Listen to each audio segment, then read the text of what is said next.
Is it up? Are we running? What do you got? You're, okay.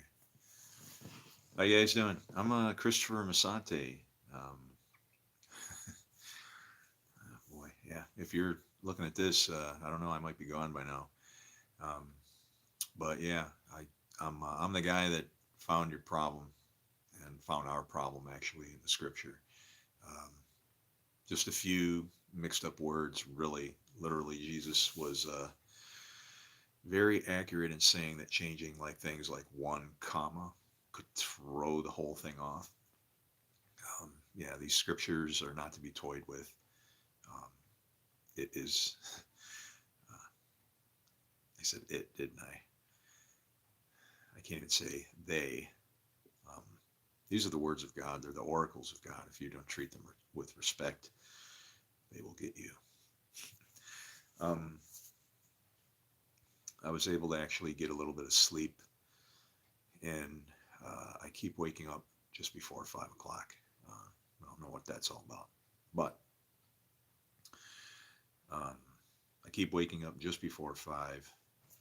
Well, no, I take that back. I keep waking up 2 minutes to 12 is real time.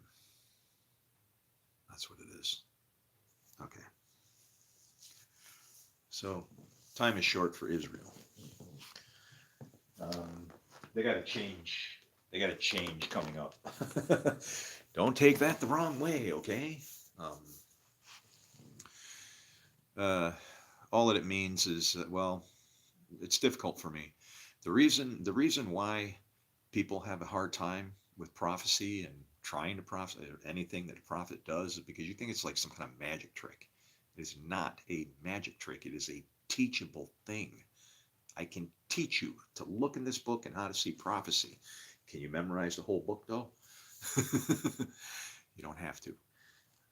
Just little key points and things you have to pay attention to. You have to pay attention to names. You have to pay attention to the way numbers appear.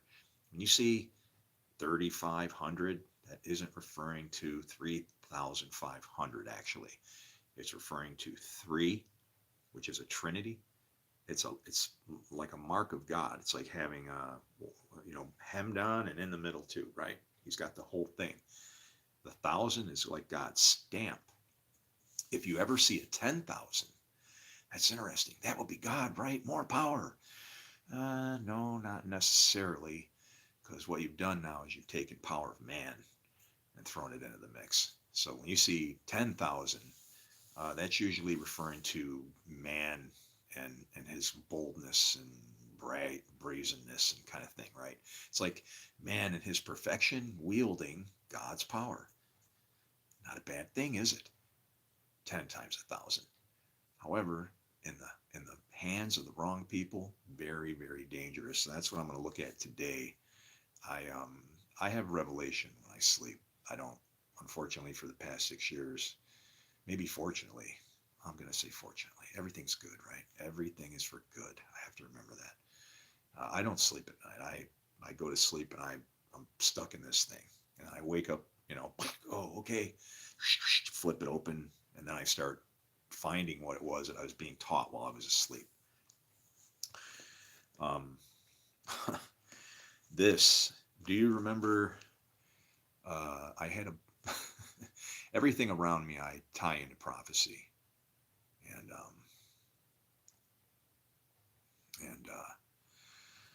I had a special drink, a special cup that I was saving, and it was the first one that I saved was cookie caramel, uh, caramel cookie. But when you read it back, it was cookie caramel. And then the next one I got, this other drink that I wound up with, it was tiramisu. But when you looked at the bottle, they capitalized certain letters, and if you read it as they capitalized it, you would read it as tire I miss you. Instead of tiramisu, it looked like tire am miss you. Okay, I am miss you. Kind of weird, right? Well, I woke up this morning and I am I opened it up to Ezekiel 28, a prophecy against the king of Tyre.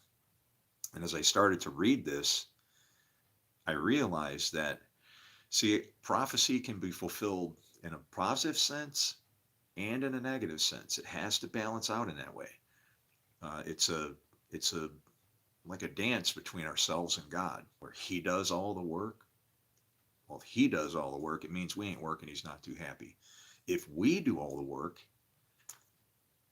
two different things could happen. If we're doing the work in His name, He's kind of still doing the work because He's using us as one body, mind, and spirit, right? What happens if we're not doing His work, but we're doing all the work? That's called Babylon.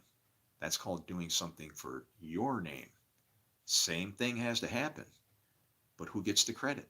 And that's all that our God cares about. He just wants credit for everything that happens, and I mean everything. I'm going to read this in Ezekiel 28 here. And like when it says, the word of the Lord came to me, right? And then what does he call him? Son of man. Now, when the word of the Lord comes to you, it's this. It's like I read this and all of a sudden it just like comes to life or something. And I'm going, uh-oh. And if you're called to prophecy, that'll happen to you. Your brain will be thinking in terms of how God thinks. Who can know the mind of God? It depends on what you think the word know means. Is it information jammed up here? Absolutely not. There's no way I could know all the knowledge and information that he knows like that. But can I know his mind? What does the word know mean? It means to produce fruit, not to pack information in a storage house. Pack your barn don't do anything, okay? That's the place of the skull. You're going to die there. No, you should take all the fruit and everything that you have, and it counts for God, and it's a doing process. When he knows you, it's as if you become pregnant and bearing fruit. You know, it's not kids, but that's how the kingdom's built, okay? So in Ezekiel 28, the word of the Lord came to me, and this is in this area, it's going to basically say, oh, so you think you're God, and then the guy's going to get blasted, right? Let me tell you something. Jesus explained this in a way where you have to understand that you have to take the responsibilities and the authority of God as just that, responsibility, not wielding it as like I'm chosen to rule over anybody. It's not that way. Even in the beginning, you know, right all the way from the beginning, you never see us against each other in that way, right? So, and what I see here is I see, because prophecy can be fulfilled in either of two different ways. What winds up happening is uh, Ezekiel 28, if left alone, it's just a prophecy that could possibly be fulfilled, but this was actually fulfilled against Jesus in an accusatory sense, right?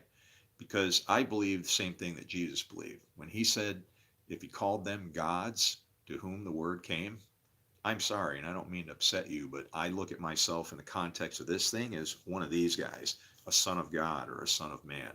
I have to plug myself in mathematically within this story. Otherwise, it's out there somewhere. I'm not included. I'm waiting for things to show up that might not ever do that. Okay? We're already here. The word of the Lord came to me, Son of man, say to the ruler of Tyre, this is what the sovereign Lord says. In the pride of your heart, you say, I am a God. Now that's in the pride of your heart. Are you a God? According to Jesus, yes, you are. Because Jesus said, trying to defend himself, he called them gods to whom the word came. That's what Jesus, he said it a little different. He said, if. He used the little, the little crossroad, which way you going to go.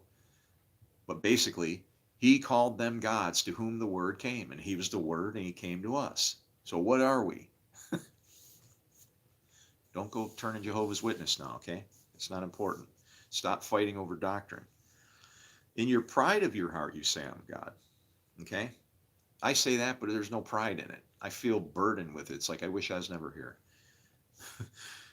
I sit on the throne of a God. You do. In the heart of the seas. We do. But you are a man and not a God. I realize that. Though you think you are, actually, because I can think. You want to know what a God subservient to the God of all gods does? He's a tool. That's all I am. That's all you are. Are you wiser than Daniel? Um, I don't know, but I'm not going to write anything down.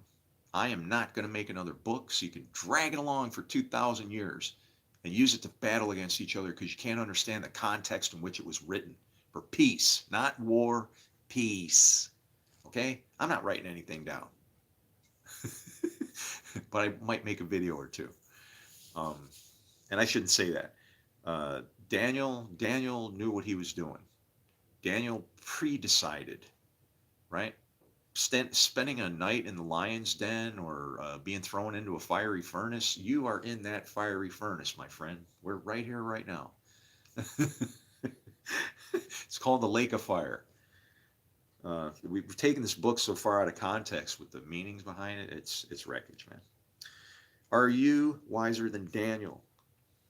Is no secret hidden from you? And it's like, it really isn't. It's not, the secret isn't hidden so much as in your face, but you have to find it. It's like seeing but not seeing, right? Your answers are in here. You can't fight, you can't break this thing.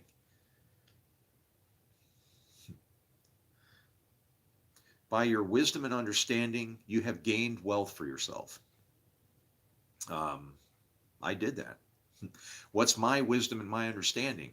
Well, I think that God is wise. I do what He says. What's my understanding? My understanding is I found after failing miserably many times, yeah, probably the best thing to do. Follow the Lord. And amass gold and silver in your treasuries. This gold and silver in your treasuries is not referring to coin, okay? It's referring to gold, wisdom.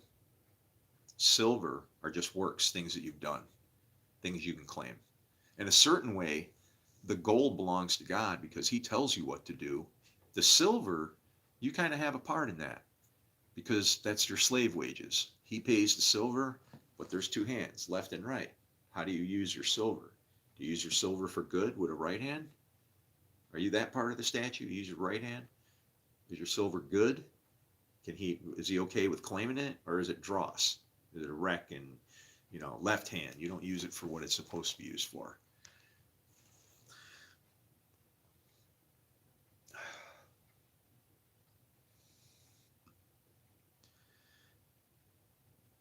You have gained wealth for yourself and amassed gold and silver in your treasuries. Here comes man's number, by the way. By your skill in trading, and you have increased your wealth. And because your wealth, your heart has grown proud.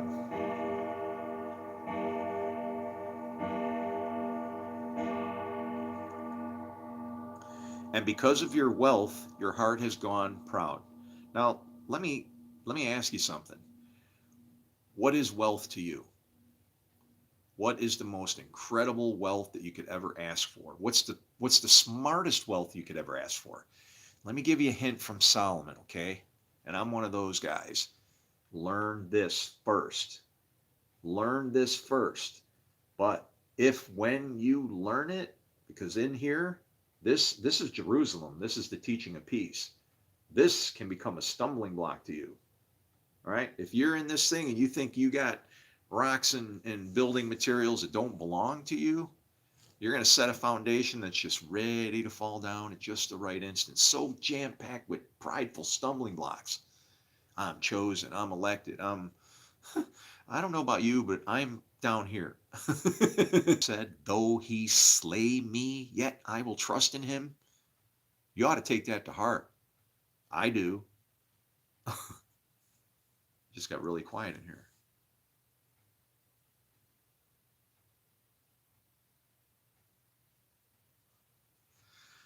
I had a clock event today.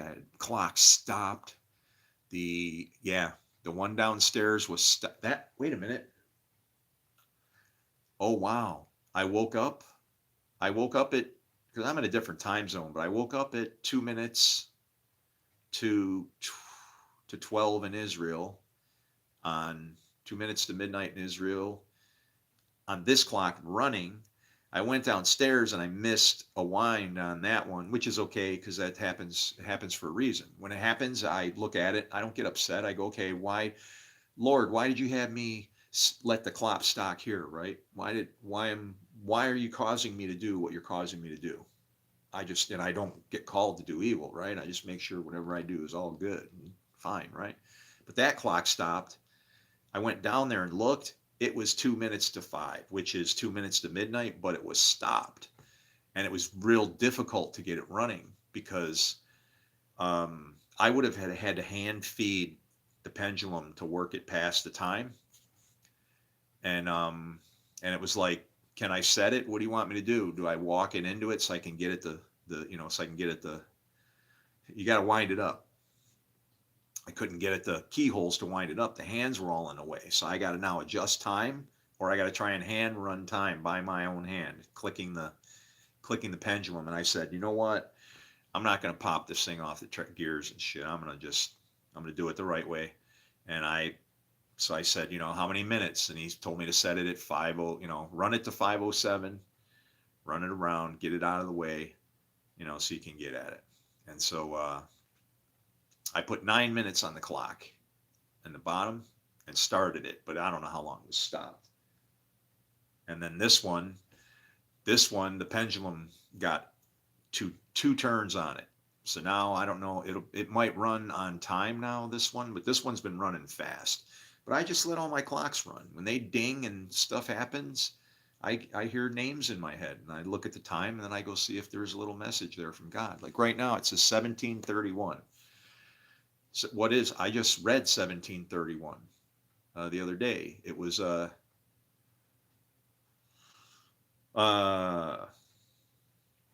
was it Ezekiel 17:31? I remember something 17 and 31 was the last verse. Proverbs. It was Proverbs. Proverbs 17:31. 17 is crushing number of victory. I remember the 31 because it was, well, that's 31 is Proverbs. the Lady Wisdom, Proverbs 31, that's about the Torah, guys. Okay, just No, 28. Where did I see it? It wasn't Proverbs. Maybe it was Psalms. I don't know. I remember that number. But if I look at it and go, okay, 18:2. All right, I'm going to go look at Revelation 2:18, John 2:1-8, and Isaiah 8:12. So Revelation 2:8.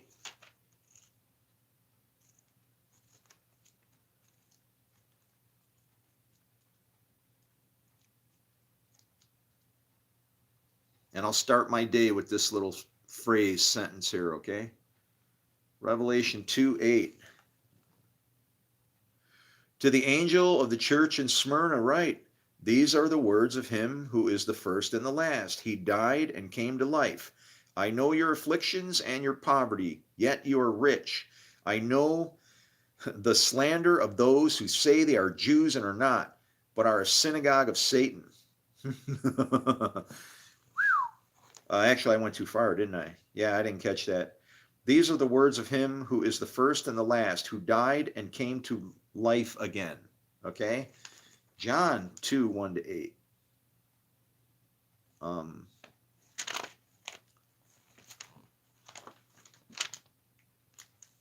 What's John 2?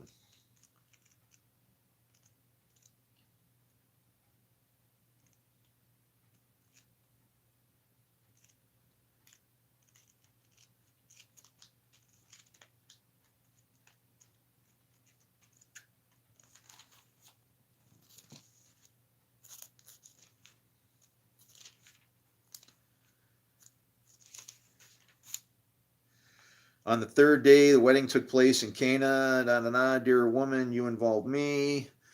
nearby 6 water jars. Jesus said to the servants, then he told them, now draw some out and take it to the master of the banquet. They did so. Okay? And then Isaiah 18:2.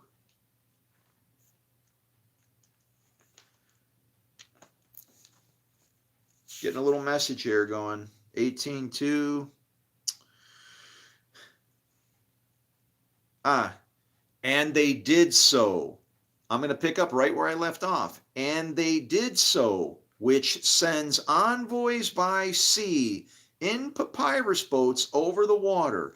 Go, swift messengers, to the people, tall and smooth skinned, to a people feared far and wide. Who are they telling you to talk to? Israel. An aggressive nation of strange speech whose land is divided by rivers. That's Israel. Their land is divided by rivers. There's 2 rivers, good and evil. Okay. Ah, boy. Ezekiel. Back to Ezekiel. The king of Tyre. This was fulfilled against Jesus, wrongfully. See, that's what I'm trying to show you here is that events that happen, you can look at them from 2 sides. It's like if you just look at everything for, you have to count everything. Everybody counts, right? You can't see somebody bad. You got to see God using somebody in a bad way. Like, not in a bad way. He's using them in a good way.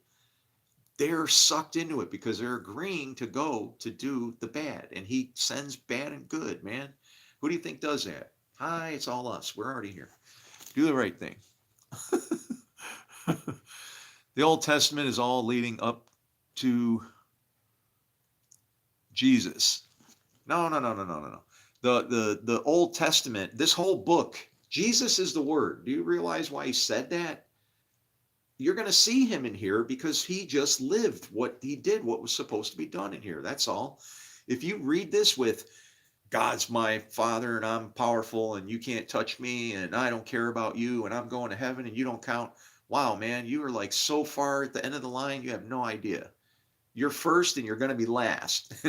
Me. Okay, you get back there. You're a pain in the ass. Why does he throw you in the back? Because you're so anxious to get into heaven wrongfully, you'll be chasing everybody from behind.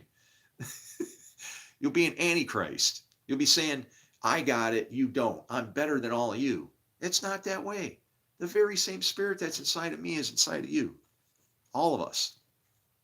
We cause it to fight. When the Spirit of the Lord comes on you, and everybody gets it, it's how you live and move and have your being. You wouldn't be alive if the Lord wasn't inside of you already. The problem is if you don't know what the Lord can do, form light, create darkness, make peace, create evil, then his Spirit comes on you, and it's as Moses said, you become a man of war. The Lord is his name. That's you, a man of war. The Lord is his name. And so when Jesus fulfilled these things, this is nothing that you can't fulfill. We're all, no pun intended, we're all in the same boat. If you're going to make him more than what he was, more than what you can be, then you've really messed up. What greater works can you do? You never will. The king of Tyre. Oh, boy. A lament for Tyre. A prophecy against Tyre. Okay, so by your skill in trading, you have increased your wealth. And because of your wealth, your heart has grown proud. And it's like, what is your wealth? This is your wealth. The more you know this, the more powerful you're going to feel, right? It's why when people are filled with the Spirit, quite often they'll take them and they'll line them up and shoot them in the nut house, right? They'll say, you're not Jesus. Why are you talking like that? Who do you think you... And it's like you're feeling the reverence of the power of God guiding you to walk in the right way. You feel like Jesus and people see Jesus and maybe even think you're Jesus. I never thought of it Jesus. Jesus is Jesus. I'm Chris. Is he in me? Can he come with me? Can you see his presence when I'm near you? I hope so, because that's how it works. If you've seen me, you've seen the Father. Which father? Not so hard to accomplish now, is it? There's actually two fathers you can look like. Pick one.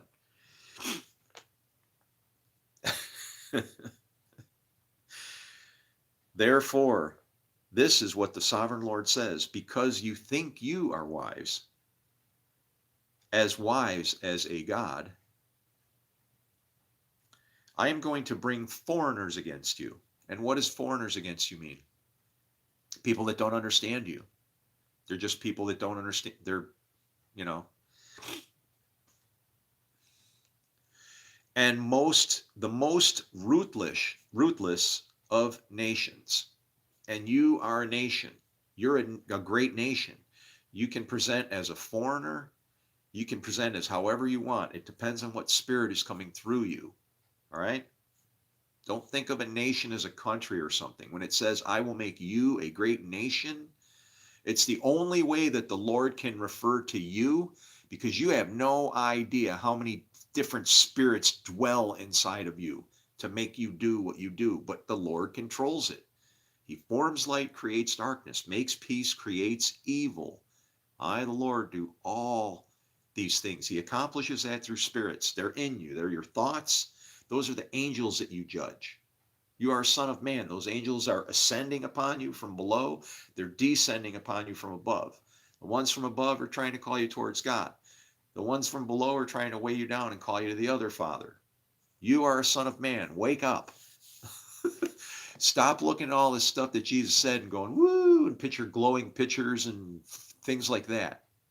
Bring it here. If you can't create the same system here, you ain't never going to see it. The beast system. Ooh.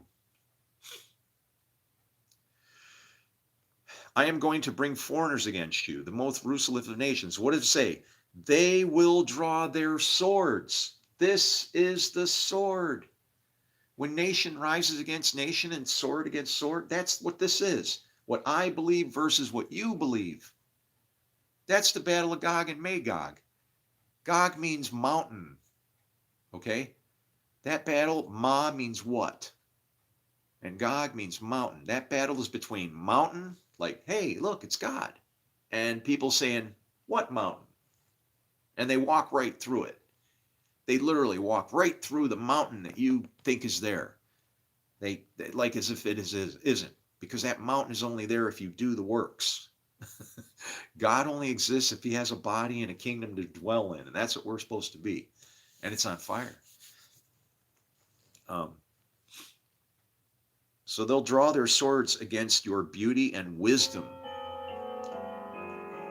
Now that's funny, because you're labeled with beauty and wisdom, and pierce your shining armor.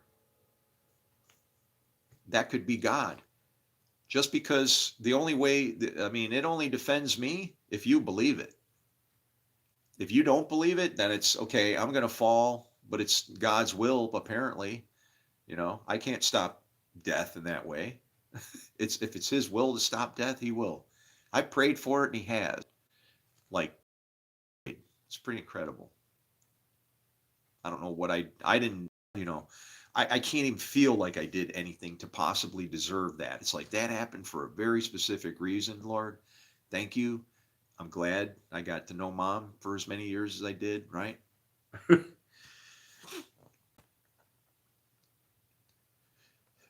You will be but a man, not a God. And that's a problem. Because what did Jesus say? You'll be a man and not a God. What's the difference between man and a God? The word of God. Man is dust. When man has the word, the spirit, then he comes to life. So he's saying, look, you're being stripped of your authority here in the hands of those who slay you. You will die the death of the uncircumcised. What if he was circumcised? All this uncircumcised is somebody who doesn't care, somebody who doesn't know God. The mark of the circumcision, what it was to refer to. Remember how we got skin when we sinned? Well, the whole point of the circumcision was to say our We don't sin. We don't need the skin. That's what it was about. The birds, the reason why the birds are not cut in half in the covenant, how are they going to fly up and down on the sacrifice, which is you, by the way? You are the altar of earth. How are they going to fly down and get the sacrifice and work you to do where you're going? Hopefully, you'll run when those birds are ascending and descending upon you. You'll go in one direction or the other, right?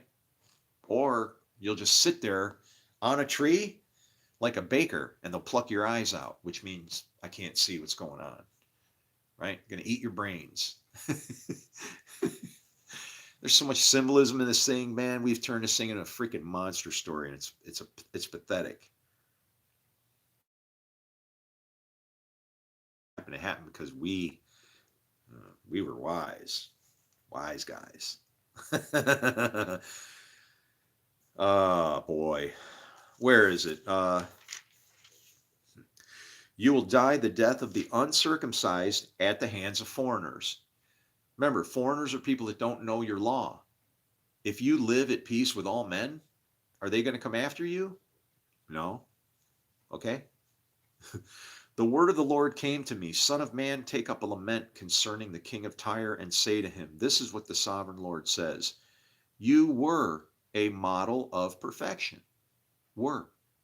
Full of wisdom and perfect in beauty. You were in Eden, the garden of God. This isn't talking about the devil, okay? Every precious stone adorned you. Ruby, topaz, emerald. You know what was funny? I woke up this morning, I couldn't shit. I hate it when I get constipated, man.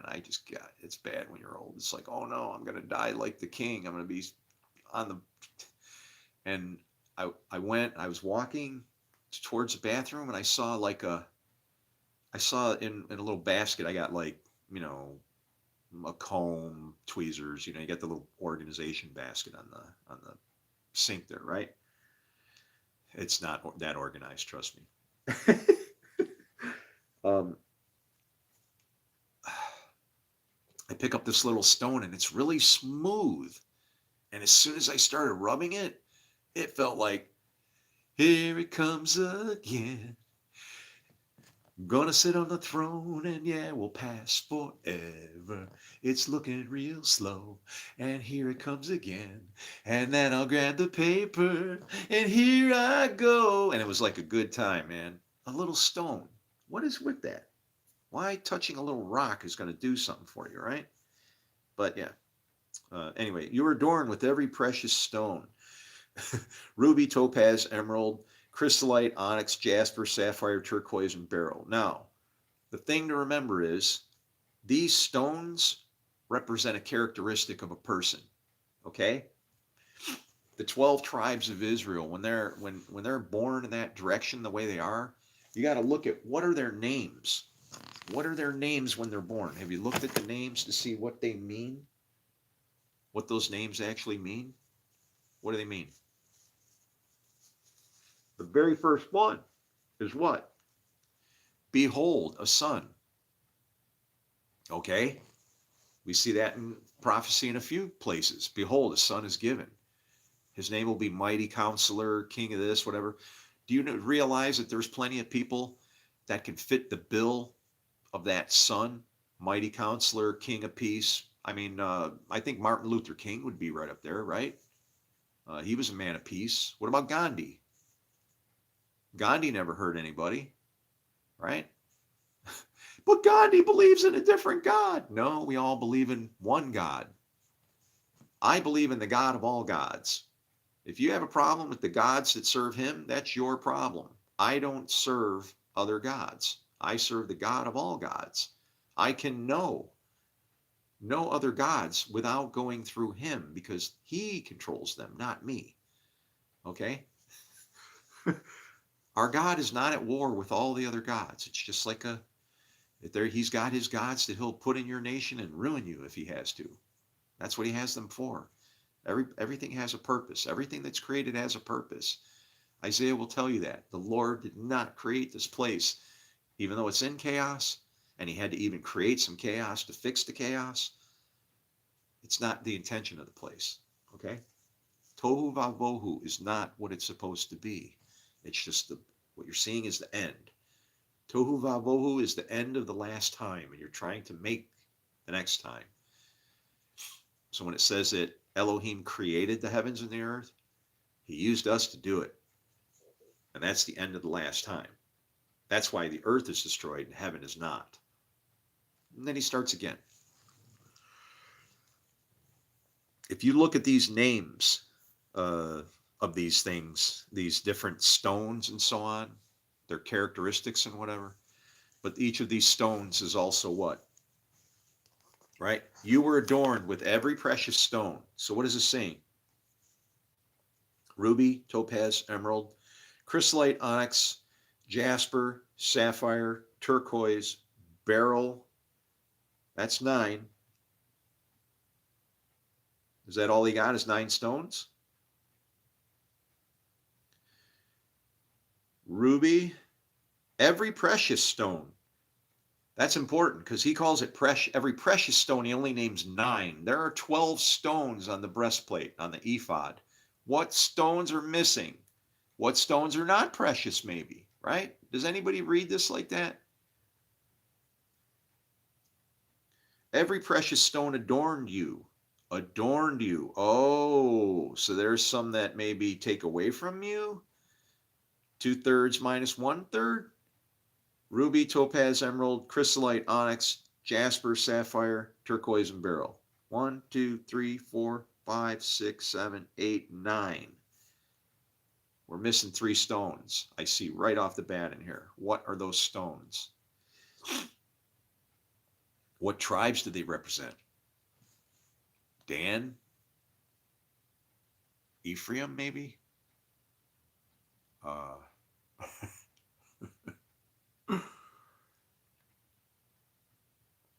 I'm guessing. If I hit it, that's a guess. Dan, Ephraim, and who else would be missing? Probably Judah. Because Judah gets stuck up at the top of the ranking order in that thing, right? When they rename it in Revelation, Judah's first. Then behold the Son. And that should be a hint to you, because the Son comes out of Judah, right? Is Judah a place, or is it a character of somebody? Judah means praised. Is God always praised in everything that you do? Maybe you're from Judah.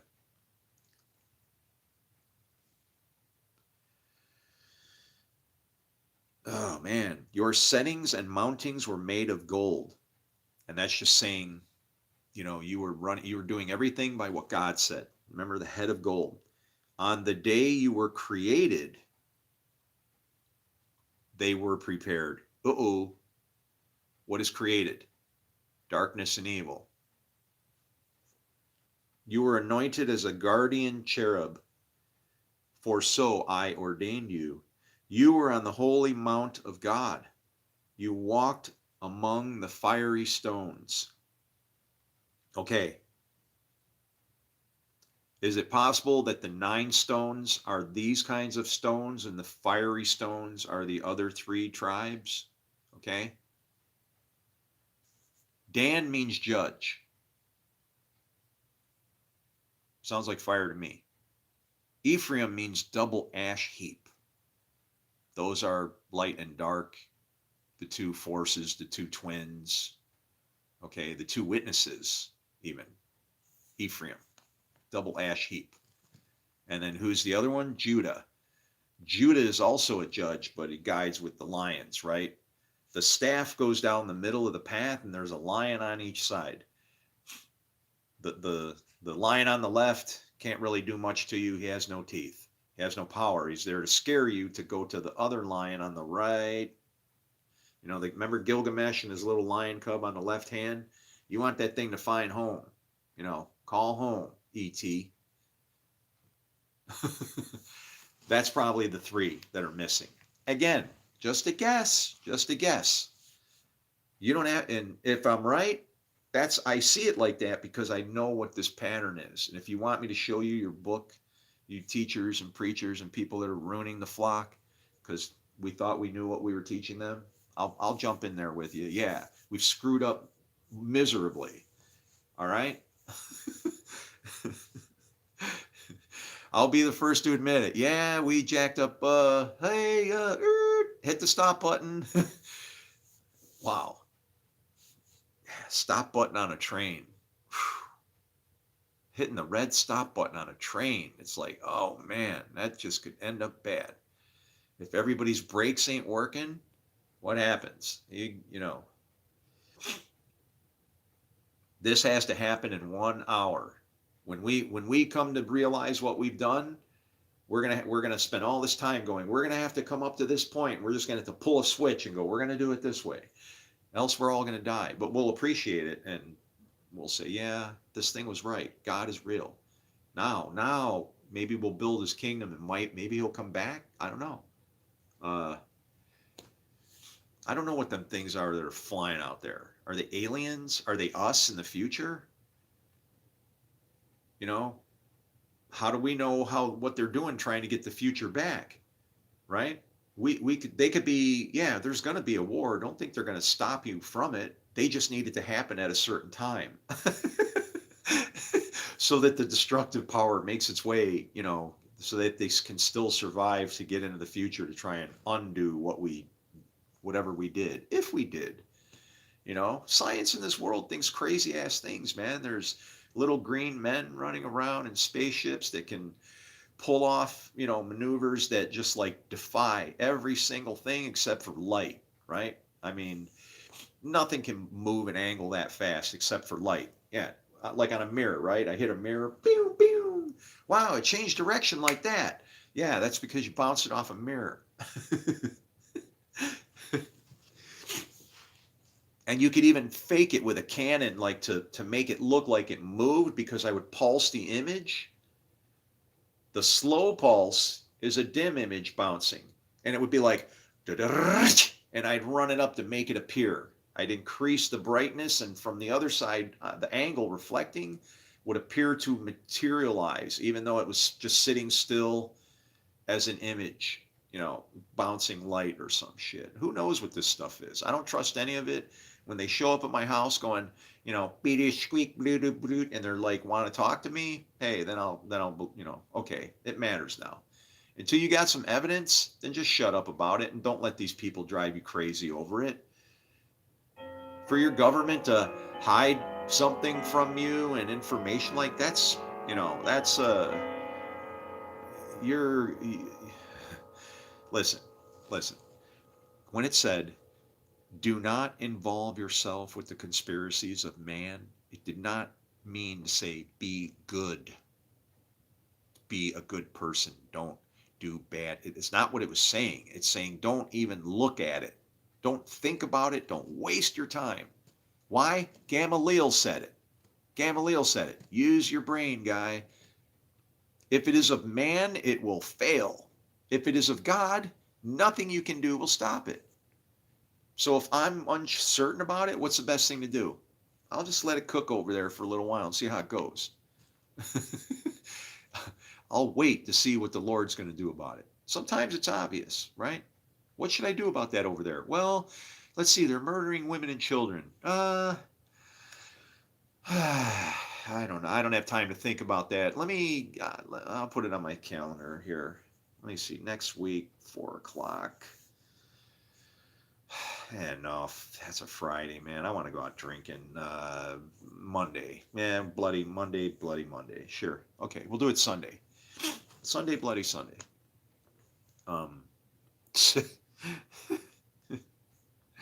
You don't break this book. It breaks you.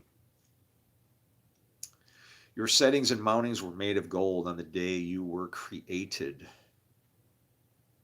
They were prepared. On the day you were created, they were prepared. Well, if he was specifically created to be created, then the Lord created the bad guy on purpose, okay? He needed somebody. He needed the bad guy to go do his bad work for you. Your settings and mountings were made of gold. On the day you were created, they were prepared. You were anointed as a guardian cherub. That's a watcher. A watcher. A guardian cherub, a watcher is supposed to intercede for you. It's supposed to protect you. And that's what Satan does. He's there to accuse you. That's his job, right? For so I ordained you. You were on the holy mount of God. You walked among the fiery stones. That's us. You were blameless in your ways from the day you were created. What does that mean, blameless in your ways? I'm blameless. Let me explain. I'm not saying that I won't take the blame for things that I've done, but ultimately nothing can happen unless God allows it to happen. So in a sense, I'm blameless, but I also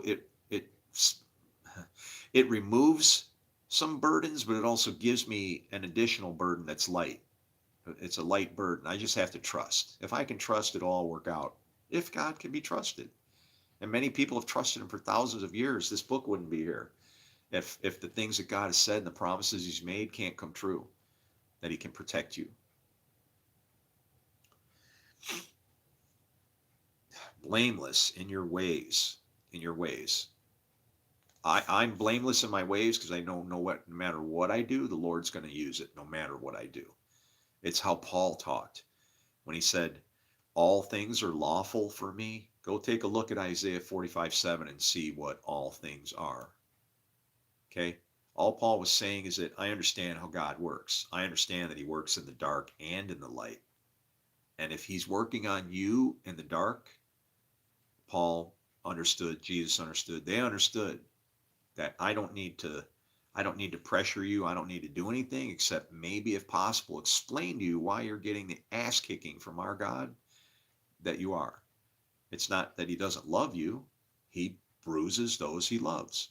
If you are not walking in accordance with the God I serve, you're a suffering servant. He just taps you, keep you online. Little mess up here, some salvation there, little sin over here. Here comes some grace because you sinned. Oh, salvation by grace. Bang, bang, bang, all the way home.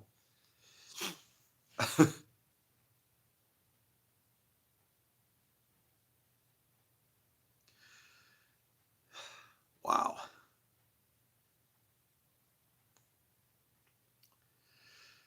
You were blameless in your ways from the day you were created, till wickedness was found in you. You see how long it's taken me to go through this one little verse? It's not even what? Listen. Till wickedness was found in you. Wickedness is inside of all of us. But there's something important to understand about this. What does the scripture say? What does the devil do? The wicked are reserved for the day of judgment. What does the devil do? Remember when he's standing next to Joshua? He's standing next to him ready to accuse him. He's doing his job. Right. The book of Job. It's about Job and Satan's job. Till wickedness was found in you. Then what happened once wickedness was found in him? He got to become a judge, a devil. Are you wicked? You're reserved for the day of judgment. Thanks. Look what you've done with the place. Thank you for helping us learn about all the bad stuff we do. Appreciate it. You need to go away now. We'll learn it on our own. Probably not.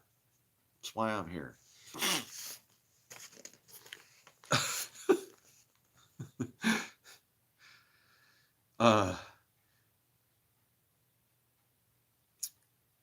Wow. You walked among the fiery stones. You were blameless in your ways from the day you were created till wickedness was found in you. And see, wickedness is somebody that judges and doesn't trust God. In other words, God isn't doing good enough. That's when you become unblameless. Blaming God for everything that happens, the Lord is, that's not a bad thing to do. Remember, Job didn't get in trouble for it. He didn't sin with his lips.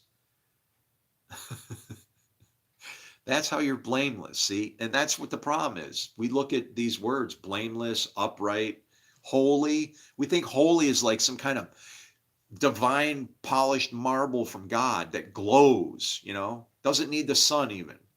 That's not what it's talking about. Holy means dedicated, it means everything, the whole thing that God can do. All of it counts, you know, the good, the bad, the ugly, the rain, the fire, white guys, black guys, blue guys, all the guys.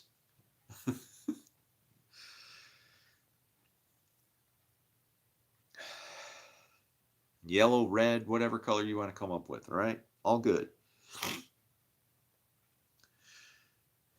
Through your widespread trade, you were filled with violence. Widespread trade is just referring to your dealings, right? Filled with violence. This is actually that violence. That word violence.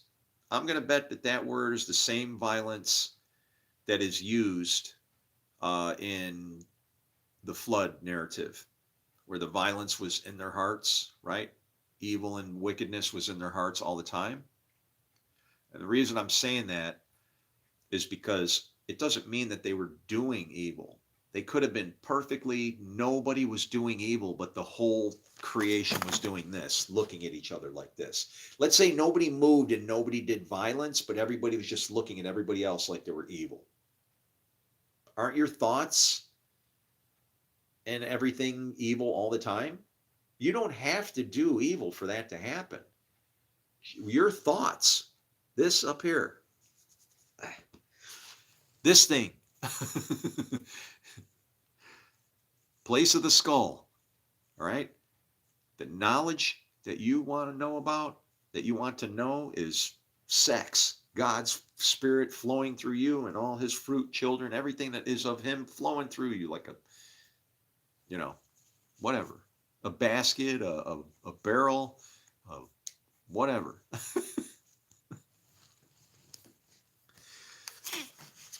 Oh, man. I feel bad for Israel. I really do.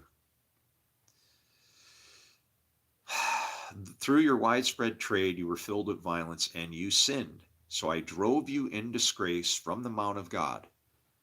I expelled you, O guardian cherub, from among the fiery stones.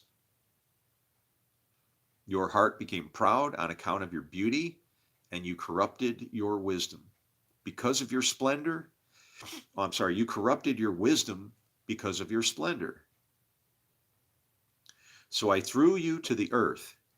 I made a spectacle of you before kings. By your evil sins and dishonest trade, you have desecrated your sanctuaries. So I made fire come out from you, and it will consume you. And I reduced you to ashes on the ground.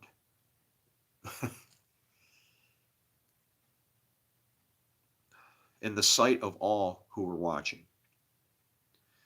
All the nations who knew you are appalled at you. You have come to a horrible end and will be no more. That's the destiny of somebody that, remember,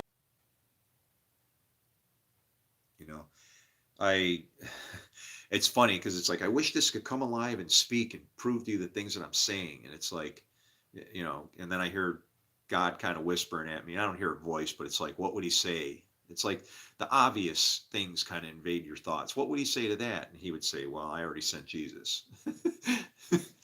I already did exactly what you're asking. I sent a person that rose from the dead. That was literally this book, able to be taught. You didn't appreciate it. You destroyed the messenger. Really bad. Really bad. Your heart became proud because of your beauty, and you corrupted your wisdom because of your splendor.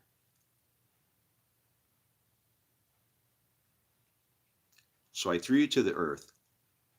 I made you a spectacle of you before kings. By your many sins and dishonest trade, you have desecrated your sanctuaries. And that's the people. When it says desecrated the sanctuaries, that's talking about us. You're a sanctuary. You're a house for God to dwell in. That's why I have to respect you if you live, move, and breathe, right? And I'm sorry I'm not reading comments. I got to get through this one, okay? Um, all out of drugs, love chose me. You know what? He even let you do those drugs so you could hurt yourself bad enough to come to a need for God. That's how it works. He'll call you however he has to, even if it's beat you all the way and on your deathbed, you're like, you know, he's got to grab your soul and have that part coming towards him when you die. If he doesn't, once you escape your body, you have no skin. He has no way to affect you to call your spirit back. You can kind of get lost out there. You know, the skin allows you to have a sensation or you were given skin so you could know who God was. So he could contain you within something that actually had some feeling. He doesn't work. He doesn't have feelings like we do. He can't. You can't have feelings because if you have feelings, it causes you to go, no, I can't. I won't. I'll stop. No. Our God isn't like that. He's just. Now, he gives grace and holds back, but you still get what you get. But here's the thing. When he holds back with grace and he's going to send judgment, guess who he's going to send to judge you? Other people like you. Remember, the wicked are reserved for the day of judgment. What happens if you can teach the wicked to understand about grace? Will they then attack you to destroy you? No. And that's what Jesus tried to do. Jesus tried to teach us about grace. We helped him fulfill this because he was destroyed as like an antichrist. Because you call yourself God, you'll be ruined by your own people. It's in here. But when he fulfilled prophecy, that, you know, he didn't mean that the whole book has to be fulfilled.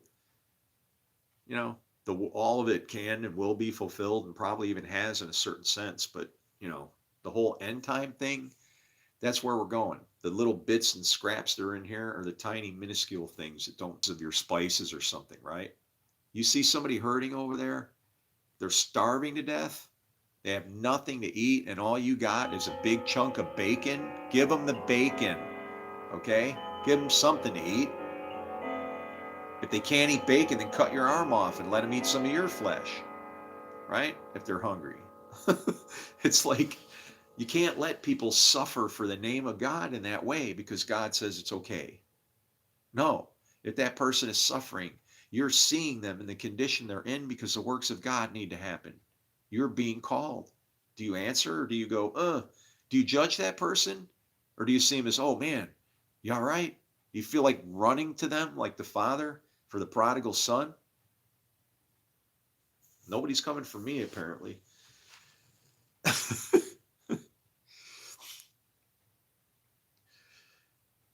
Your heart became proud on account of your beauty, and you corrupted your wisdom because of your splendor. So I threw you to the earth. I made a spectacle of you before kings. By your many sins and dishonest trade, you have desecrated sanctuaries. So I made fire come out from you, and it consumed you, and I reduced you to ashes on the ground in the sight of all who were watching. All the nations who knew you are appalled at you. You have come to a horrible end and will be no more.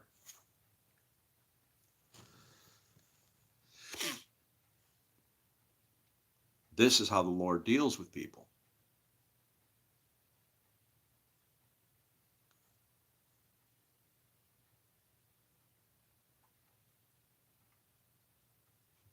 I am against you, Pharaoh, king of Egypt. That's anybody. That's anybody that's in a bad place that doesn't believe. You know, you're not a believer yet. You're still a king. You're still a king. The land you have the control over. Go look at it. It's in the mirror. That's all you get. You can have as much of it as you want, but if you don't have a soul, what good would it do you with having a bigger pile of earth, right? What would it gain you to gain all the earth, more bigger pile, but have no soul? Right. It's not about riches, is it? It's about you. I am against you, Pharaoh, king of Egypt, you great monster lying among your streams.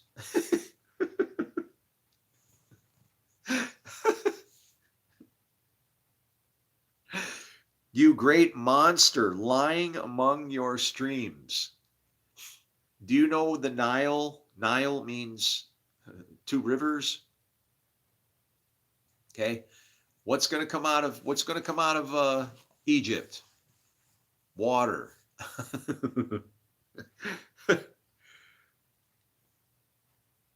You say the Nile is mine. Do you know what that's? The two rivers are mine?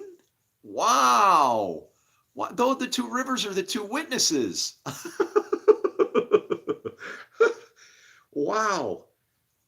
Anytime you see two, they're witnesses. If you see two things double up like that, like in the Matrix, it's a witness for you.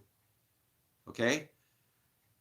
World War II, World War II was a witness. Those two bombs, they were a witness. Those two towers, they were a witness. Okay?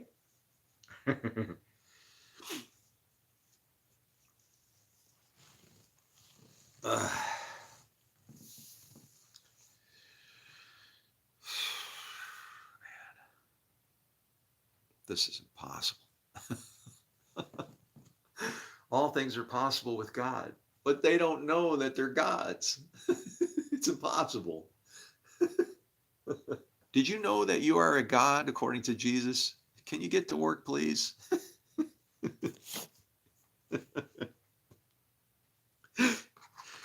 uh, you will do greater things than even him.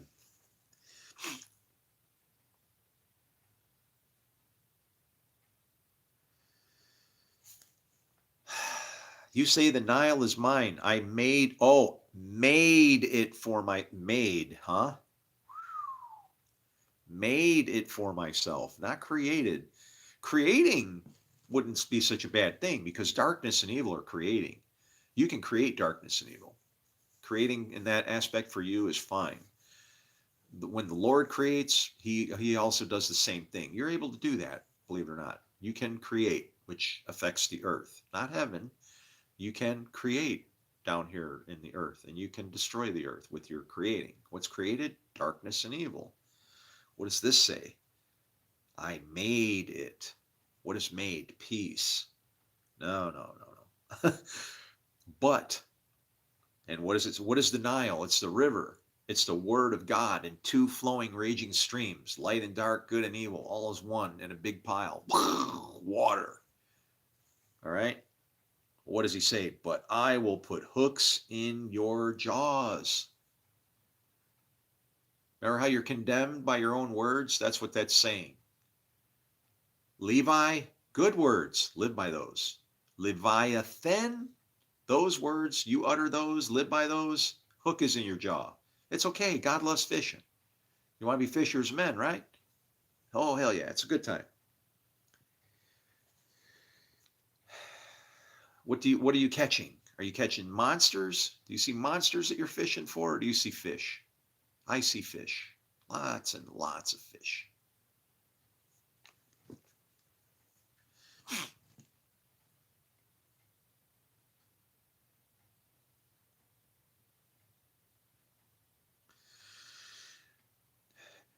I will put hooks in your jaws and make the fish of your streams stick to your scales.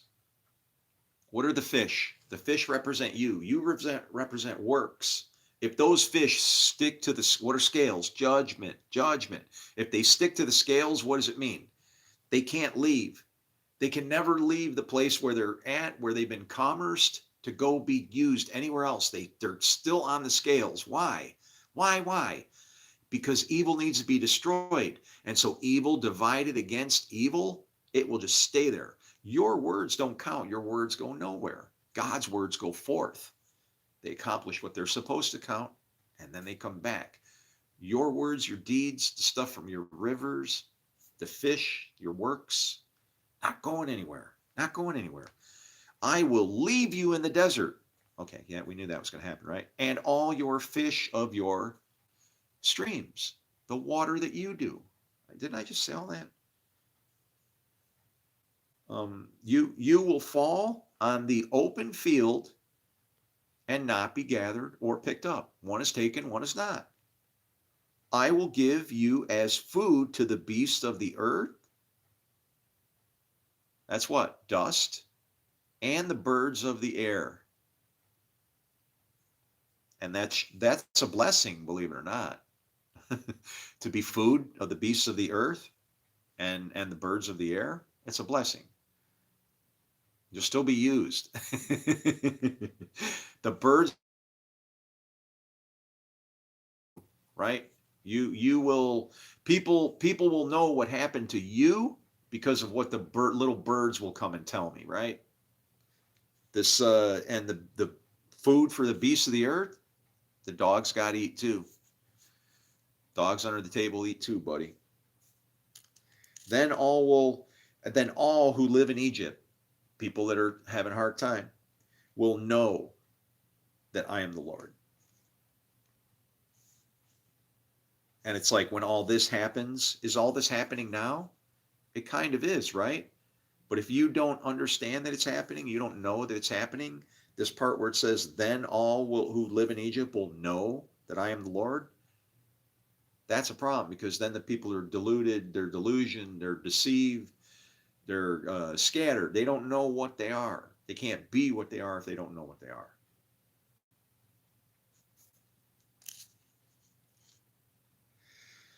You have been a staff of reed for the house of Israel. A staff of reed. You've been used to measure Israel. Okay, that's all. When they grasped you with their hands, you splintered and you tore open their shoulders. Okay, you splintered and tore open their shoulders. What does that mean? What happens if you tear open the shoulders? The works start to be split in half.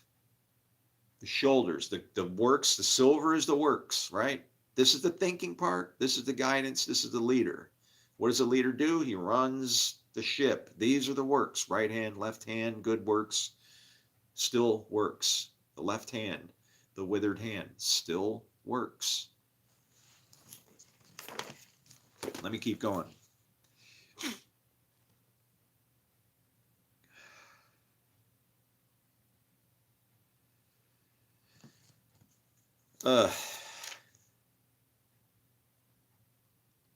Yeah, when they leaned on, oh, nice, nice. I like the way this is put. When they grasped you with their hands, in other words, tried to help you, you splintered and tore open their shoulders, were wrenched. In other words, they needed help from you. You weren't there. Therefore, this is what the sovereign Lord says. I will bring a sword against you and kill your men and their animals. The men. Egypt will become a desolate wasteland. Then they will know that I am the Lord. Because you said, the Nile is mine, I made it, therefore I am against you and against your streams. I mean, you better look at this with some kind of symbolism. Otherwise, it's like, God is attacking what? Just like a random waterway, a river is going to dry up, and that's going to be some kind of a sign for you. If you're thinking it's about that, you're way off. Okay, way off. I will bring a sword against you and kill your men and their animals. Egypt will become a desolate wasteland. Then they will know that I am the Lord. Because you said, the Nile is mine, I made it. Therefore I am against you and against your streams, and I will make the land of Egypt a ruin and a desolate waste, from Megiddo to Aswan, as far as the border of Cush. Now, Cush means blackness, okay? So that just darkness. I'm going to push you into darkness. What are these other two words? Megiddo and Aswan. Got to pay attention to the names. The names will give you some backbone in the story, man. How are you guys doing?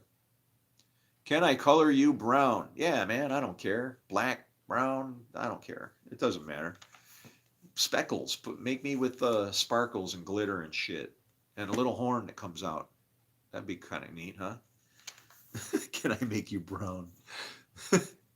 I don't know. If you're brown, enjoy it. I don't care. Doesn't matter what color you are. I don't care what color I am. It's stupid foolishness to fight over. Skin doesn't matter. When this skin matters, we're proving that we're uncircumcised. The skin doesn't matter. It's part of the covenant, right? Skin is proof that you sin. That's why when you pay attention to skin, you get all jacked up in sin. Okay? Now get on with your badass and go put on a grin. Your countenance has fallen. What is this? Aswan and Megiddo. I couldn't even see him, but I was just remembering as Megiddo. What is Megiddo? Isn't that where we're supposed to have a battle there at Megiddo? It would make sense. Migdal is a tower. Is it a tower? Yep. Nice. So you got if I got the tower and I got darkness, what's the other piece it's missing? What's going to be in between the tower and the darkness? What's Aswan, right?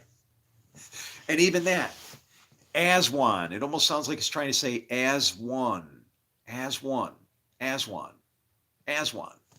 All right, let's see. Oh boy, here we go. ALAN is ashamed.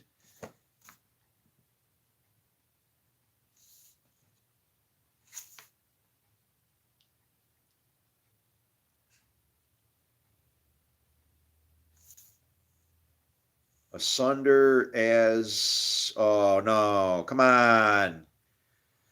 Why is this not showing me these names, man? What kind of, this is every word of the freak, man.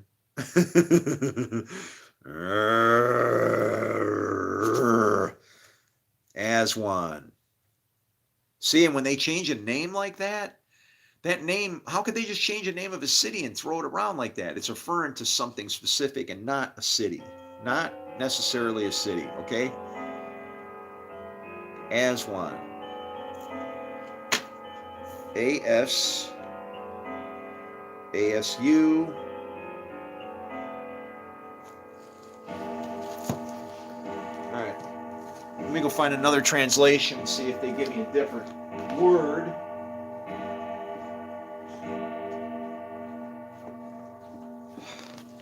You know, it's like, how in the hell can somebody worship the name and not pay attention to the names? Duh. Mama done told me to catch the rabbit.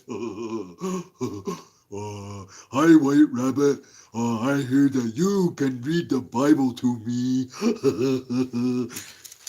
I am tired of killing everyone, Rabbit. Maybe we should try the way of peace and not kill Jesus. Yeah. Looney Tunes. What a great name for a company.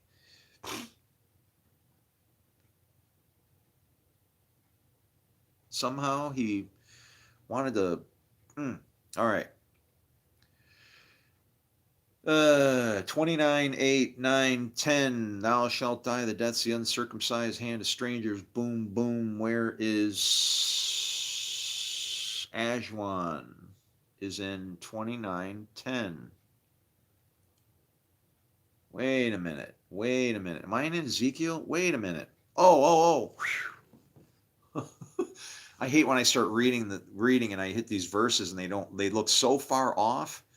I don't know. It's like that would be very troubling me. Behold, therefore I am against thee, land of Egypt, utterly waste and desolate from the tower. What did I say it meant? Tower of, now this is giving me even different names. The tower of Sieni and unto the border of Ethiopia. The tower of what? Syene? And the border of Ethiopia, that's Cush. Syene. Let's go look at that. How does Ashwan turn into that? Syene.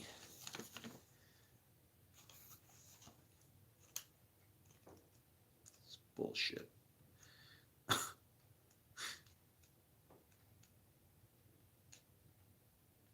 Sorry.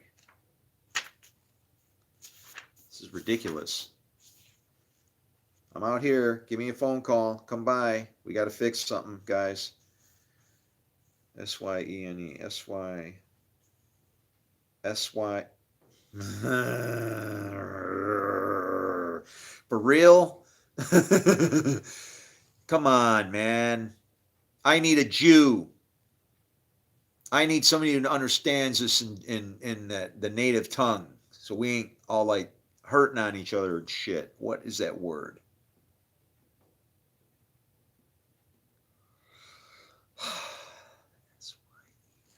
S-Y.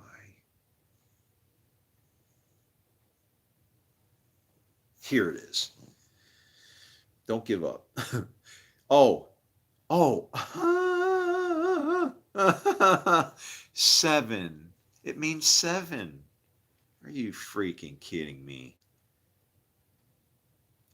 Seven in the middle, perfection. And what do you got on one side? A watchtower on the other, and nothing on the other.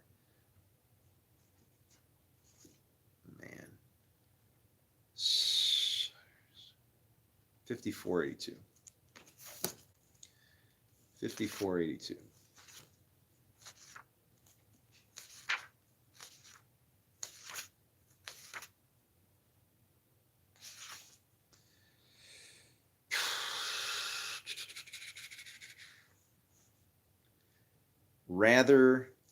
Rather to be written.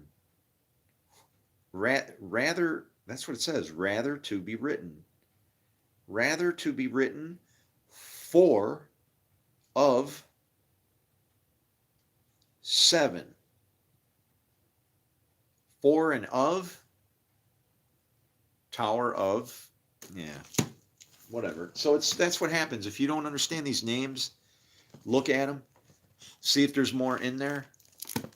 This is just describing like a different kind of trinity. You work a good trinity of lies, son of perdition, evil spirit. You are one of those two. You got to pick, man.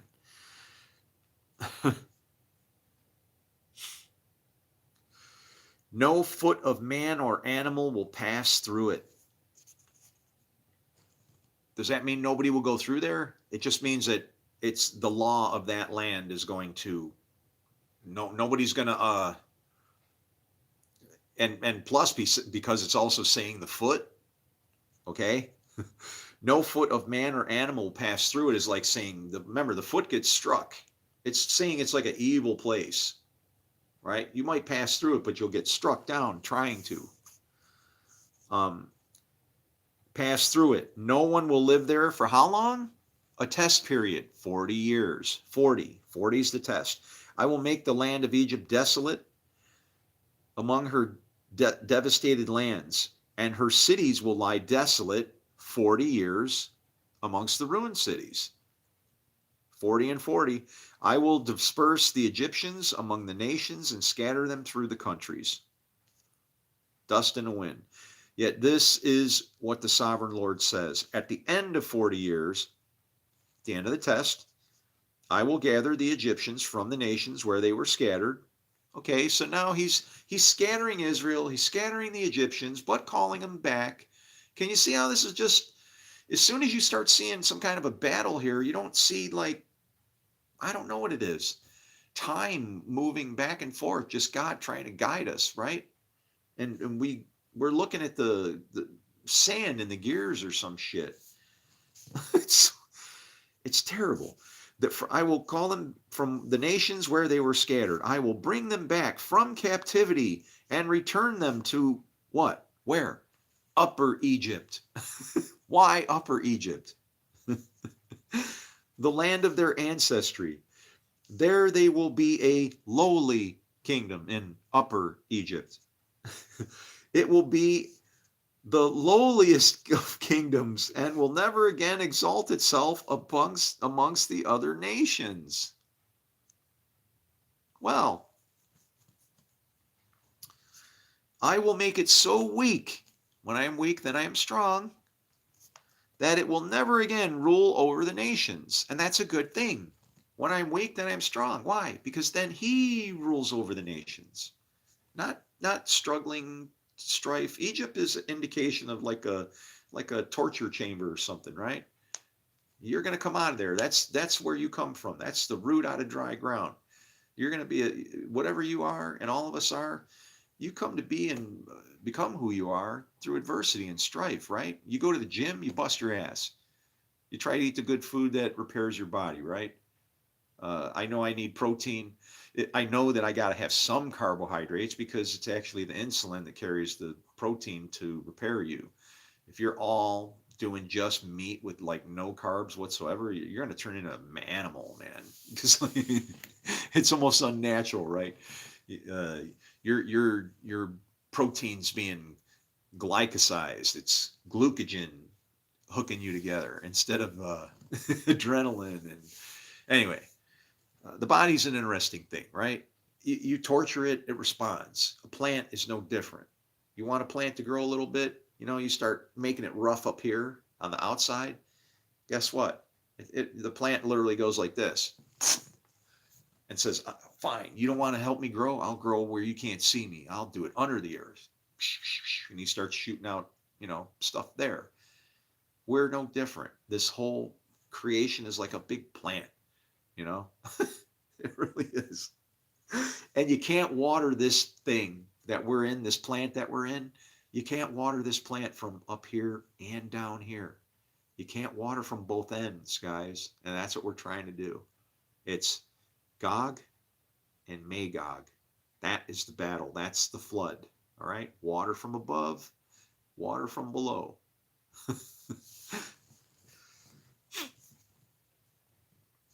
No foot of man or animal will pass through it. No one will live there for 40 years. I'll make the land of Egypt desolate among devastated lands. And her cities will lie desolate for 40 years among ruined cities. And I will disperse the Egyptians among the nations and scatter them through the countries. Yet this is what the sovereign Lord says. At the end of 40 years, and that's just a testing period. Don't think that has to be exactly 40 years. Okay? It does, but it doesn't.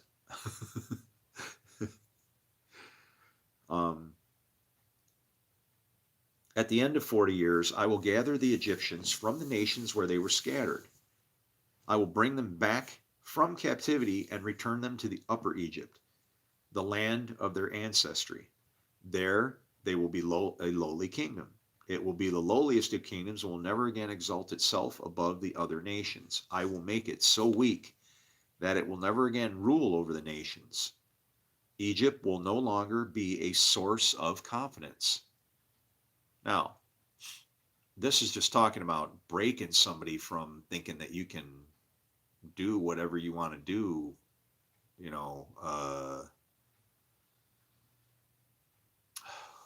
source of confidence from evil, right? What happens if you think that you know what God's doing and what evil is? Maybe even you believe you're a prophet, right? You're sitting in a dangerous zone. Because when it says things like, Egypt being a source of confidence, it's like saying Egypt, if I had to divide, if I had to put a label on Egypt to say good or bad, good or evil, I'd say evil. But evil can be used for good. But you shouldn't use evil to make good, right? It's not the point of what evil is for. That's how you can manage it, right? You can wait and let it manifest and do its thing. A house divided against itself, evil against evil, will destroy itself eventually if you don't water it, don't make it grow, don't participate in it, avoid it. Remember that guy, Job? Avoid it. Avoid it, right? So not putting your confidence in it would be the equivalent of knowing the secret things of Satan. I understand how Satan works. I can use him as a tool and he won't get away from me, right? I can use Satan to go and do my job. Well, guess what? It doesn't work that way. You become the Satan or you're the Christ. You serve our God in either of two roles. And it's the Lord, that spirit, that decides what you're going to do. You can say that you make that decision. The proof is in your works. The decision was made through your spirit, but the proof is in your works. If you do good, I've seen the bad, I've seen the Son, I've seen the Father. You're a son of perdition and your father's the father of lies. It's either or. It's literally cuts in half in that way. And it makes it clean. When you can see it, I say that Egypt is, everything can be either good or evil. You and me, we are the trees with good and evil on us. We can do both because we are like the Lord. I form light, I create darkness. I make peace, I create evil. I, the Lord, do all these things. And these are my children that I created. Hi, it's us. Egypt will no longer be a source of confidence for the people of Israel, but will be a reminder of their sin. I think I just said that. Then they will know that I am the sovereign Lord. And when it says, then they will know, it does not mean it's talking about works. Then they will know that I can be the Lord, their Lord. They will know, they will do, then they will know. Remember, they perish for lack of what? Knowledge. And actually, that translation can probably even be translated. I'll bet you it even can be found in a translation where it says they perish for lack of knowing. I'll bet you it says knowing somewhere as a verb, because that's what it is. I shouldn't bet. What if I'm wrong? It's the way I understand it. To know is to do. When he knows you, something was done, right?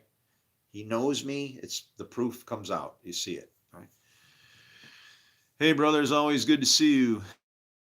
How you doing, man? I found the anti-prophecy for Jesus in Ezekiel 28 as the king of Tyre. Everything it says, you think you're a God, destroy you with your enemies. I just went through it, so if you're catching in late in here, try to watch the beginning. I did go through it. I love you too, man.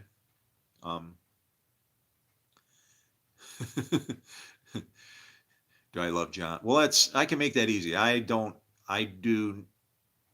not love anybody. I love everybody.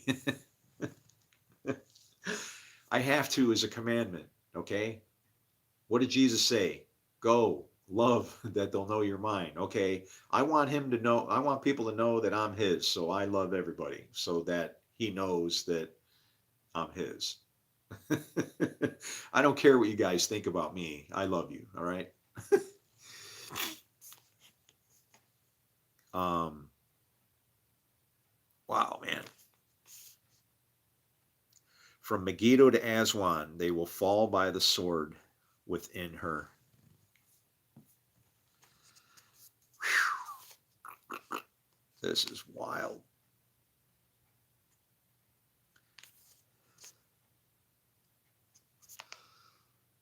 Wait.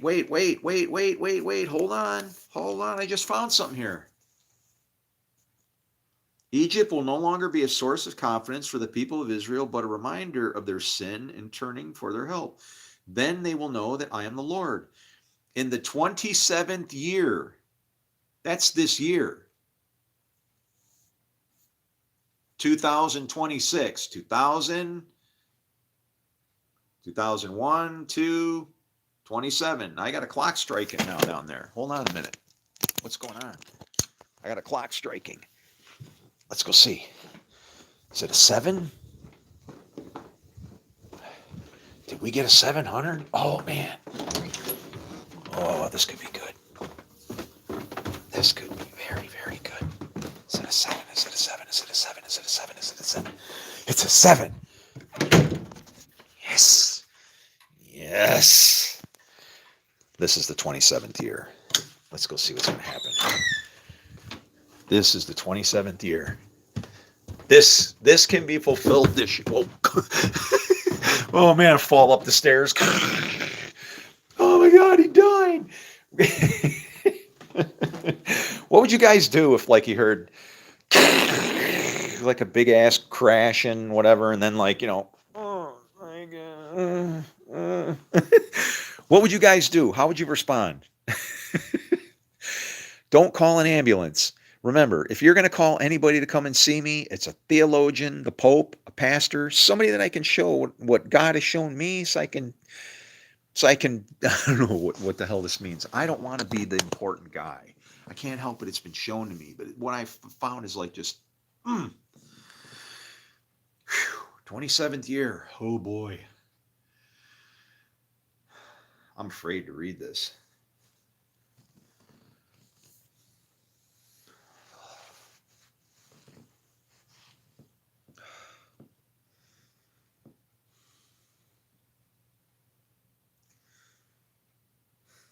Please let it be good. Please let it be good. Everything's good. Please let me see good. I want to see. I want to see. I want to see evidence of your kingdom going in the right direction, Lord.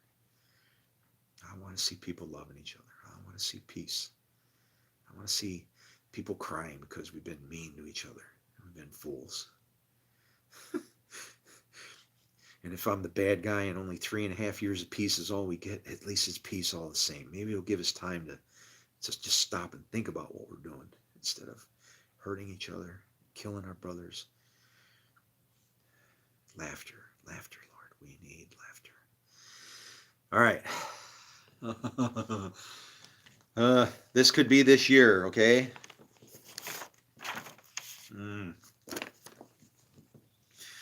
In the 27th year, in the first month of the first day, the Lord came to me, and that's when I said this was my year, didn't I? I said 2026 is my year. Son of man, Nebuchadnezzar, king of Babylon, drove his army in a hard campaign against Tyre. Every head was rubbed bare and every shoulder made raw. Yet he and his army got no reward from the campaign he led against Tyre. Therefore, this is what the sovereign Lord says. Nothing. I am going to give Egypt to Nebuchadnezzar, king of Babylon, and he will carry off its wealth. And that's what's happening now. And he will carry and will loot and plunder the land as pay for his army. I have given him Egypt as a reward for his efforts, because he and his army did it for me, declares the sovereign Lord. On that day, I will make a horn grow for the house of Israel, and I will open your mouth among them. Then they will know that I am the Lord.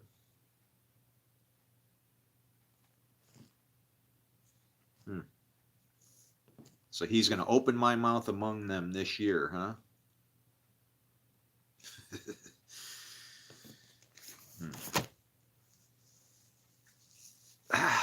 So I've got a year to run away and hide. I'm not up for this, man.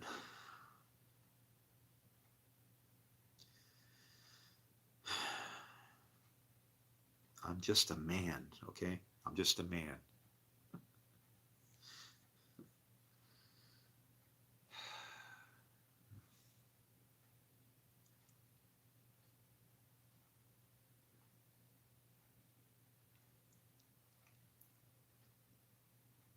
And a lament for Egypt, because, well, when the king of Babylon runs Egypt, that's just bad. That is like your kingdom sits underneath the feet of the final beast, being stomped to nothing. This is going to be a really bad year. This is going to be an eventful year. Eventful, not bad, eventful.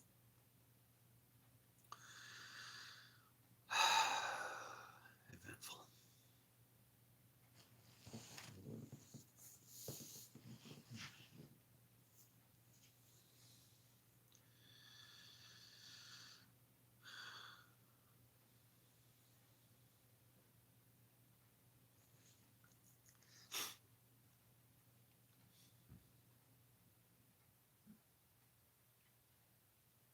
It's like people don't realize it, but Jesus is inside of every one of us.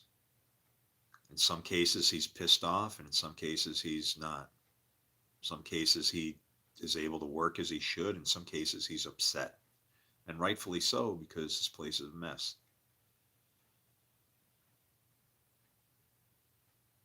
It's like when it says, "In him we live and move and have our being." That's just the spirit that gives anybody life. Anybody that moves, lives, and breathes has the Christ inside them. How the Christ is displayed. When Jesus said the Son will show himself to people whom he wants them to see, that's a choice by you. The things that you do you want them to see our Lord, or do you want them to see you? Right? uh, which is tough, because it's like, then you have to, who comes in the name of the Lord. If you're a judging person and you point fingers in that instant, well, who are you to say that you come in the name of the Lord? I'm going to make it simple and say you come in neither one name or the other. You come in the name of the Lord, or you come in your name. That's the only choices you get. You want your name to be written in the book of life? You better pick your name to be the name of the Lord then. Otherwise, you're not in there necessarily. My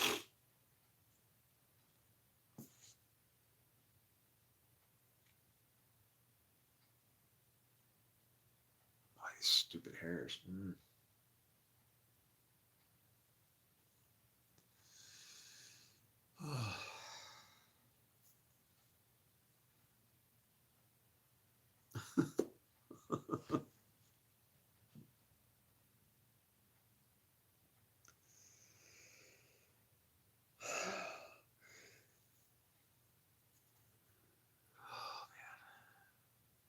You know why I'm glad I don't have any kids?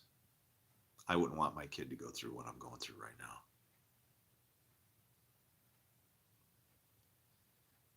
I have a God that's right in my face and lives and dwells amongst inside of every single person I see, and I'm alone, and there's nobody here.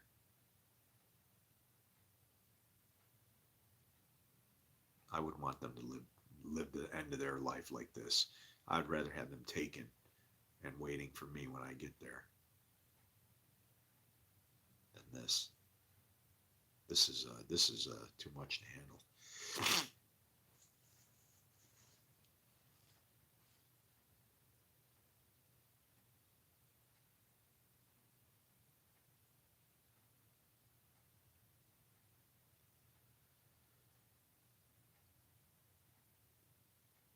Do you know they're using sound weapons now and stuff? That is commanding the air, in case you don't understand that. Oh, yeah. When you can use sound to hurt somebody, you're commanding the waves in the air.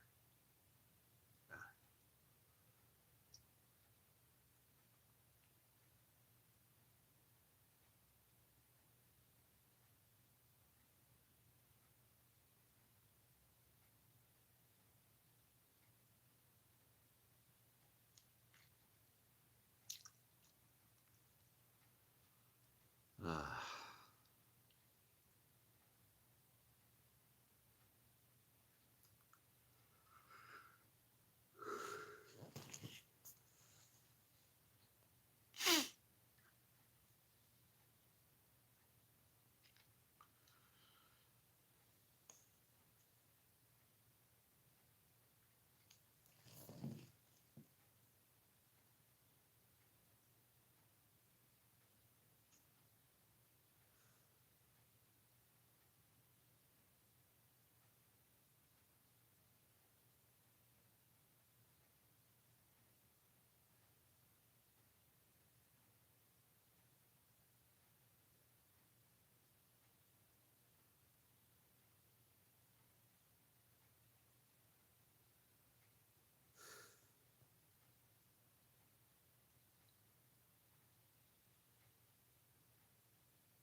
For you guys.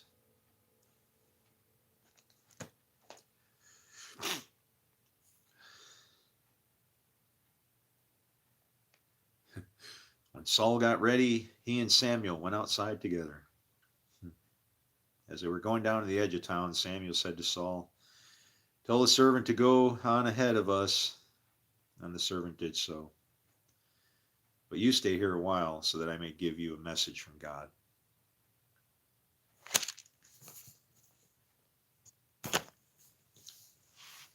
I'm going to take a break. I love you guys. I'll be back in a few minutes. God willing. uh, if God's not willing, that's okay too.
naturally. Something have your feet. Something never is. They do their job. I do this. I know what it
getting thin.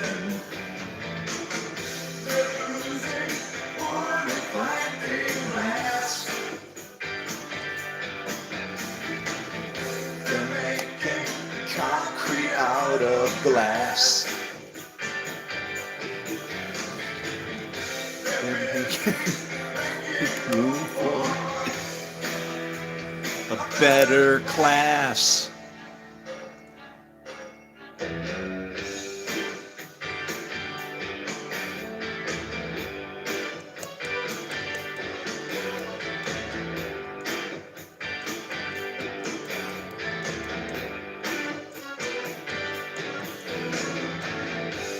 They're altering the view today. Money is tight, so begin without delay. Attention spans aren't very long. Doesn't take a genius to see that something's wrong. I wonder where the old place went. I wonder why they raised the rent. I'm a Bedouin shepherd. I guess I might as well gonna be like in a tent.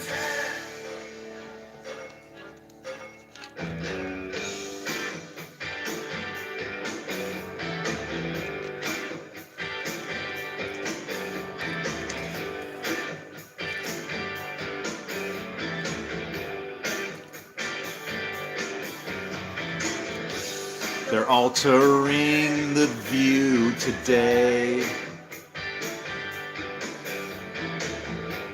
They're altering the view today.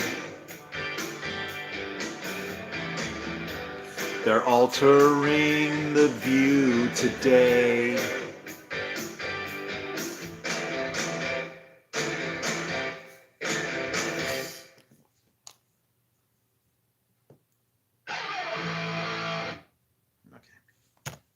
White Rabbit, the Rabid Rabbi. Yeah, we have a problem with our scroll. Have you eaten this thing lately? Oh man, I was all bound up this morning. It was incredible. It was a good time. Actually, I was walking through the house having my usual anxiety attack. I think that maybe God would mock me if I was mocking him. Oh, you want to be a king, do you? Remember when I did that other guy? Why don't you put on your white suit and rhinestones, baby? Yeah, no, I don't know. I guess maybe if he wanted to mock me, he could do that, and prophecy could be fulfilled, right? I'd be buried with kings. No, no, no.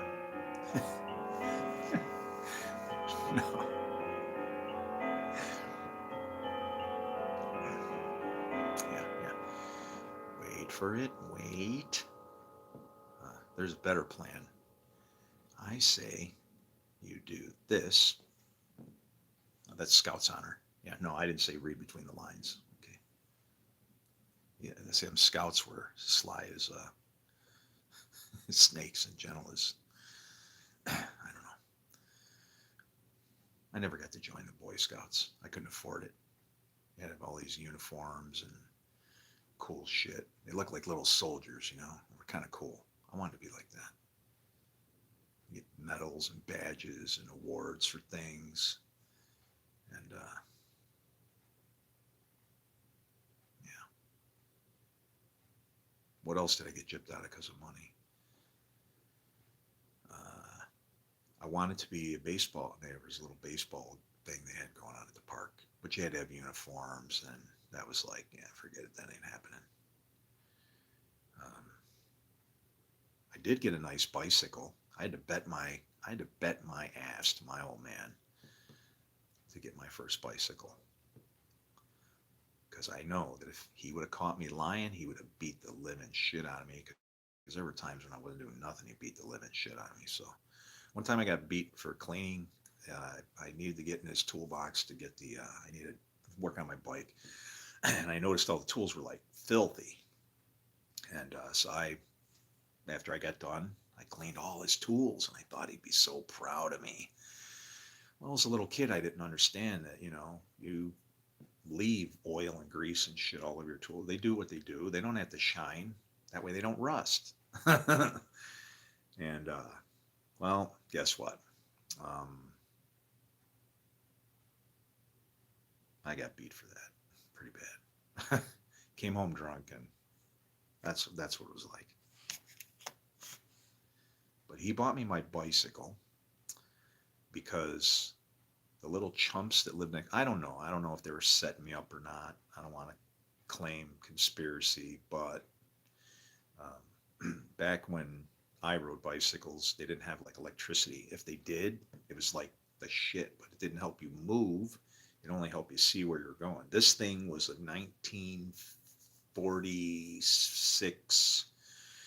What the hell was that thing, man? It had a radio on it. You had to put batteries in it, but it had a radio built into it and a speaker and little headlights, fenders. This thing was like, if there was I don't know, if there was like a Tesla of bicycles in the day, this was the shit, man. It was a Nissan Maxima, 100%. The good stuff. Quick and comfy. But I'm riding on this thing. I'm flying down the sidewalk, and well, I'll just say that it had training wheels when I started. And it would bounce and rattle and make all kinds of noise. And I rode that thing down the sidewalk, and I guess the training wheels must have fallen off. And so it was like my training wheels were like, yeah, they're there. By the time I got done with the first, they weren't there. So it was like, I don't know if I was set up, but wow, man, thank you. Talk about evil used for good or whatever. But however it happened, the evil guide helper thing was gone, and here I am. Well, I told my old man, and I was like, because I never had training wheels, no way, right? Well, he's up in the house, and I said, I can ride a two-wheeler. And he goes, no, you can't. And he bet me, right? And he said, and you know what? Maybe he was smarter than I'm thinking. Maybe he wasn't so much of a bet. That's why him and my mom were out there like, watch this. I know he can do it. I can see it in his face. The kid never lies. Yeah. Past the house on this rattly ass shit. Sidewalks is made of blocks of concrete. When they laid the sidewalk, um, I don't know, man. They didn't do it like they do now. Now they'll lay the whole thing. You put felt in between the blocks. In some cases, they'll just seam it and let it break on its own, like a cracker, right? So it kind of settles, but it'll stay all in one shot. Well, this shit was like, we had limestone pads that were, you know, like, I don't know. I got to think as a kid now. My hands were littler. Maybe they were. I gotta do a ratio thing here. Um, I have scars when I ground off my knuckles as a kid that migrated up here. There's like, I was riding a skateboard, like sitting on it, and I ground on my knuckles off going around a turn. And then when it grew back, the scars kind of grew up my hand, so they're like kind of like, it's interesting. You kind of grow into yourself, right? But I go by on this bicycle, man, and this thing is pow, pow, pow. Well, guess what happens? Just as I go past the house next door, there's one house, and then the house next to that has these bushes. And they were tall bushes. You had, like, when you went into these people's property, and that was nice. I mean, you can make your house look really nice just by putting up some plants. Do you know what it looks like when you put up some bushes and go Eddie Scissorhands on them things? I don't know. It just does something, right? And it's simple. It's just giving something a trim, taking care of the garden. Call it that if you want, right? Well, guess what? I a black cat goes running out. So I'm cruising down the thing, going, I'm looking up here. I told you, I told you. I'm not paying attention. Well, guess what? I finally got to start paying attention now. And here goes a black cat. Whew. And then the Matrix happened. You want to know what happened? Can you guess? I hit a dog.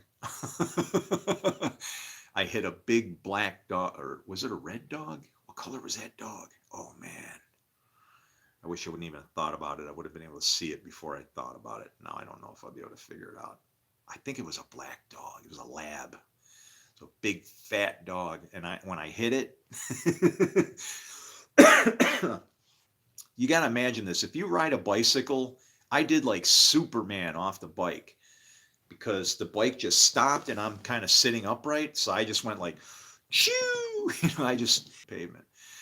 And you know what the best thing was? I jumped up. I was bleeding. Man, I was beat up. Jumping up. I told you I could ride a two-wheeler. And you know what? My dad, who couldn't afford, we couldn't afford shit like that, man. We couldn't afford that. He was an honest man, but he was a racist. And that was his downfall. Sad. Yeah. They found him froze to death, homeless in his truck on Christmas Day.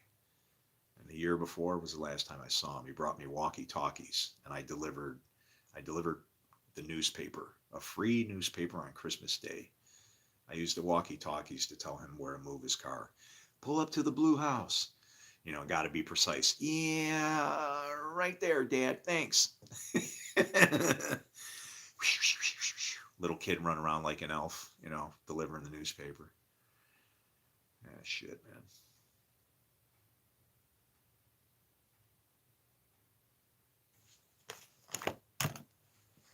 What's your life like? You don't know yet, do you? You probably got a shit ton of it left. Look.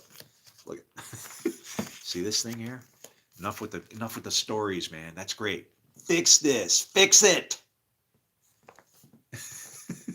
This is I couldn't believe it when I saw this name, man. This is Rachel. I laugh because I give this lesson, you know, pick up your cross and follow me. And when you divide God against himself, you know, I form light and I create darkness. I make peace and I create evil. I, the Lord, do all these things. And it's like, hello. Pick up your cross and follow me. And we killed the man.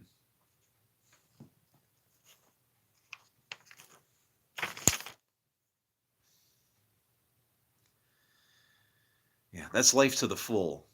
Jump on a stick. No, I'd rather be the living sacrifice that crawls off the altar repeatedly, you know, but just keeps crawling. What do they say? You can't. It's who the hell said that, man? That's one of the funniest jokes I think I've ever heard. Was that's the only problem with a living sacrifice. It keeps wanting to crawl off the altar. Anyway, I'm trying to what? Mont is not good champagne. Moet? I don't know. I never used champagne. No, actually, no, I didn't. The people who sin, you kill him every day because he lives inside you. That's what it's talking about. The Christ is the spirit that is in you. In him, you live and move and have your being. So we have the same spirit. You know, it's breath of life stuff, right? You and I were the same. We're in the same family. How it is that we relate to that Son of Man that's inside of us. How we, remember how he says the Son shows himself, can show the Father to whom he chooses. It's literally a choice of what Father you serve, you know. Your works are your reflection of the Father you serve. When I've seen you, I've seen your Father. That's all he was talking about. It's not rocket science, right? But like the woman, this is interesting because this is really interesting about this. See this word right here, this AH? That means brother by itself. But if you take AH and add it to the back of a word, it makes that word feminine. So it's like if you had a feminine word and you remove the brother.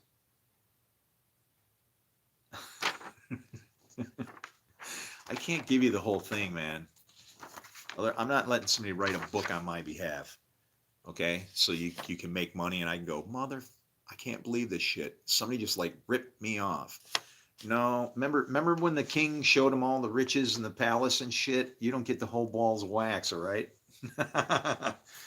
But I'm gonna have to just walk away from this at some point because it's like this just must be given to me so I can see. So I don't know. I always wanted to feel comfortable when I died, right? And I have no fear now. It's like I know where well, however I get there, it's all good. I don't want to suffer, but it's like I have no zero fear of death at this point. It's like why?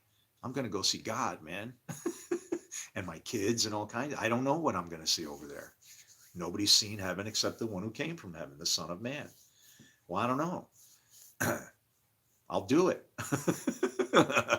You're a son of man too. It just are, when he calls you, he literally, when he says stand so I can speak with you, not to you, through you. Stand and I will speak with you. It's together. Let's reason together, right? We'll work this out. And when that causes you to stand, then you can hear him speaking. And because you hear him, then people will hear you, they'll hear him, right? That's all it is. Why can't you choose that? You don't choose who you want to serve? I don't get it. I do. I see it as like just being so cleanly chopped in half now, but bound together. Because it's like you got to go back to the idea that I'm breathing, you're breathing. I don't know who wrote the movie The Matrix, but it's a nice way to put it. We all breathe the same air, man. Why are we fighting? Um, it depends on what you consider this place to be. Is this the Matrix? Well, in a kind way, I think that's what it calls it in here. And I think it's actually in the book of Job. Naked I came from the matrix, naked shall I return. I think it says that. Let me see.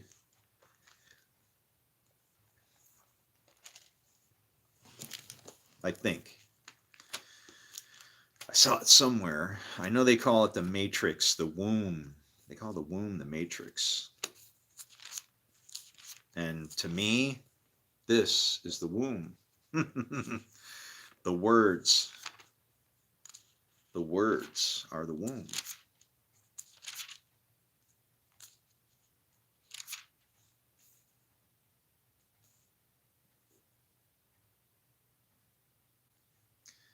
Why did I go to 29?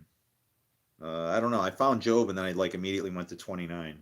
Moreover, Job continued his parable and said, "Oh, that I were in a month's path, or oh, oh, that I were as." Now they added the word "in months past." You don't need to add anything to this, okay? Read it like it is. Oh, that I were as months past. He could be referring to being a type of fruit for himself at that point. In the days when God preserved me. There you go. He was jammed.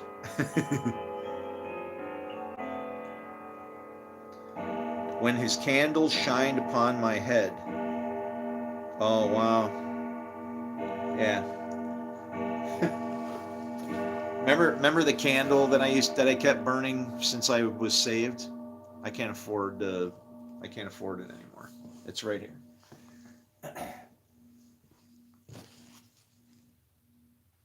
Light it on fire if you want. How many years was that? From 2007? I don't know how many candles I burned. One of those, that says it's a 7-day candle. That's bullshit. Those go out every 5 days if you're lucky.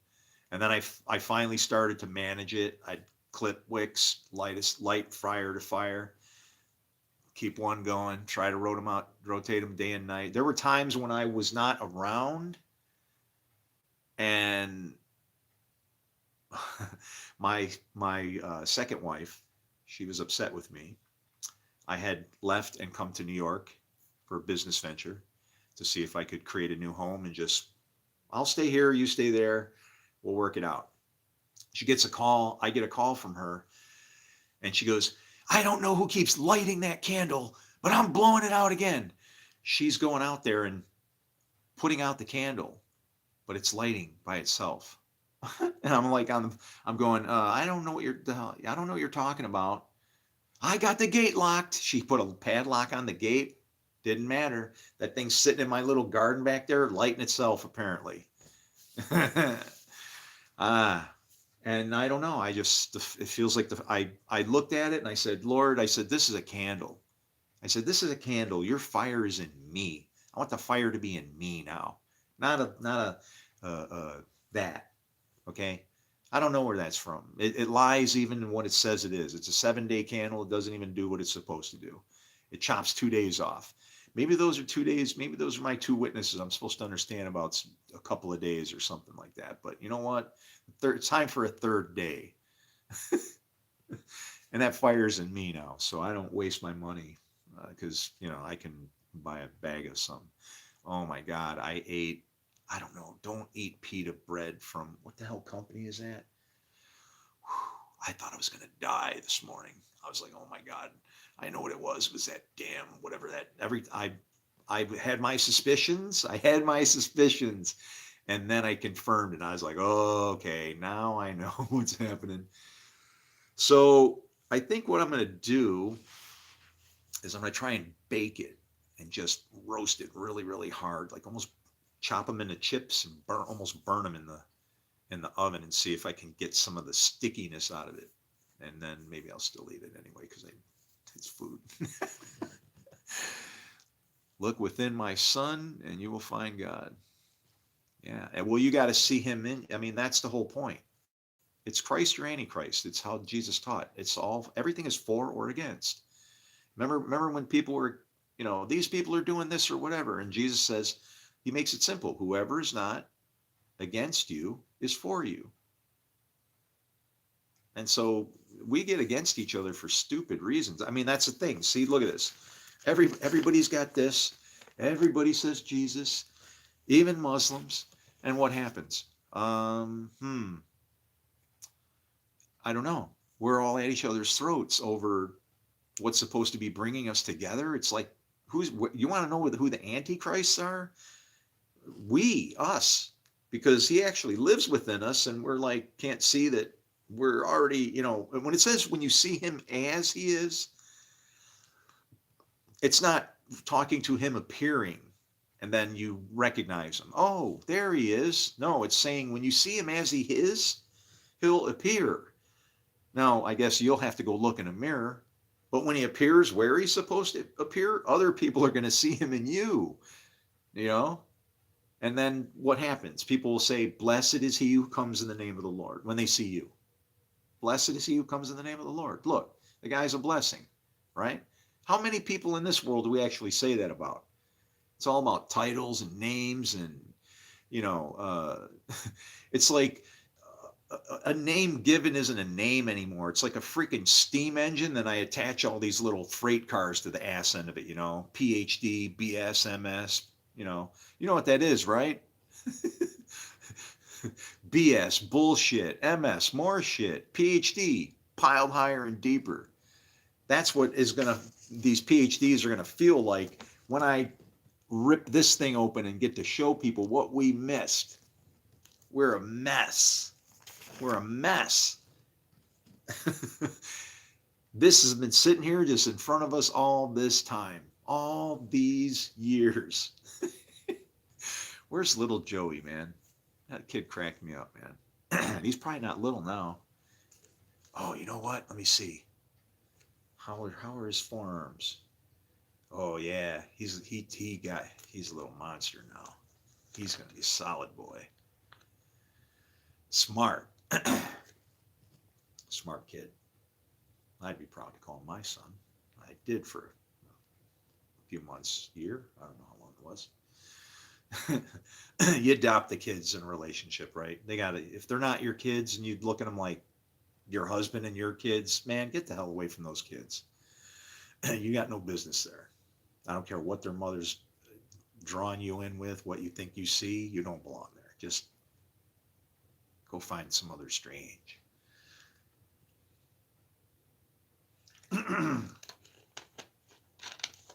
Hell yeah, I took over the damn house, man. And I used money to do it. It's like come home from work, place is trash. Holy crap. It's like you start closing up the curtains because if like the FDA comes by, they're going to be wondering why you don't have why is there no nutrition label on that couch? What do you mean? Oh, well, sir, come on. It's obviously, that's not a couch. That's a brownie now. Look at all the sprinkles all over the top of that thing. Cheerios and I don't know. It was like General Mills came to the house, the little General Mills elves, and they had some kind of mad food fight, right? Shit everywhere. Well, easy. I know what motivated me when I was a kid. I mean, when I was 14, I robbed a gas station. Money. Well, what did I do? I posted some classifieds on the fridge and say, hey, if these are the jobs you need done, we're going to pay you with money. Monkey money. And you get the little monkeys to work. And, but it didn't work out because you'd have somebody who wanted to hog all the cash. Somebody who could see the future. And so I'm going to say that the daughter, she should be doing pretty good for herself. She has the brains to do it, but it depends on if she can control her. Scheming is not a good thing, right? I don't know who to finish talking about here. Joey was a good kid. He's going to be a great man. His sister, though, was stealing his what the hell? His Reese cups. We went trick or treating, right? Take the kids out trick or treating. They're jumping in the leaves. I'm going. There's probably bugs in there, but okay. I'm more careful now as an adult, right? You ever get a bug in your ear or something? I'm trying. Really, I am. So these kids are sorting out our candy and making sure they didn't get anything weird, right? So we're going through it with them, and he keeps picking all the Reese cups and setting them off to the side. And I'm like, just thinking to myself, man, damn, this kid, he's solid already, man. Being maybe what 6 now? He's in first grade, and uh, he's already got the Reese cups figured out. It's like, and then I'm like, make a comment. No, you're saving those for later, for keep them for special, huh? Keeping them for nice. No, I give those, I give those to her. Why? Because she told me. I know they're like dog poop covered in chocolate, and I'm like, oh boy.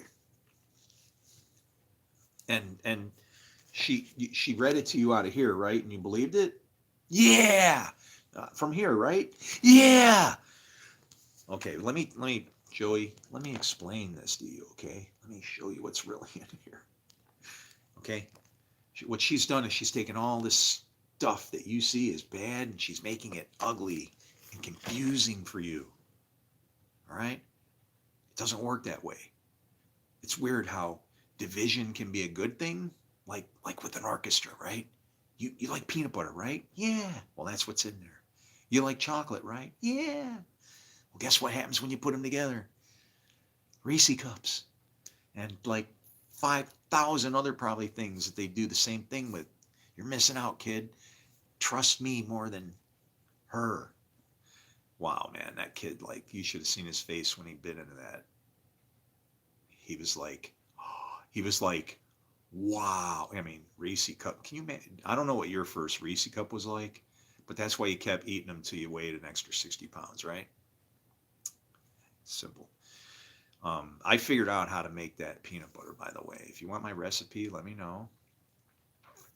And chocolate is easy too. That's just cocoa powder and cocoa powder. You need a fat in there as a like. You need some type of emulsifier. You need something to foundation. Uh, don't build with bricks, sticks, or straw. Butter, something like that, maybe better, right? Cocoa powder, that, and a bunch of sugar. And then what you do is, if when it's a science and a temperature thing, right? So if I get this stuff hot, it's just like water. It's going to bleed down, turn into a liquid. When I need it to turn back in the other way, guess what I do? I let it cool down a little bit. And that's how you coat the peanut butter. You can form your peanut butter nuggets. And then what do? I pour the melted chocolate on them, right? No, no.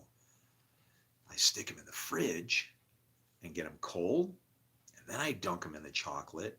And then I put them back in the fridge. And now I got Reese's ice cream bars. Yeah, what do you think? I'm making Reese cups? No, dude. We're making all things new. They already were made new for us. I don't know how this got lost.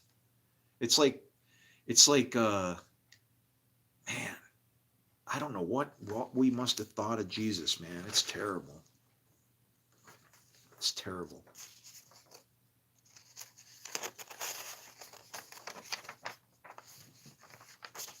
Whatever you do, when your rabbi's teaching you really hard stuff, just don't kill the guy. All right? Remember what happened in the beginning? All right? No human sacrifice, no spilling blood. It's really bad route to go. Always, whatever you can do, even with regards to sacrifices, right? He wants mercy more than sacrifice. Even mercy on like the animals. Can you imagine that? Stop with the blood, man. Mm.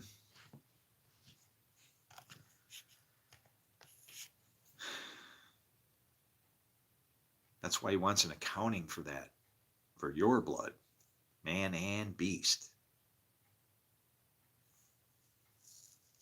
Man and beast. Oh.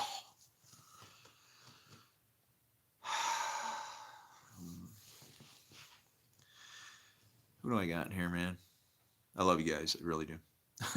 It's almost like we are cursed down here. Oh, well, what?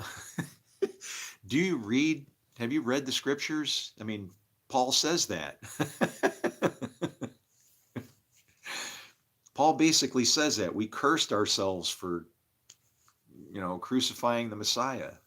Jesus didn't have to die. And then I have to say, well, maybe he did have to die. Something happened there that I can't grasp because God, that's his son, right? We're misunderstanding something there. I think that he just connected like two time zones. He connected the very end where you would hate your own maker so much to destroy him, just so he could go, I'm ending this time. The clock stops here. We're resetting and we're rolling forward again. The prophecies don't read the way people read them. A time's time, and a time's half of time is not 3.5 years. It's referring to half of 7. Okay? But as far as prophecy goes, it's a time, and a time's time.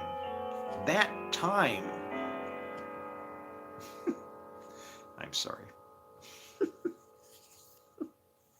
Calm down. Why are you? Why? Because it's real. It's real.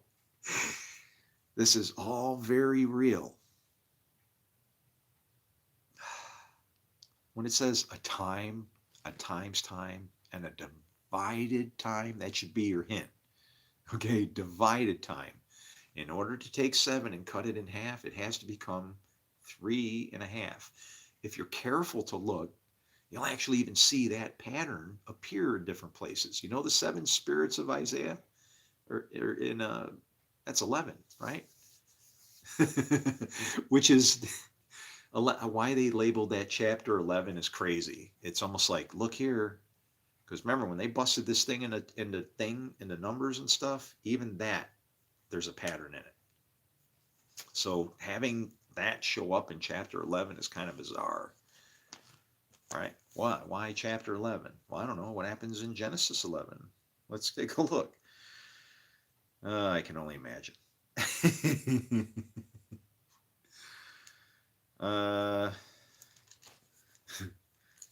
Is it where, if I had to pick something, it would be like where they gave Hagar to Abram.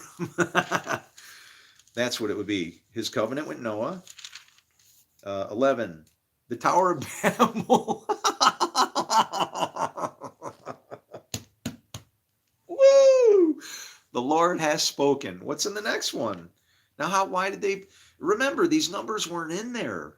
Now, man did this, so man knew where to put the numbers. This pattern's in here. All right. Man knew how to do this, or was the Spirit guiding and it just flowed in here? That's what bugs me. I can't talk to these people. Whoever did all this when the King James came, I don't know how in the hell they figured out why to bust it into nuggets. I've heard every story from they were sneaking the scriptures around and they could only get a piece at a time, so they were assembling it to everything under the sun, man. And no, no, no, no. There is a pattern in this thing. There is an obvious pattern. When you're looking for it, you will see it. And all my proof is right. Look at this, Genesis 27:27 at the top of the page. So he went to him and kissed him. When Isaac caught the smell of his clothes, he blessed him and said, "Brother," he said, "Ah," that means brother, "brother, the smell of my son is like the smell of a field that the Lord has blessed." I'm look at this, Exodus 1, 2, 3, 4 at the top of the page. All right, 11. Let's get to 11. All right. The plague on the firstborn. Now the Lord said to Moses, Moses. There you go. So there's Exodus. What's the next one? Leviticus, right? What's Leviticus 11? There's Leviticus 4:11. Maybe there's information for us there. And at the top of this page it says 10:4, Leviticus 10:4. 11. Clean and unclean food. Well, perfect there, isn't it? Did you know that I'm White Rabbit, the rabid rabbi? See, I chew the cud, but I don't divide the path. We're all on the same road. Prepare for a feast, will you? Prepare the feast. We're all going to eat. We have been for centuries, millennia. All of the oh boy. Numbers. Oh, bam, bam, that fast. Fire from the Lord. Oh, now the people complained about their hardships in the hearing of the Lord. Are you seeing the pattern here? You don't want to know the creepiest one, though, is what they did in John 6:66. And from this time, many of his disciples followed him no more. You know why they put that there? Because they're trying to tell you that Jesus came as the bad guy too. He's both. If he came with the Spirit of the Lord, what does the Lord do? Forms light, creates darkness, makes peace, creates evil. Jesus could be just as bad as he could be good, but he knew how to use bad for good. And I believe that's what they're trying to show. And I'm not ashamed of saying that, because that's what the Lord does. When it's said that the Spirit rested upon him, I form light, I create darkness. I make peace, I create evil. Is the Lord supposed to be at rest, or is he supposed to be at war with himself? The Lord is a man of war when he rests on man, because that's what man typically does. Jesus wasn't that way. It rested upon him.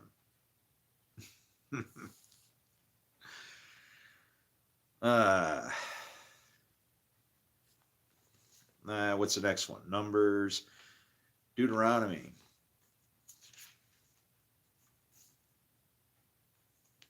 Love and obey thy Lord.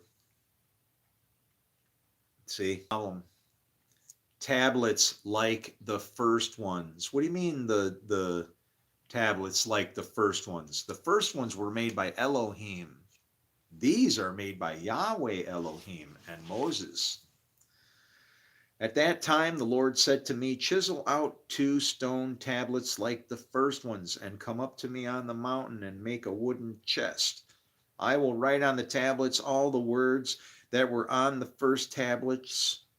At that time, the Lord said to me, chisel out 2 stones like the first ones and come up to me on the mountain. Also make a wooden chest. I will write on the tablets the words that were on the first tablets, which you broke.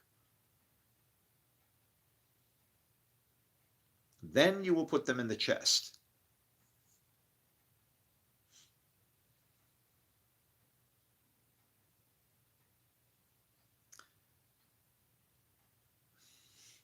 The first tablets were written on two sides. I just want you to know.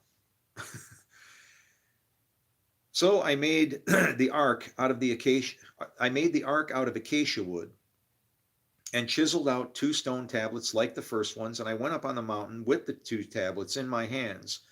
The Lord wrote on these tablets what he had written before, the 10 commandments he had proclaimed to you on the mountain out of the fire on the day as of the assembly.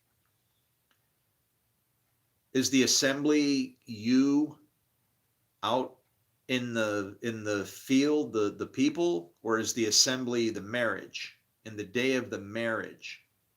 That first tablets are written on 2 sides. That's a marriage covenant.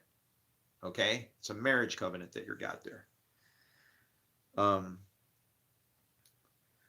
Lord wrote on these tablets what he had written before, the 10 commandments he had proclaimed to you on the mountain out of the fire on the day of the assembly of the marriage.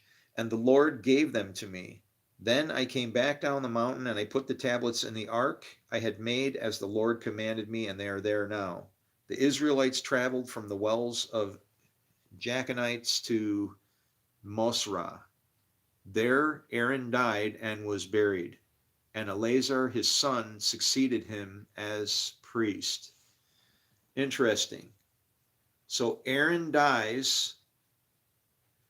Remember when it said that in the New Testament, this is important what I'm going to tell you right now. Okay, if you're going to cut this video and you decide to do that, you do that kind of thing, you do this, all right? This is important. Aaron dies when? After the covenant is made, after the new tablets. Remember how Paul says that when there's a priestly change, that you have to honor those laws until that priest dies? See, and this is the shit that a theologian's going to hear this shit coming out of my mouth, and you're going to go, whoa, who told you that? I'll tell you who told me that. I'm trying to tell you who told me that. This told me that. The word. Is it come to you? I hope so. Aaron, when he says that there has to be, and it's actually, this also even gets into the law where if the person goes to a city of refuge after they've done something wrong, they got to stay there until the priest that's in service at that time dies, right? That's what all this is about in a different way. It's like, this is what Paul was talking about, all right? Paul's solid. Paul didn't say anything wrong. He's so misunderstood. They paint him up to be a damn demon. Paul loved Jesus. He loved God. All right. Being all things to all men and all of that, you can be too. It's up to you. You present God, hopefully in peace. I can do that. You believe what you want. Wow. Now I want to see the Israelites traveled from the wells.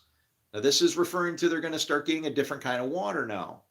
Okay, so these 2 names of these places, it's a transition, or it's going to show 2 boundaries, right? So if I go over here to my little handy dandy book that doesn't always give me every name that I want, unfortunately. Let's see if these are in there. Jachanites.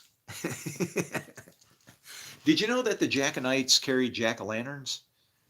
Yeah, they had a really strange kind of light. Let's see, Jachanites. Like Jachanites. Sometimes I see some of these prophets' names and things in here, and it cracks me up. Like I see one called I'd do, and it's like, sounds like a law-abiding man to me. Hij, and somebody will get in here. There were no J's at that time. It would have been a Yaconite. So now I know they're screwed up. They actually have to burn a yak every night, or they're pigs and they eat too much. Let's see what they got. Hij, yaconite, yaconite. What are the yaconites? Hopefully they didn't turn into something that's still around because they'll be pretty pissed off at me after all the nice thing I just said there, right? So I guess the yaconite, yaconite, yak. Yacon.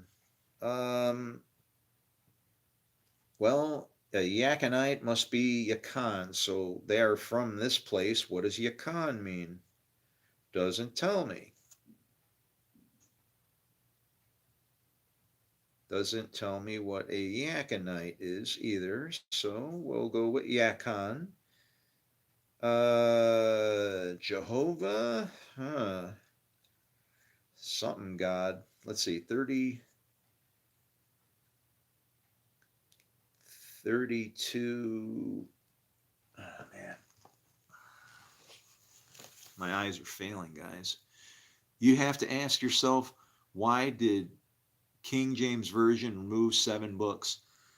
Well, that's the thing. Taking it away because you don't understand it doesn't help it. I listen. This is the Gospel of Thomas, and I got to watch on YouTube some Harvard professor blow this thing all full of holes, saying it's junk and it doesn't fit. He mocked it. He goes, "Oh well, what does that mean?" He was literally like that, and with his class, and I'm like, "Wow, dude! Remember what happens when somebody laughs? Remember what happens?" And I'm not laughing at you guys. I'm laughing at myself because I'm gonna, yeah. Wow, this is like the worst joke ever pulled on us or something, and we are the brunt of it. Okay, but let's see, Jacan, 3292. Oh, wonderful. Can I go right to the page? Pow. No. Okay, 3292, 3292, 3292, 3256, 92.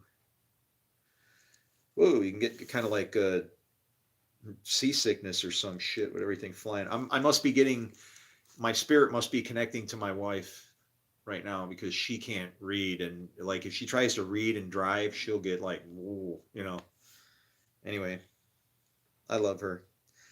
All right, and this says from the same as, sure, 6130. It's going to run me somewhere else. Now, did I say 3292, right? From 6130, which sounds like that sounds like an MOS number, honestly. If anybody knows what a 6130 is, let me know.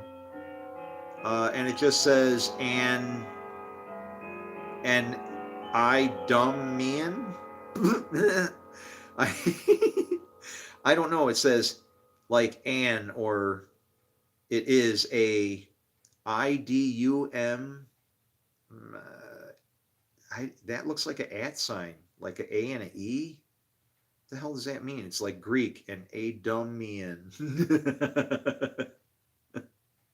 See how I mean? I read this and I feel like it's getting like we're being mocked. Compared to 1142, but it's the same as 6130. Well, then why don't they just take me there in the first place, right? Right, 6130. Now we can hit the first page. Okay, 6130. What is it? It's a from an unused root meaning to twist.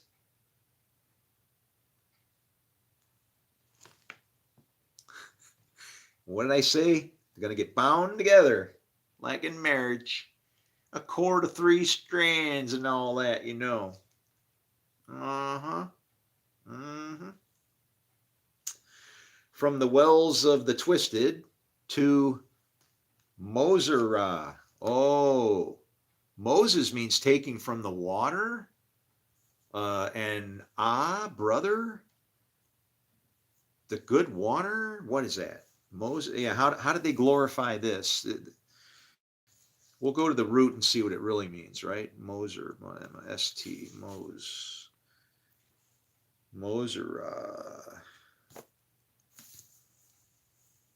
Moresh, Moriah, R-S, Mosera. Corrections. Nice. Nice.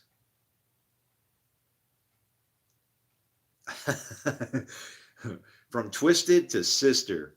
Wonderful. 4149. Man, you got to pay attention to the names, guys. 4149. The names, the names. It's all in the names. If you look at the names, you're going to see a completely different story.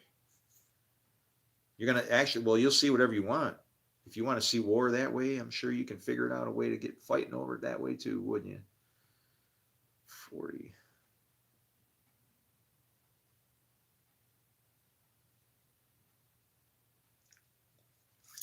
Feminine. Feminine correction or corrections. And that's why I said any word that ends in AH is feminine in the Hebrew. So that creates a problem because, well, Torah means teaching a piece. That's feminine word. Okay. Or Torah means the teaching. Ruah, which is spirit, is a feminine word, which means if you're saying, if you refer to your Holy Spirit as being a he, matter that God has a consort. So that would be his feminine part to him, his spirit, you know, the us that's up there.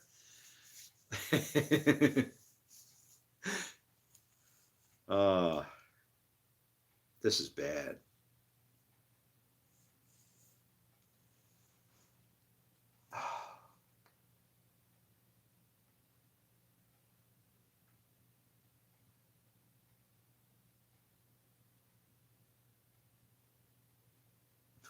This is terrible. This is freaking terrible. Stop making God, Cody. You did not say such things. I rebuke that. And hey, don't be rebuking anybody in the name of Jesus. Do you realize that when you do that, you just called yourself a devil? You just, what do the sons do? They do what their father does. What does the devil do? He rebukes and accuses, right? No, but it's righteous anger. What did this person say? Stop mocking God. What's Cody doing? See, listen, this is what you don't understand. Why? Let me tell you something, Cody. You can go ahead and mock God, but this is what I'm talking about here. Okay, this book, it's ruining your world, isn't it? You don't want to know why? Because this book is this book is either a great sword or it's a shovel. And this book warns us about using this book to start war. And I'm trying to point that out to all the people with the book that have like decided to pick up and start ripping up the other side of our planet, mine and yours. Okay. So if you can help me to help people understand that even you are a victim under this book, as per what the book says and what's taught in this book, it calls you a victim of this book. Do you realize that? That's what this guy Jesus was trying to stop. Exactly what's going on here. I just happen to be the next guy who can understand what Jesus was teaching, and I can see it very, very clearly, and I'm disturbed. It bothers me that here's how I feel about it. Don't mock anybody this book. They're people, if they're being nice to you, then they're doing what God has made them to do. You want to know what's funny? If you are doing good, you're actually serving my God, Cody. Now you're saying you don't know him, but then see, irreverence, you being irreverent is justified because you're serving a God that you don't know. And that's my God. Good. I guess his purpose is still works even through you, the unwilling, the unknowing, the whatever. You're unknown, I guess. Oh no, actually you're known. All of us are known. And we're going to be really known here. But anyway, yeah, don't fight, man. It's pointless. If this book is literally super holy, no. I didn't say it's super holy. I said it is what it is. This is a tool. And you have experienced people using a tool to be the voice of God in a very, very bad way. I can't control this. The only thing I can control is, do you like computer programs, Cody? Do you like computer programs where it says if, then, if, then, if, then? right? You want to know how many times it says if then inside this book? It's everywhere. And it says if, if, if, and then it gives a path you can go in one way or the other. And I seem to see that there's no problem with the book. It's with the people that carry the book. Okay? There's nothing wrong with the book. The book. Okay, you know who Napoleon was? Was he a Christian? You want to know what he said about this book? Napoleon. Yeah, that little 4-foot bastard piss and vinegar took over the whole damn world, right? And cried when he had nothing left to conquer, I think. But anyway, what? You want to know what he said? He said the Bible is no mere book, but a living creature. Right. People read the Bible are looking for the beast. If only they knew. Yeah. The Bible is no mere book, but a living creature against which all who oppose it will be destroyed. That's what somebody said about this book, knowing the truths that it contains. But it didn't say he was that's why he was like an antichrist. He could conquer and do everything. But he fulfilled an antichrist role because why? He didn't do it of his own power. And I'll tell you this, none of us do anything of our own power. It's why Jesus said that to Pilate. Hey, you're going to crucify me, but if God, the God I serve didn't put breath in you, then you wouldn't be able to do it. And I trust him at that level. Do what you got to do. Wash your hands of the matter. I'm here to basically claim my lost flock. They're going to shoot me full of holes. I realize it. They're pieces of shit. They're going to murder me. But you just do what you got to do, and then the curse will be on them, and it's going to go for thousands of years, maybe probably like exactly 2. And then I'm going to come back again and kick the shit out of this place a second time, and maybe they'll wake up. Okay? The whole place. The whole place. And you're exactly where I am, my friend. So that's how I see it. It's like you know how they say history repeats itself? This thing shows you how. All right? That's all. And I love you, dude. I hope you're safe wherever you are. Yeah. Don't hurt anybody, right? You seeing the fact that you look at the fact that you hate the devil and all of that stuff. See, Jesus is talking. You do know what Jesus came as? He came as the devil to teach us about the devil. That's why he said the world hates me. But he was trying to show what the purpose of the devil is. And this was the only way he could do it because, and somehow the teachings are lost. The devil has a purpose. I'm Jewish. I'm Jewish. Okay? The devil works for me. All right? He's my friend that I don't want to ever see. He's there ready to accuse me, kind of thing. I make sure he doesn't have any reason to. Right? That's how I live. That's my relationship to that, whatever their devil is that bothers them. I don't blame my problems on the boogeyman. I'm a realist. But when you take this book, these writings, and one of these, okay, this you know what this is, right? This is called a calculator. When I take this and one of these, I can show you how I can use this to end a pandemic in about 40 days. Call my bluff. Shoot me if I'm lying. Or stone me or whatever it is that you do to people that don't understand your book. That's how I feel about it. You and I, according to that book, we should have been born into a kingdom already made for us. But I don't say that God's out of control, and I think he had to show us the bad so we could see the good. Right? Would I appreciate being born in with a silver spoon in my mouth? They've done experiments like this, Cody. They take kids and they jam them in a room and give them every single toy that they can possibly want, anything, and no friends to play with them with. And it's great for a while, but then pretty soon it's like, wow, man, getting suspended from school is just like, ain't as much fun as I thought it would be. I got nobody to hang out with now. Well, guess what? That's why God loves the sinners. That's why Jesus came, for people that are burdened by that. He came for the oppressed. Do you want to know who the oppressed are? People that don't walk and live by these rules.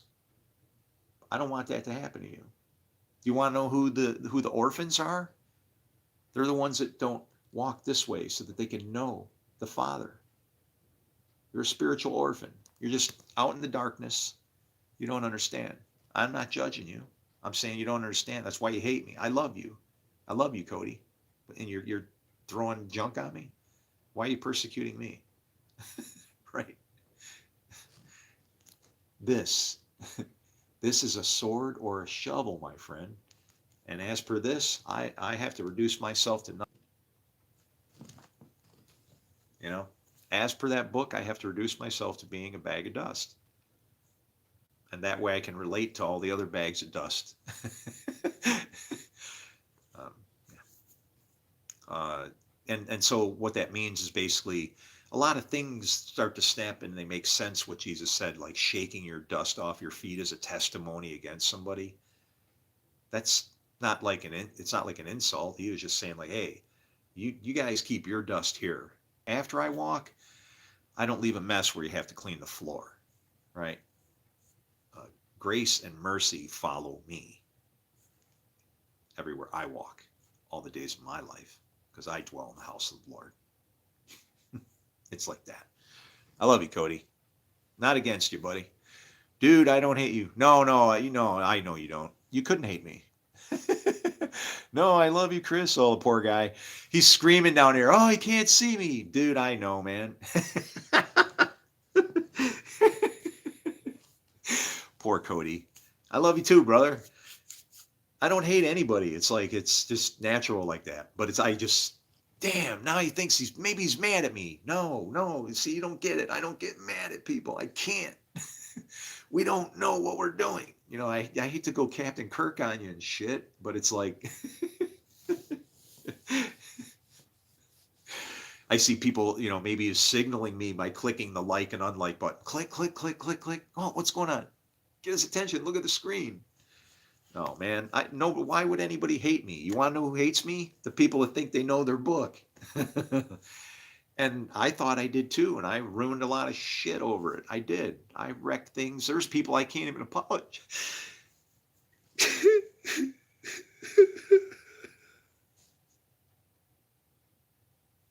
I'm sorry. My daughter died a couple weeks ago, 3 weeks ago. And I used that book to wreck our relationship.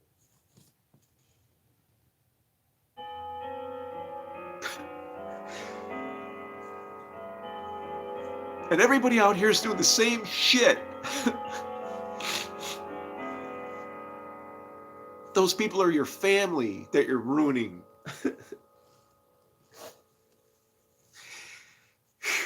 Man.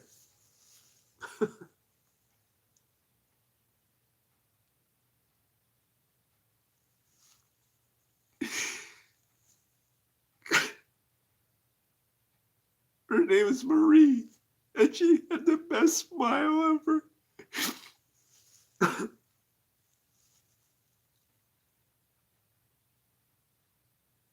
When she smiled, everybody smiled.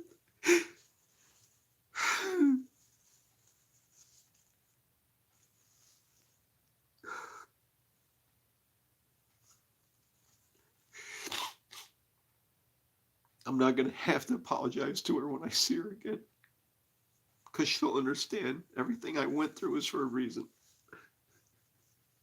And she knows now. Maybe she asked. Maybe she asked. The last time I saw her, I said, I miss you guys. I love you so much. I just want you to know I miss you guys so much.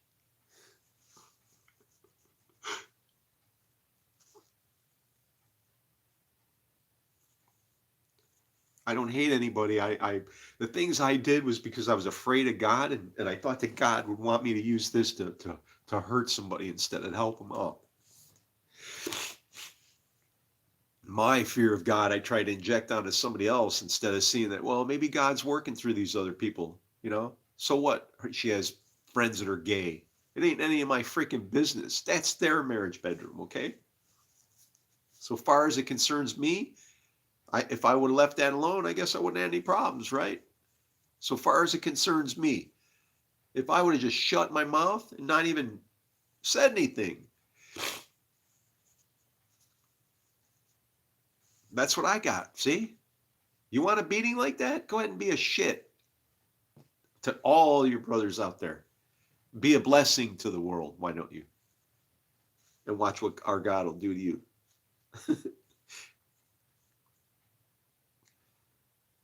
He's judgment isn't something off in the future, man. Okay? No, it's now.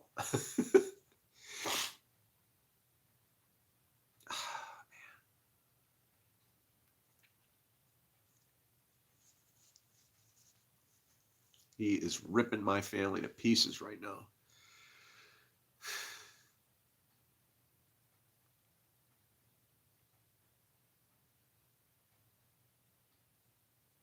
Showing me who my family is,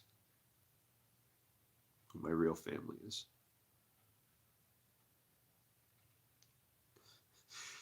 It's very limited, it seems. Hi, Henry. You come to join the crowing.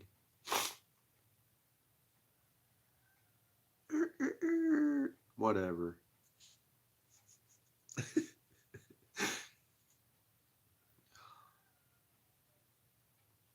It's the kids too, man. It's like I know what it was like when I lost my mom. You only get one.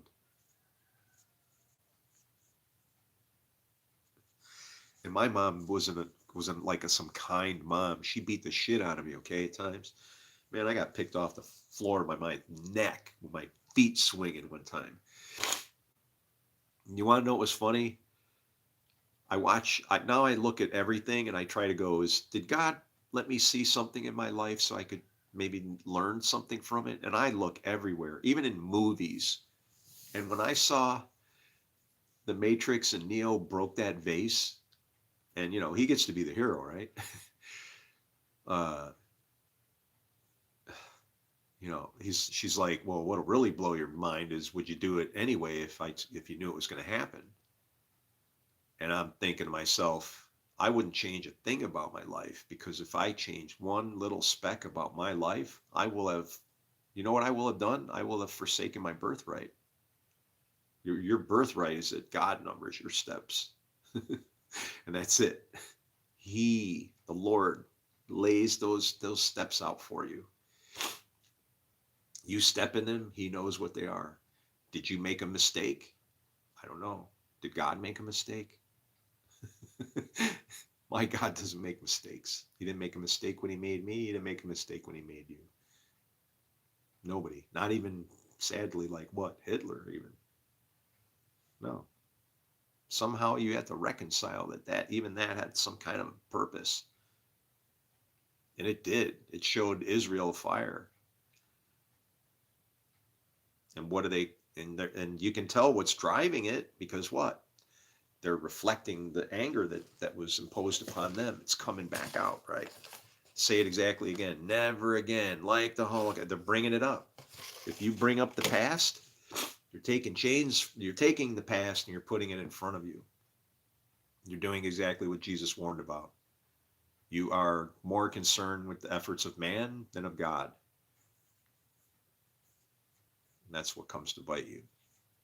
It's weird. It's in your head and it comes back to bite you in the ass. It's, it's referred to as familiar spirits. Something you think you understand how it should work. Don't ever do that. Rely on the law. Always rely on the law. Don't try and outguess your enemy. You're trying to outguess God. Then you have some kind of cosmic battle between good and evil, and I don't subscribe to that. I say the battle's right here, and it's within us, each of us. All I got, man. I love you, Cody. Holy moly, what's going on here? You are a real one. I'm a piece of shit. Dog sometime. Here. All right. Let me back up. You guys have got some comments in here. Let's see. Nonsense, know thyself. Well, you do. What does know yourself mean? It's not about knowledge. See, that's the problem. People don't understand how much trouble that four-letter word, K-N-O-W, has caused. When a man knows a woman, what happens? Fruit, manifestation, okay? When God knows you, that ain't my fruit. But we did what you said. It ain't my fruit. Okay? So use that when you want to unriddle these verses that make absolutely no sense unless you can understand exactly what I just explained to you. Like, Israel only have I known. Are you telling me God only? Well, what about everything else? That's called place of the skull. You're going to die up here if you have information increasing. You want knowledge to increase. Knowledge. They perish for lack of knowledge. In other words, they don't do something. They don't know. They don't let me know them. Right? He knows me. Very simple what Jesus taught. When I see you, I see your Father. Same with goes with me. There's only two fathers. Now, if I'm good and you call me evil, that's kind of a trouble, right? I'll look at your works and decide. I'm not going to use doctrine in different ways where the Trinity is bullshit. It's not mentioned anywhere. It's a way to explain things. Okay? That's all it is. They're just, symbols and things trying to explain our God. Like this one, pick up your cross, that's the woman, and follow me. Right? That sounds a lot safer for Jesus than stringing him up on a stick. I'm going to go with that's probably what he meant. Okay?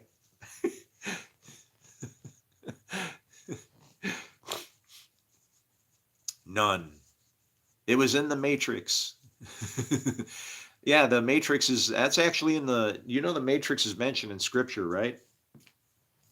Naked I came from my mother's womb, naked shall I return. I'm pretty sure it says Matrix in there. Naked I came from the Matrix, naked shall I return.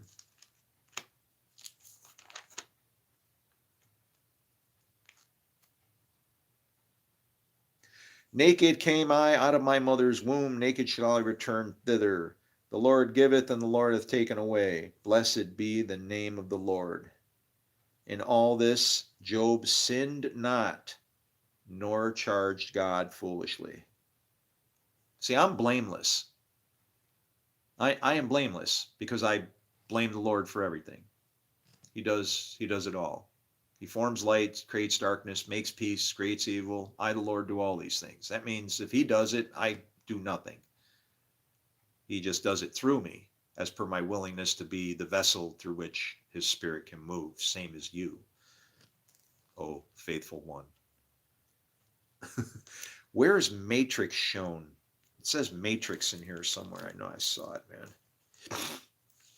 It uses the word matrix to refer to the womb somewhere in here. Pit, pleasure, known. Yeah, to know would be better. It's a verb, matrix.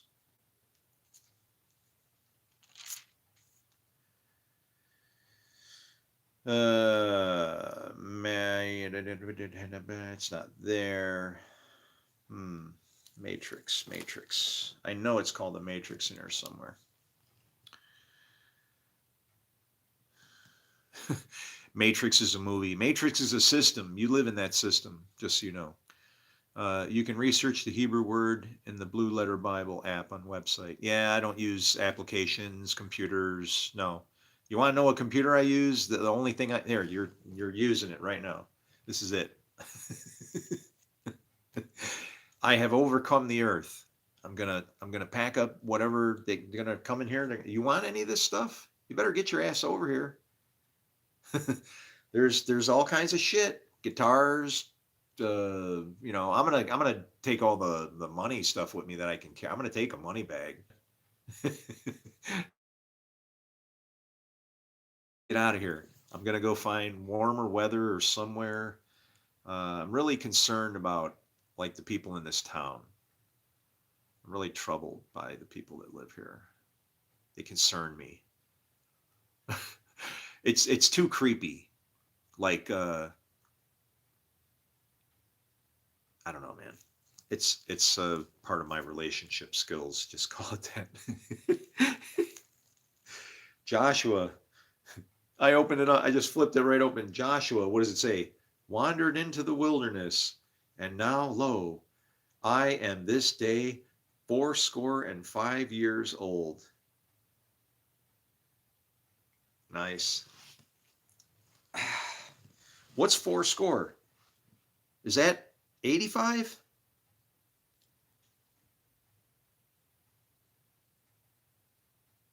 Is that 85? Fourscore? What the hell is fourscore? Why is one score 20?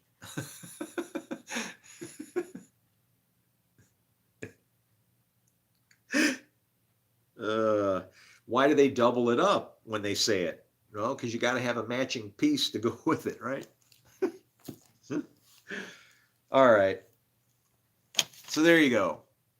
What do we got? 3 hours and criminy minutes. Jeepers creepers, man. I realized your environment is very important. My environment? No. It's this is like my past. Everything I've ever had, I've brought with me. And I mean, I got things that are really old, you know. I got newspapers from like 1982. I have a lot of stuff. Newspapers and stuff, that's hard to keep. Technology and stuff like that, all day long, man. Just plug another battery in, put it in here, plug it in there. You know, some of this technology is nice because it doesn't have chips and shit you can trace and chase. You know, it's like doesn't have radio chips, doesn't have an FM radio built into it, even though you can't access it. Interesting.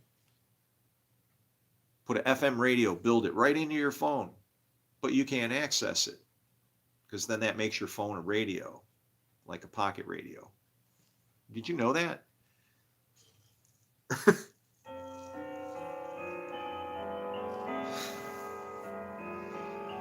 Shit's in everything, man. Everything, everywhere.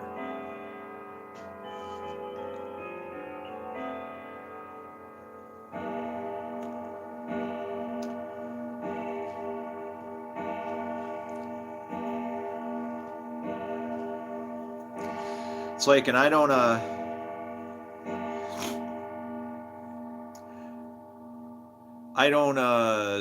yeah, Matrix machine living in a thing like that. I don't. If that's the case, your chances of seeing the outside of it are like next to none, right? The only thing that you're going to see on the outside of it is going to be your spirit. And then you can say that up to you to say, well, I live out there and this is my spirit in here. But either way you look at it, you better be, you know, storing up your riches for heaven. If you really think there's some other side. And this whole concept just bleeds in everything. Nested world, shells. The Bible's written in that way, like nested shells of events, you know, spirit over the waters, land, garden, fruit, nakedness, shame, curse. What happens with Noah? Boat over the water, land, garden, fruit, nakedness, shame, curse. What happened to America? Boats over the water, land, garden, naked people, shame, curse. Just keeps, it's like a, the wheels of time just keep rolling over and over and over, you know? Time. What is God's throne? It's time. It always goes forward no matter which way it goes.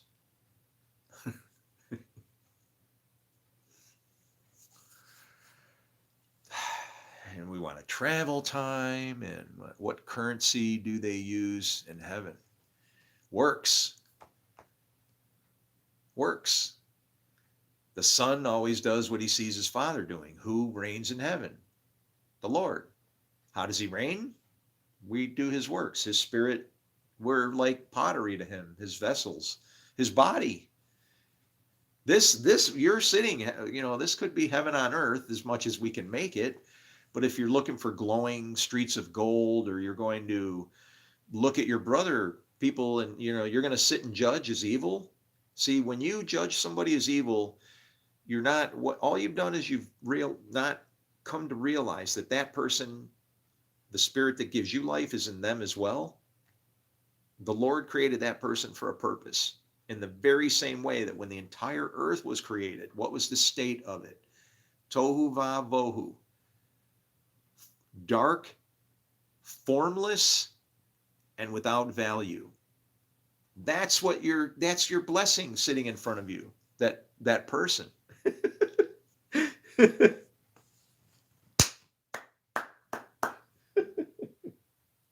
That's your brother.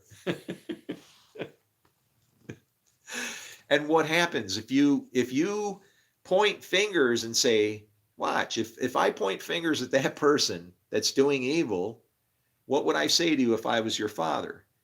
I'd say, you've been here with me all this whole time. He's just out spending the riches. What riches did he give him? The breath of life. Okay? He gave him land, and he gave him a breath, right? He gave him a bow and a covenant.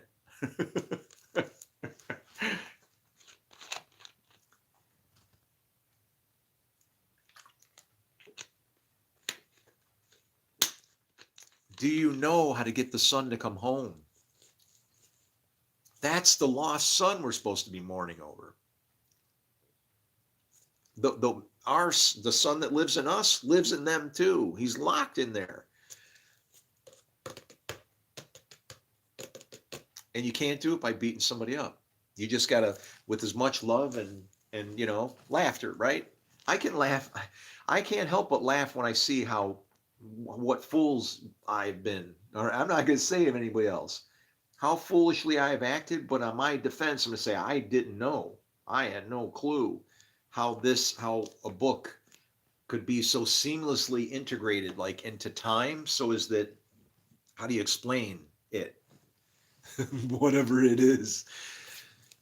I don't know, man. It has the ability to show you what's coming, but everything is in there. You just got to look and see if you can figure out where you can see what's happening. It's like right now in Judges 16, that's Netanyahu.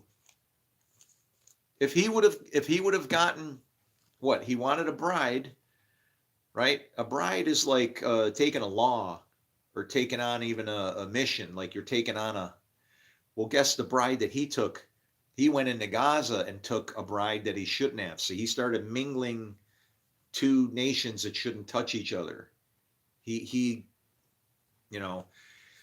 Gaza, you want to know what Delilah means? Dangling like fruit. Don't touch it. He did. He jumped and went in full force, didn't he? Tearing the place apart, destroying the place with a jawbone of an ass.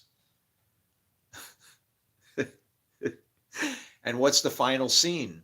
He's blind and knocking down the temple. He's about to destroy the temple. Change the names around, guys. You can be Philistines. If you are not living in Jerusalem, which doesn't mean anything about that city. It means living by the law, the teaching of peace. Jerusalem means teaching of peace. If you're not living by that law, you're living outside that law. It's beating you up because you're not in it anymore. You want to know what you are? You're a Philistine. You know what a Philistine is? It means immigrant. They get to come too.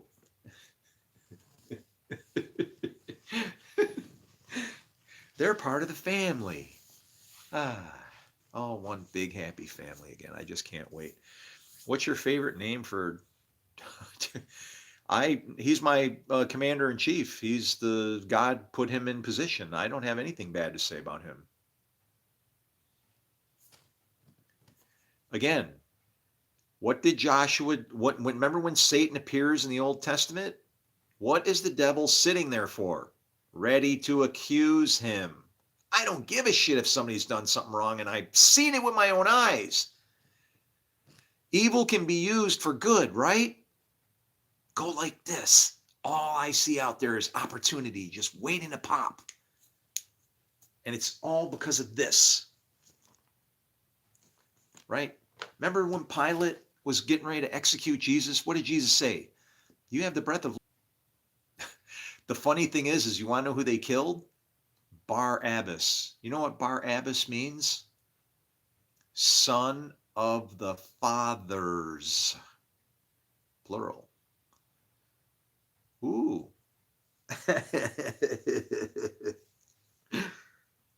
See, Barabbas was a sign of somebody that the Lord lands on them and becomes a man of war.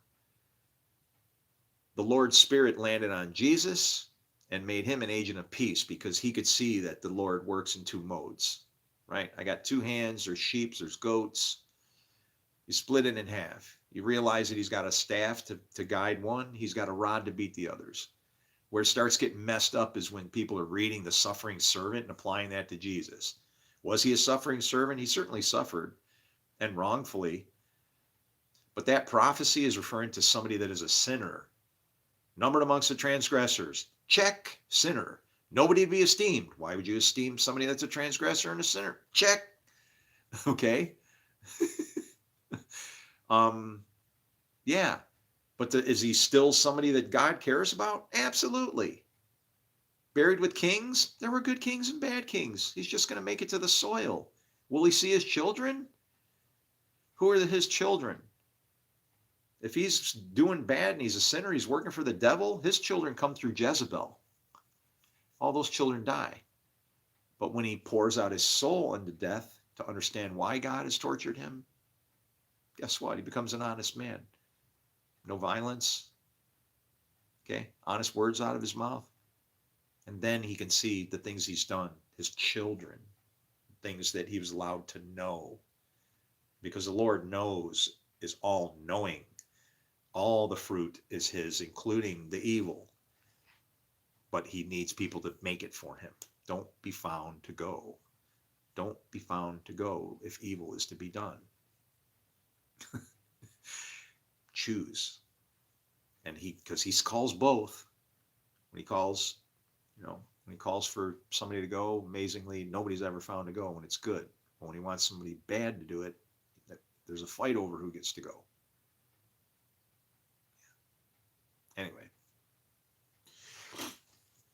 And probably why when he needs destruction to go, he sends somebody, he doesn't get the people that drink out of their hands, right? He doesn't want the people that drink out of their hands. Somebody who drinks out of their hands, sent into battle. Hey, there's a right and a left hand. Me, I'd be like this. This is the one God gives me. Here, have some. You can drink out of that one. Oh, you know God? Oh, well, you should be drinking out of your own hand then. Water should be coming from you. Why are you telling me that?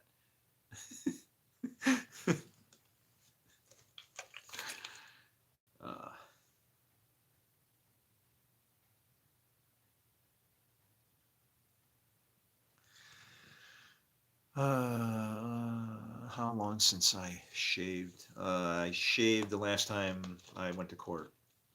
I was falsely accused. Nice when they see a guy that looks like this, they like to throw children into the mix.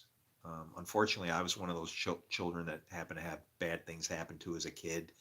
It doesn't make it okay for me to do. No, in fact, it turns me into a raging freaking animal that will protect your kids with my own life. Okay? Yeah.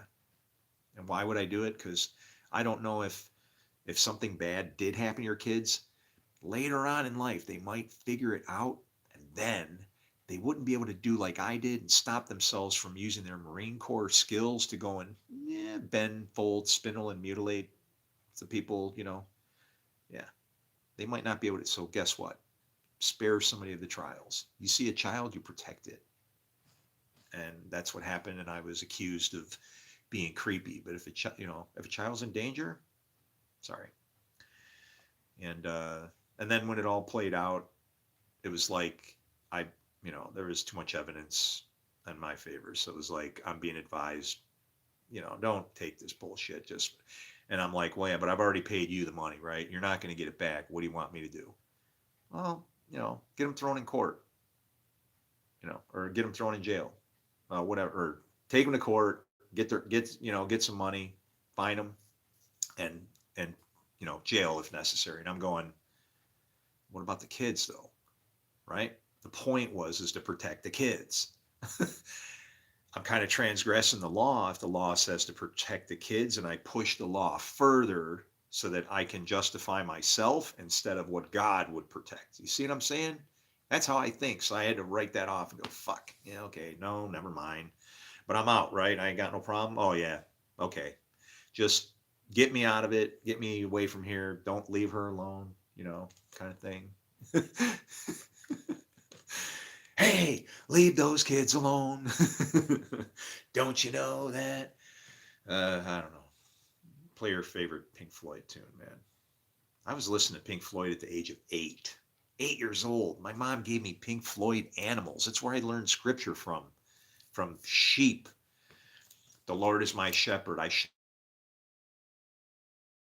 pastures green, he leadeth me, the silent waters by. With bright knives he releaseth my soul. He maketh me to hang on hooks in high places. He converteth me into lamb cutlets. For lo, he hath great power, great hunger. When cometh the day, the lowly ones, through quiet meditation and great reflection, master the art of karate, and lo, we shall rise up, and then we'll make the bugger's eyes water. Carelessly passing your time in the grassland away.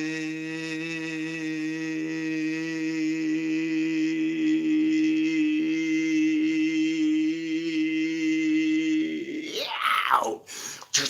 And then this freaking crazy ass. Yeah, Gilmore and Boys, they did it right, man. They had a lot of crazy tunes, man. Several species of small. This is a tune they wrote. This is the name of it. Several species of small furry animals gathered together in a cave and grooving with a pict. That was on metal. Yeah, that was the kind of stuff that you listen to when you're. Oh boy. You're right. I shouldn't glorify that. Those weren't fun days. They were stupidity and motion. I survived them. And yeah, drugs and blowing your mind out is. You want to wreck your mind? Learn this book. If you can know this. I mean, let's put it this way. I'm trapped now because of what I know in this. I can't escape it. uh, yeah. If I ever thought that I could take something that could screw my mind up and I'd be happy about it and whatever, kind of get high. Shh. I ain't never had anything mess me up more than this. But this is what the problem is with the world, because if you don't understand really what this is, it's like a compass. It's like that thing that he has in Pirates of the Caribbean where it's a compass that leads you wherever you want to go. And if you have a bad idea and you're for yourself, you're gonna get led down some bad places, man. Lady Wisdom, woo! All her children are vindicated.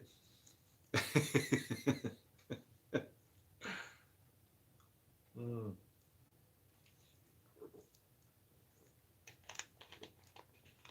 I'm telling you. You know why I'm in love? Because what other people think is a fantasy, I know that God has to exist. He has to exist because of the way that thing is made. Um, yeah, it's creepy. The pattern. There's something happening up in here. Something going on. I'm telling you.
heaven from hell, blue skies from pain.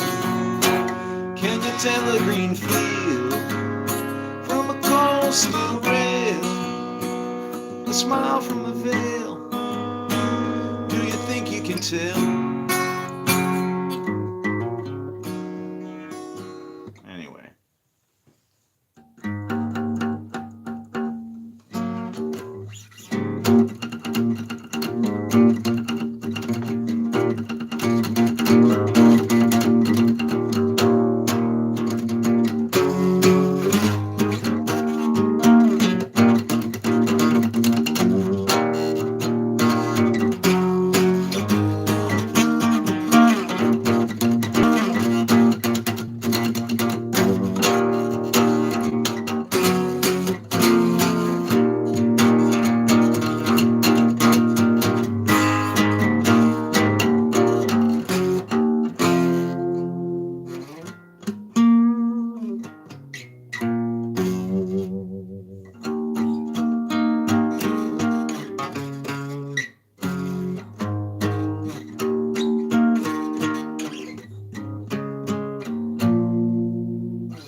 Ah, I got a hair over there. I can't wait to cut my hair.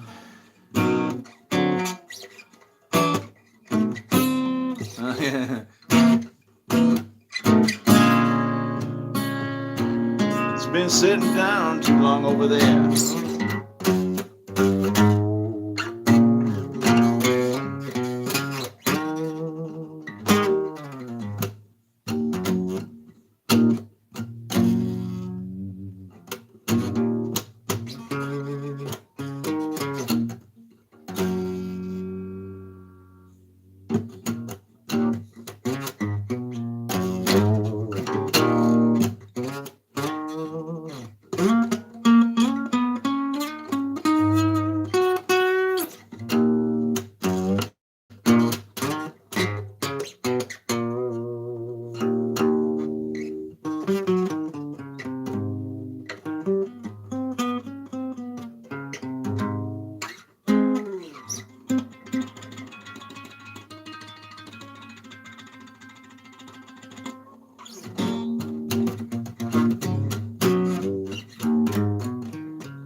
I like the joke about the old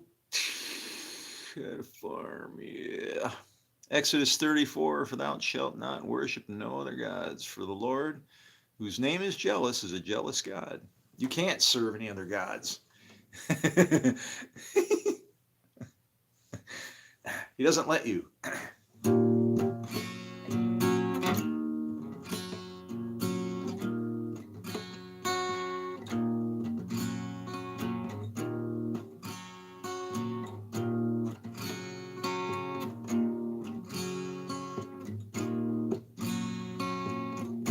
used to walk alone.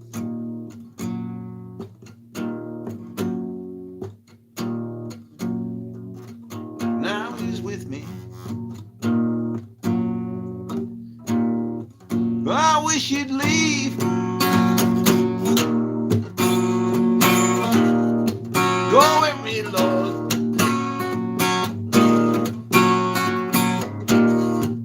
Wicked, wretched man. Now he moves, crawls in my skin. I don't know where I end, where he begins. This oneness has got me, ripping up my soul.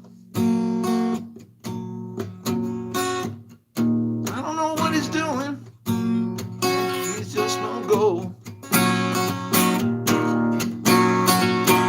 Oh, wait for me, Lord. I'm a wretched man.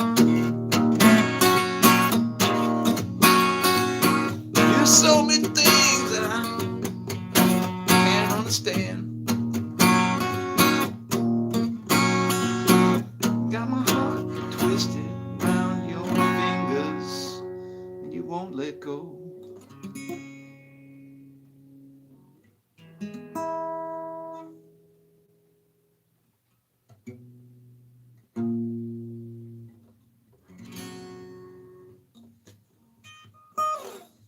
I don't know what that was, man. I can't sing and play at the same time, so forget all that shit, man. I can't do it.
What the hell was that? Oh!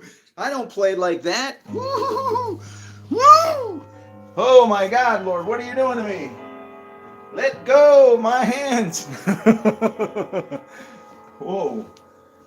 Wow, man, that was freaky. I wasn't even trying to play that.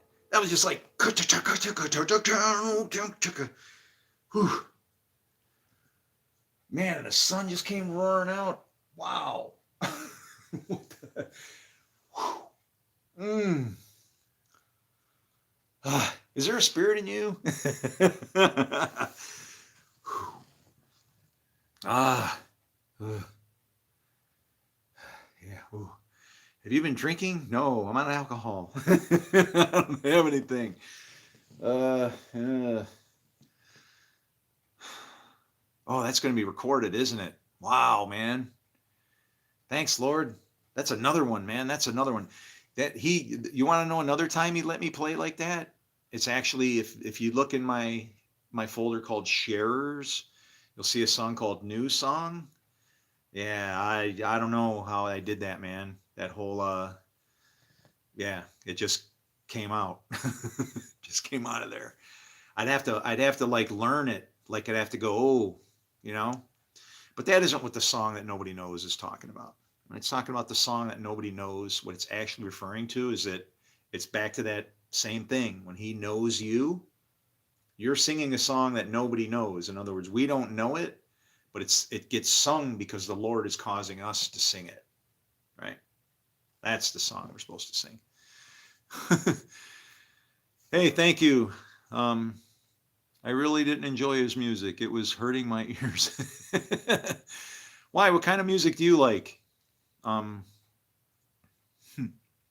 I said no fighting, only reason amongst ourselves. Yeah. Well, that's it. It's up to us. Believe it or not, it's up to us. You know, it's that's a problem. I think Jesus said any time will do, and that any time was for us. You know, his day comes when our any time is, I guess, when we realize our any time, right? I don't yeah.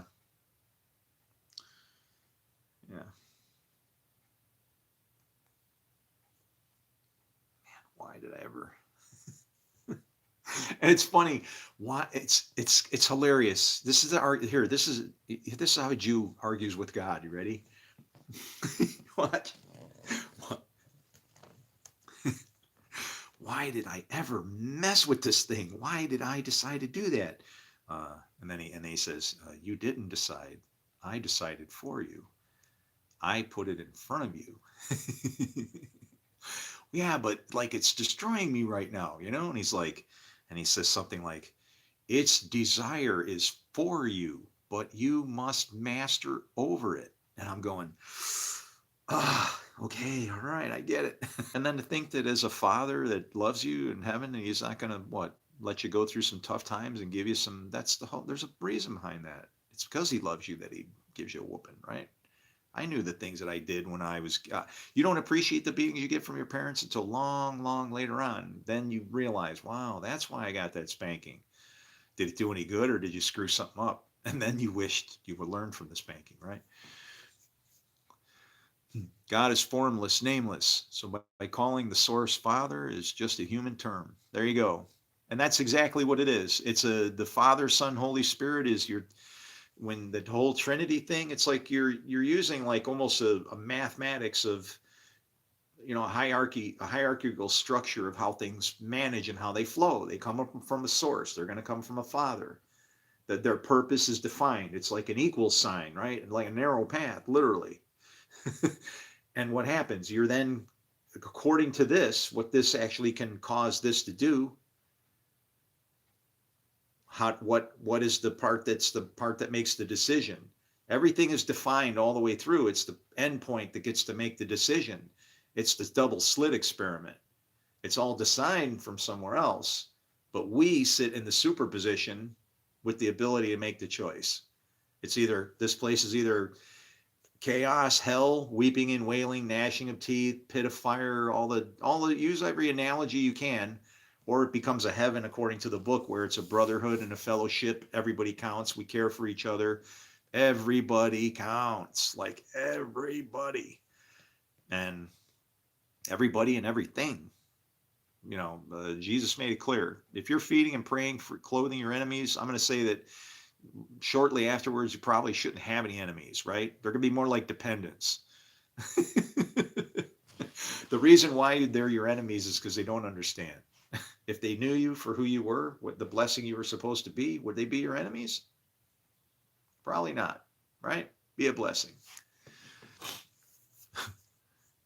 Obey my mother and my father.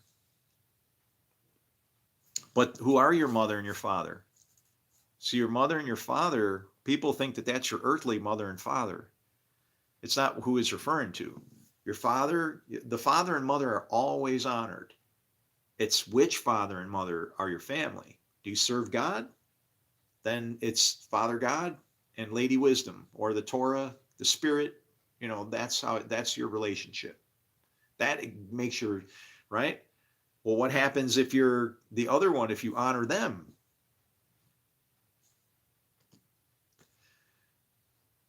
You got to remember what Jesus said, because you got to put those in the right character. You'll honor one and despise the other, or you'll love one and hate the other. The other one, I don't know, giving you more life. Life to the full, to me, would be like knowing good and evil. Because if I didn't know what evil was, I couldn't appreciate good. So living a full life to me is experiencing everything that God allows me to experience without, don't take advantage of it. I'm not saying do whatever you want and can, but the appreciating all the things that he has put in my path. And when you finally come to an understanding, it heals a lot of stuff behind me. Like, it's weird. Behind me used to be tragedy. Now this is time travel stuff right here. Behind me used to be tragedy. They did this, they did that. Whoa, woo. I don't look at it like that anymore. Now, because I dwell in the house of the Lord, grace and mercy follow me. Really? That was grace and mercy? I never struck back at anybody. I never hurt anybody. I never tried to get revenge. In the cases where I did, I came to my senses fast and didn't do it, right? Taking revenge, not good. That's supposed to be, right? We can't do that. We're not supposed to do that. It's very hard then. What happens if somebody does something that's got to be policed? Well, if they're continuing to do it, stop them from doing more. Yeah.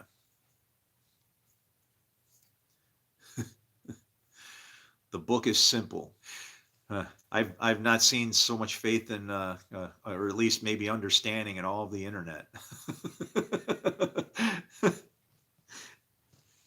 The book is very simple. And how do you fight with against a book, right? It's like breaking out the owner's manual for my DVD player and going, no, I'm going to do it this way. And I'm sitting over here at my remote control going, and I have all authority, right?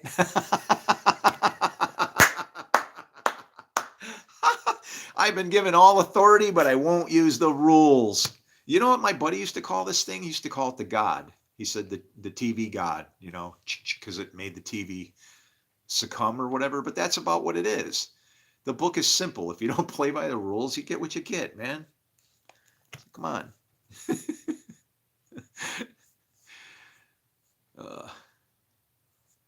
But see, that's the thing. But when it talks about the union in Christ, don't overlook that the Christ is that same spirit that's Christ is the very same spirit that's Antichrist. It's like a coin. It flips like this, but the very same spirit is in there. And you're like, it can't be, because one's evil and one's good. Here's the Spirit of the Lord. Okay, this is Isaiah 45:7 to describe what got blown into you when you got the breath of life, okay? I form light, I create darkness. I make peace, I create evil. I, the Lord, do all these things. Well, we got the breath of life, which should have been the forming and the making part, not the darkness and evil we shouldn't have got. The forming and the making, I would point out that man was formed and the woman was made. That's the part when Joshua was cutting across the Jordan. His guys are going, I don't know, man. He wants us to do what? And what did Joshua want you to do? What would look like bad things? But because he has these two spirits, it comes in the way of a test. The bad thing will present itself. Eye twinkles, but you don't do it. Welcome, welcome. Your father Abraham now. You want to know which son you sacrificed? Your own decision, your choice. How do I know that? How many sons did Abraham have? His only son. The only son that he sacrificed is the very same one that you have to sacrifice, the Son of Man that's in you. If the Son of Man finds faith, you can serve God. If the Son of Man doesn't find faith, you can't. You'll be afraid. You'll say, I can't do that. No, or you'll make excuses. God wouldn't have me do that. And it's like, it's weird. It's weird that when he wants you to just step up to the line, like you're going to be a crazy guy, and then just peel you back in the end. It's not fun. Romans 12. Appeal to you, therefore, brothers, by the mercies of God. That's the beating he gives you. The mercies of God, that's the rod. To present your bodies as a living sacrifice. Yeah, and that's why if he bruises you, it pleases him to bruise you. You're a suffering servant. You'll learn, right? Learn obedience through suffering.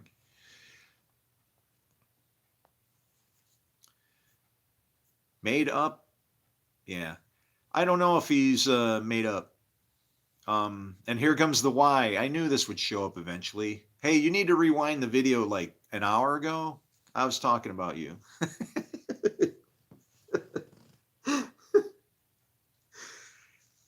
I don't care if it's Yeshua, Yahuwah, Gajua, Godzilla. Stop fighting over names. This Mystery Babylon. This is if you're not living your life by this, okay, then you are babbling on. The words coming out of your mouth, allow the Lord to set a hook in it and lead you by it. Whereas he kind of leads you by his words if they come out of your mouth. Either way, can't escape.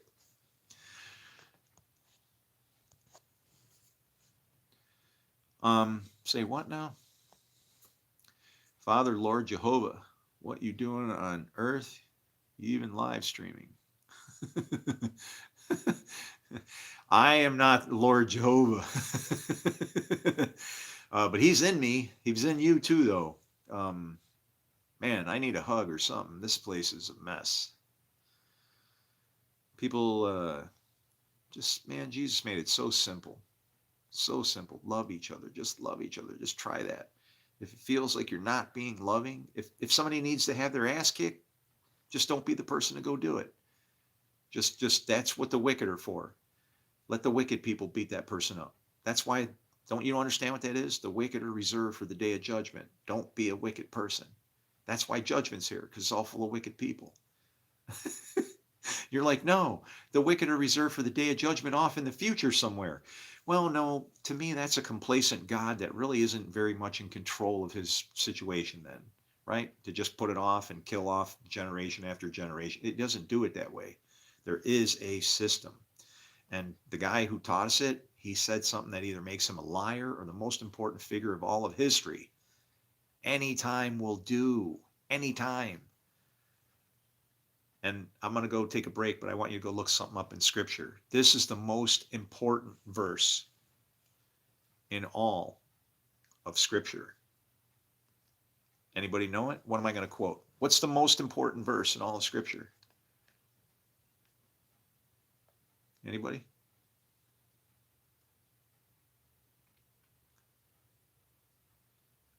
Well, test and rebuke them.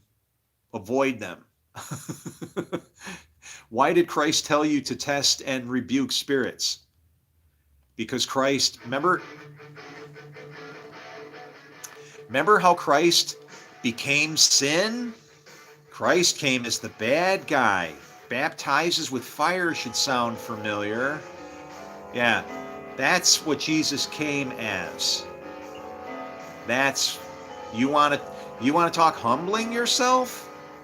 The Lord can only show up as good or evil. And when he showed up as Jesus, he showed up with the full package, man. That's why he could teach us about it. But if you, everywhere where it says many, many is evil, right? Division is evil. Sounds hard to understand, but division is evil, right? Anywhere you see many, change that word to evil. In my Father's house are many mansions. Evil mansions, that's us. In my Father's house, where was he talking about? Where are we? This is the lake of fire. Jewish. He wouldn't have created a place that was hell outside of the teachings, right?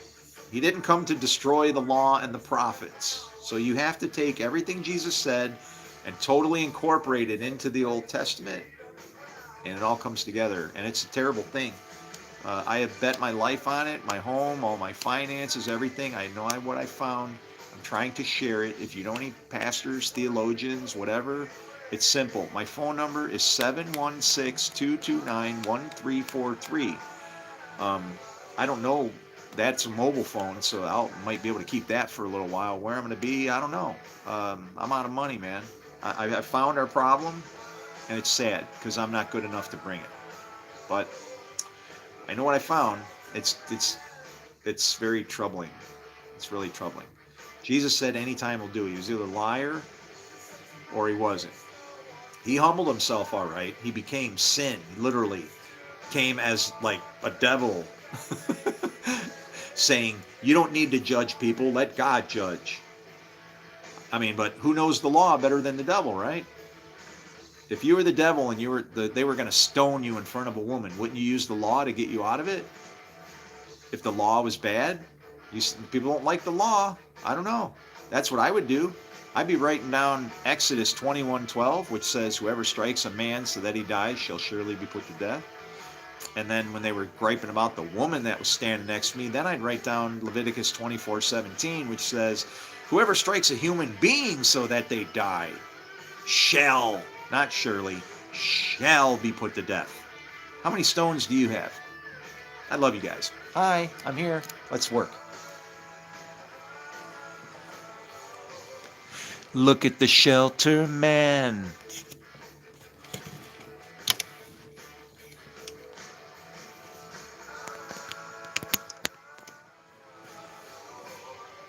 Look at the shelter man.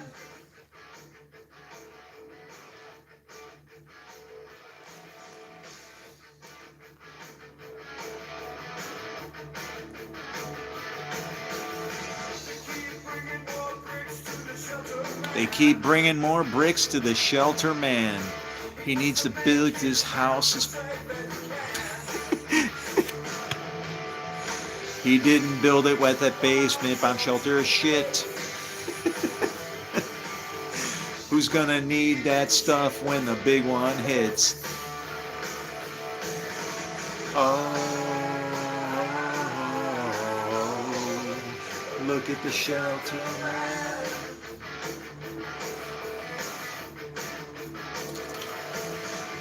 Oh, look at the shelter man. Septuagint. Oh, and don't rely on the King James. Everywhere where it's italicized, you got to cut those words out of there and read it without those words.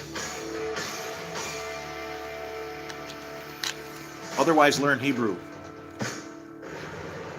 And there's one Hebrew word that they hid from us. It's not found anywhere. You want to know what word it is? It's pronounced et, like E-T. But you want to know what it's spelled? It's spelled with the first letter of the Hebrew alphabet and the last letter of the Hebrew alphabet. Yeah, Enoch would be, because Enoch was translated. That's what I've been. It's pronounced et. It's pronounced et, but it's spelled A-X, like the first letter of the alphabet and the last letter. Emmet, is that what it's called? Emmet? Okay, well that would make sense, because when it says the ox you know, you don't muzzle the ox when you tread out the drain. That's the full alphabet. That's the law. That's the word of God from its like assembly structure point. The ox starts in the aleph and it walks out to the end. And when the truth comes, that's 400. 400 is an important number. In 2020, when all our trouble started, we crossed a 400 mark. We entered this country, like I said, ships across the water, land guard, nakedness, curse. We landed here in 1620, and we put a hook in our jaw because we made a covenant with God. We said that we would do this, we would do that. Well, we get 400 years to prove that, and then he blows it up. And all the things where you mock him, he'll make it happen. You want to know what? What do you see on the eastern shore of this place? You got the Statue of Liberty, and what does she say? Give me your helpless, give me your poor, give me your what? And they all came, didn't they? Everybody came. It's God saying, I'm going to fulfill all your promises that you made for you so that I, the Lord, can be the Lord. And that's what he did. We had heaven right here. We had no male and female. We had binary. We had the plagues of Egypt. Okay? We had all of it. It came blasting right through here. I've been warning you guys since 2020, man. I'm a prophet. Yay! Great. Thanks. It's not the job you want. You don't want my job. It sucks. All right.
Should I stay or should I go?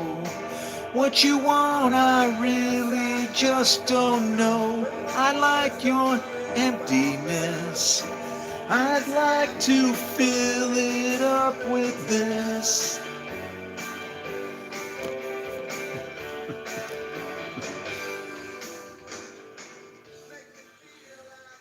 My favorite one is still yeah, things swirl round inside my head.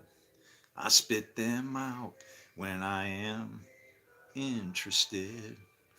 It's like, why would you spit it out if you're interested? That's when the Lord shows up.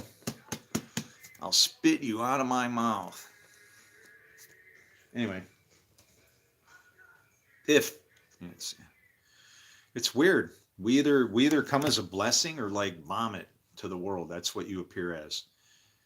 People talk about if you're a sinner, you're before God and that kind of a thing. That's what it's really like. You present in the eyes of God to the world as one son of one father or the other, and you're either looking not so good or. But there's hope for you because even dogs eat vomit, and that's why I'm here. Hi. Anyway, um, that's why you should go Eastern Orthodox. Are you guys yelling at each other in here? What's going on here? Um, if you believe Jesus died for your sins, then you're in for a big shock. This is what the Catholic Church wants you to believe. He died for our sins. That sin, what they did to him, that's what he died for. He died to teach us about sin and to show us what not to do. He was Jewish. He wouldn't have said, throw away the law doesn't count. Wow. When you do that, you create too much contradictions. The problem is when people hear law, their mind gets blown. Their mind gets blown because as soon as you hear law. Listen, it's really simple. It's really simple. Paul said this. Paul, taught by Gamaliel, I'd bank on that, okay? Smart man. Very smart. Way, way confused. How people see him. He wasn't confused. He knew what he was talking about. In Romans, I'll just tell you what Paul says. I'll do it old school. I'll say somewhere it says. I like when it says that because all these little verse numbers and all that crap wasn't in there. You didn't get to get a little piece of sand, that the piece that would result in a pearl showing up. You grabbed a little grain of sand and then you ran out there and I'll make a pearl with this. I just need to put this sand in this oyster thing over here and it'll be fine. No, when you turn the bread into bread crumbs, big problems, turkey. Nothing but stuffing. This guy, Romans, okay, but this is what Paul says. He says that sin is the power of the law. That means that the power of the law is sin. Sin is the power, okay, right? So now I want you to consider something. In Romans 2:12-14, he squarely says that everybody's under the law, and that's exactly what it is. If you sin, you're under the law. Now, can you imagine how Jesus could just flippantly tell somebody, the creator of the universe, how he could just release somebody to their own demise? Go and stop sinning or something worse may happen to you. Because that's what it's for. The salvation by grace is evil that's used for good. It's literally, Jesus was explaining, don't be so hard on yourselves. Stop judging your brother. Stop beating your brother. If you see somebody that's what? A prisoner? What does that mean? It means they're a slave to sin. Are they naked? What does that mean? That's for you to decide. Do they need clothes? Why? Who sinned, them or you?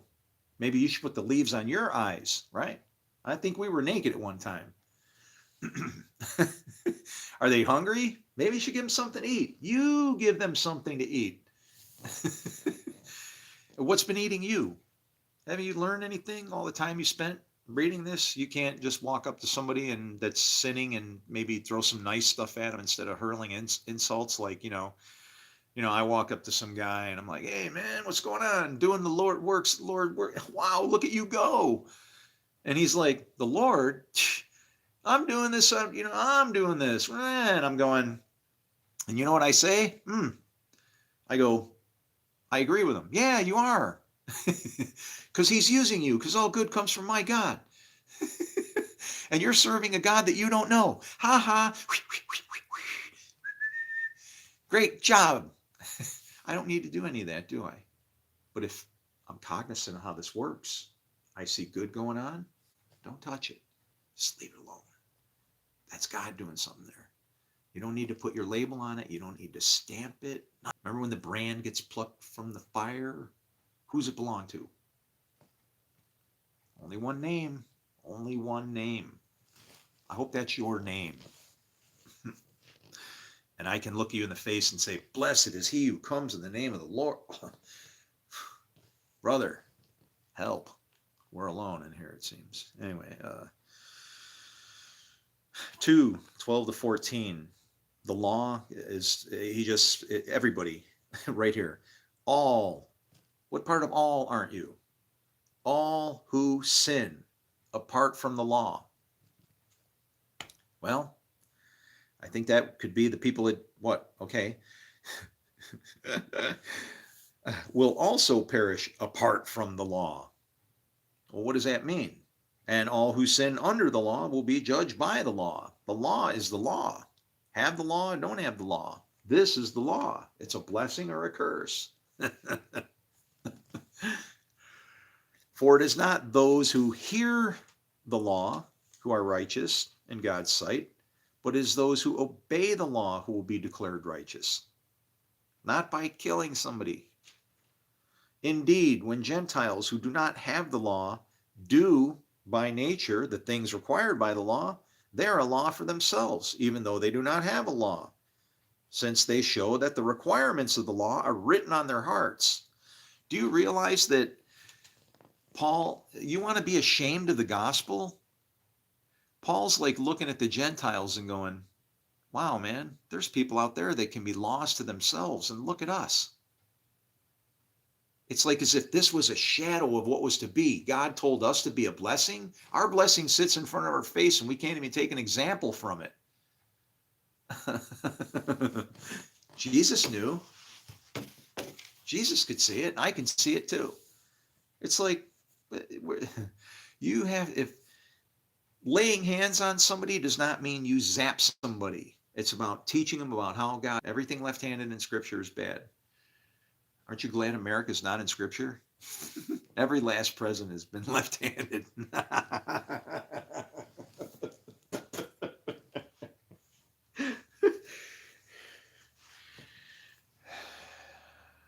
Well, hell.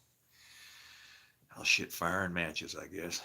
I'm just a one-legged man in a butt-kicking contest, and I'm about wore out for this damn battle. I can't take it anymore. I can't take it.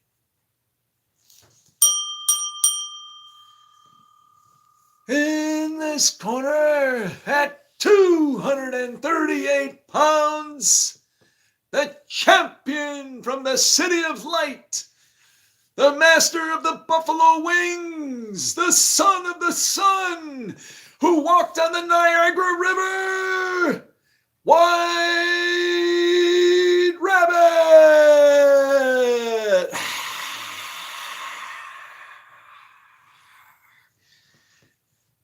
And in your corner, what do you got?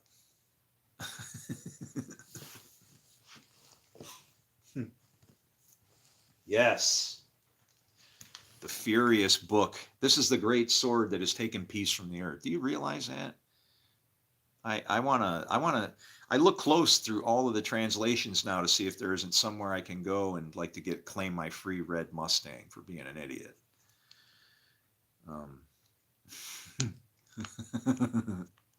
The rider on the red horse.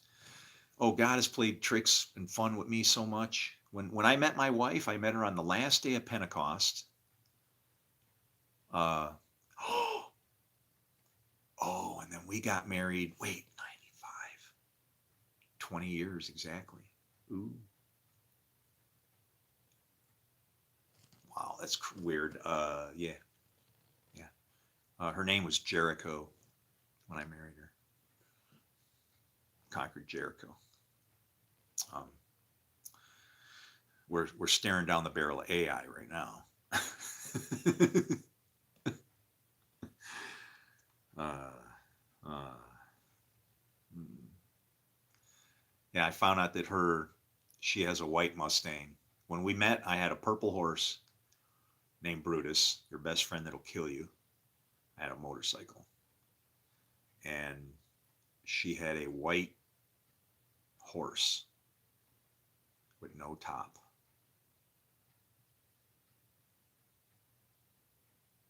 Hmm. I don't know. John MacArthur would have fun with that one. He'd say, "You better stay away from her. She's got the top knot down." Or I forget. He used to pick on things in scripture where you know.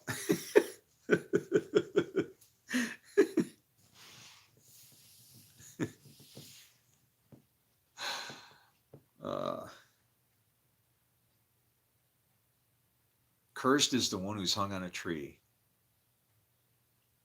But what is hung on a tree? The apple of God's eye.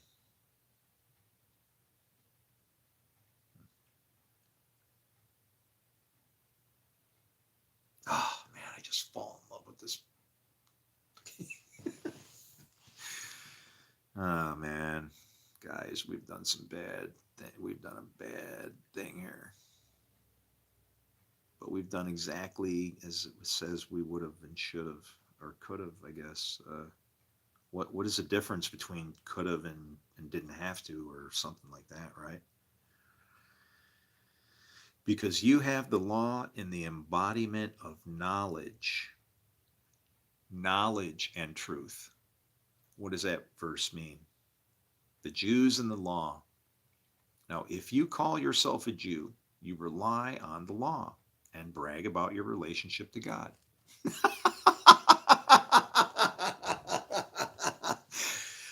Guilty. Why would a Jew hate Paul? What do you? Hey, man.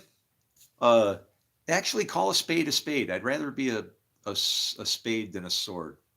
Just Zan. If you know his will and approve of what is superior, which is saying your will, not mine, right? Because you are instructed by the law, if you are convinced that you are a guide for the blind, a light for those who are in the dark, an instructor of the foolish, a teacher of infants, because you have in the law the embodiment of knowledge and truth. Knowledge is works, okay? And all the works are already done. That's why the son always does what he sees his father doing. Either son, father. So it's all relationship thing, man. Here, dudes, guys, come on, wake up, wake up. You then, who teach others, do you not teach yourself? Yeah, because I should see what I do manifest, right? It should grow, and if it doesn't, well, how does that make me look? Not too good, right? What's growing out there? Is there anything growing out there? Let me know. I see nothing but empty holes everywhere.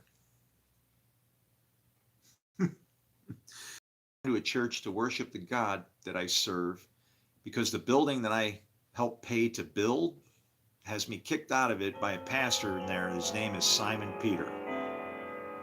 Thank you, Lord. Wah, wah, wah, wah. Yeah. You who say that people should not commit adultery, do you commit adultery? Uh, hmm. Well, the guy who married us, I can't mention his name. You who abhor idols, do you rob temples? Wow. You who abhor idols, do you rob temples? Do you brag about the law? Do you dishonor God by breaking the law? It is written, God's name is blasphemed among the Gentiles because of you. Are they claiming to be Jews? See, this is prophecy, man. This is God talks to me when I hear this. He's like, just, it's bad. Circumcision have value if you observe the law. Do you even know what the covenant of circumcision was about? We got skin when we sin. If we make the covenant, we don't sin. We no longer need the skin. Somebody see a clean whistle? Woo! That a straight walking man there supposed to be. I'm going to take that one.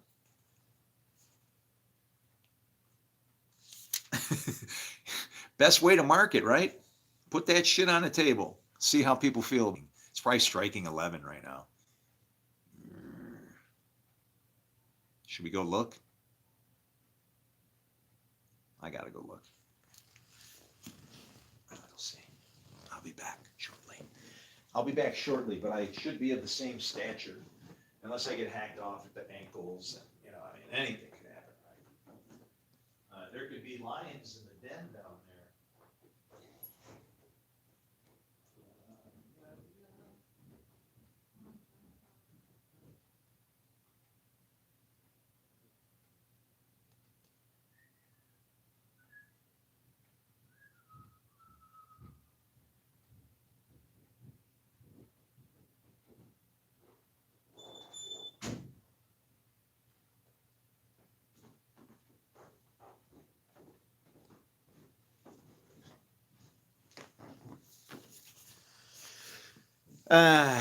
Nope, confirmation code. It was 1,000.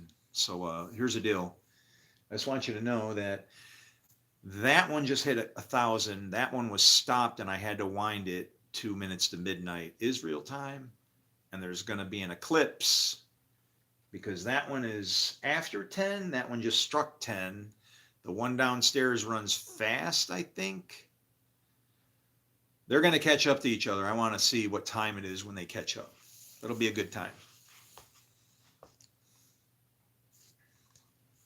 It'll be a time to look at things when the clocks eclipse each other.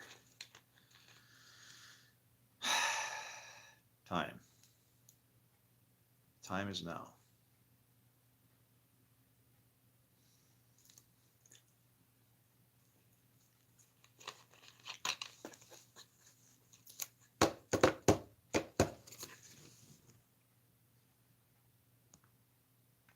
But I mean, did Jesus die for your sins? Yeah, and probably in ways that you can't even imagine. Imagine if he didn't even have to die, okay? That was the worst sin ever could have been committed. But he fulfilled the law in very, very many ways. In fact, I talk about it this today in Ezekiel 38, I think it was. Was it 38 or 24? Oh, if it was 38, that would be really creepy because there was the man of 38 years that was able to walk. But that's actually referring to Isaac because Isaac would have been 38 years. Remember the invalid? He was lame for 38 years and then he could walk after 38 years. That's after Sarah died. So pay attention to the numbers, man. Just pay attention to numbers and stuff. You'll see a lot more in there.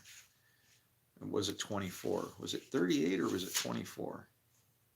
It was a prophecy against Tyre, whichever one that is. No, 38 is up in the dry bones area. That's what this is. This is all dry bones. You want to know what puts the flesh on the bones? The law, the word. This is life. Remember, eat my flesh and blood. This, eat the scroll. A prophecy against Gog. No, it was Ezekiel 24 where you can see Jesus as Tyre. It sounds like a prophecy against Tyre.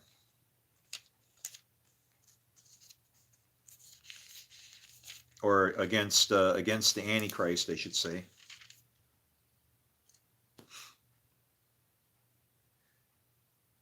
The cooking pot. Oh, no, I can't remember where it was. Was it 17? I can't remember now. No. Was it 11? Yeah, 11 is time for fun, man. Maybe it was 11. No, judgment on Israel's leaders. Well, see, 11's never good. I'm sorry. I look at it like from a Jewish perspective. So, you know what's really cool?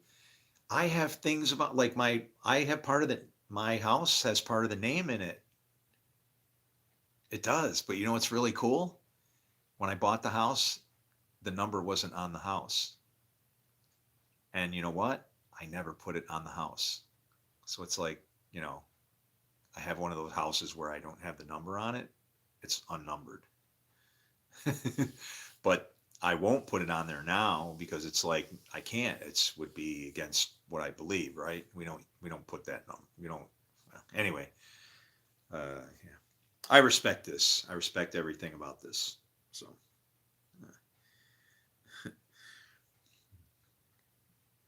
your people are my people, and I'll do pretty much. I don't want to die where you're going to die, but I know that I live and die by this, so I'll just pick a different place. You take your sword where you want to go with it, okay?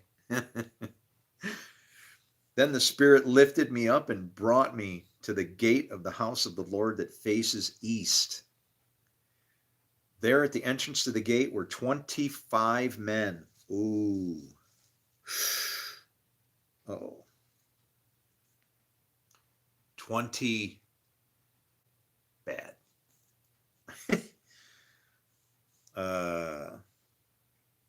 I saw among Jazanias. Oh, and I saw among them Jaazaniah. Jaazaniah. Let's look at that name. Another J name.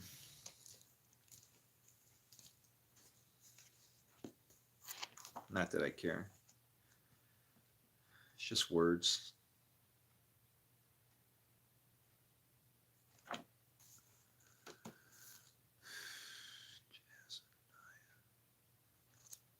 Jaaz. Ja.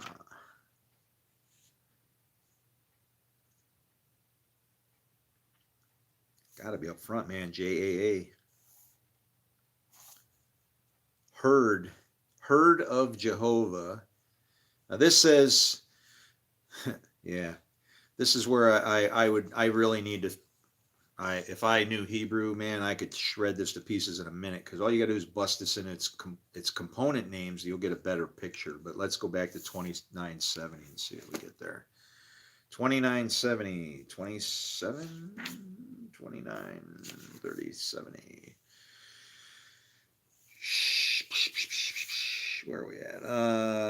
Is there a root or something? Herd of Jehovah, the name for Israelites. Yaazayahu. From 238 and 3050. From 238 and 3050.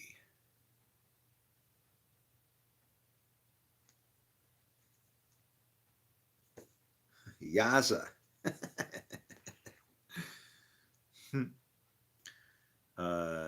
What did I say? 238 and 3050.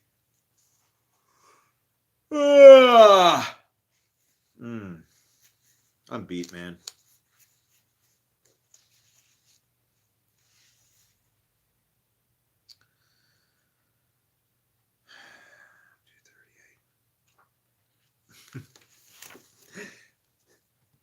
Thank you. May I have another? 238, to expand, but used only as a denomination from 241, to broaden out the ear with the hand. To broaden out the ear with the hand. Oh boy, I'm about to get pissed off. This is works, man. To expand, to broaden out the ear with the hand. Let him who has ears, let him hear.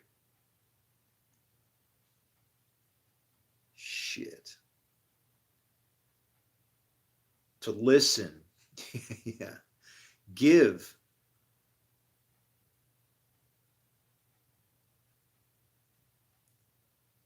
Wow, man. The idea of scales, as if two ears to weigh. Mm.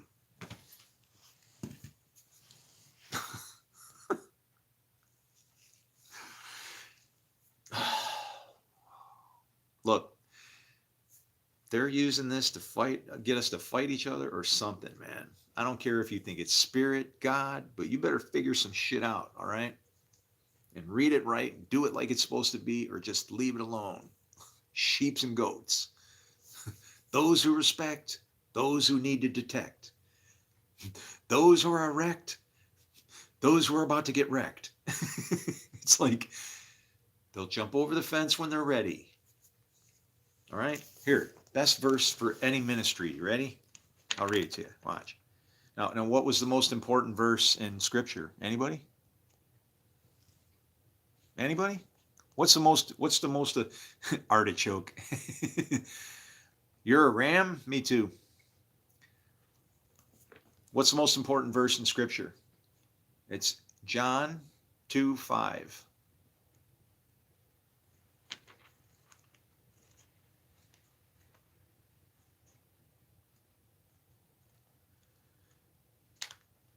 My ministry verse is this. Here, you ready? Revelation 22:11. The ministry of what it would presume to be lawlessness, okay?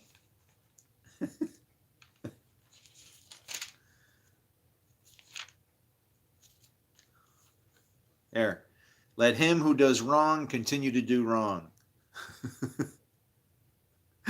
Let him who is vile continue to be vile. Let him who is right continue to be right. Or continue to do right. Who does right, continue to do right. And let him who is holy continue to be holy. Okay?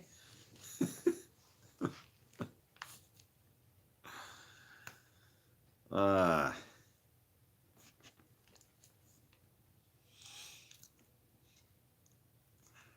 Look at that.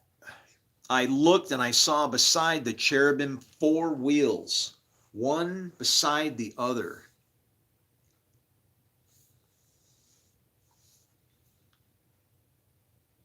One, two, three, four.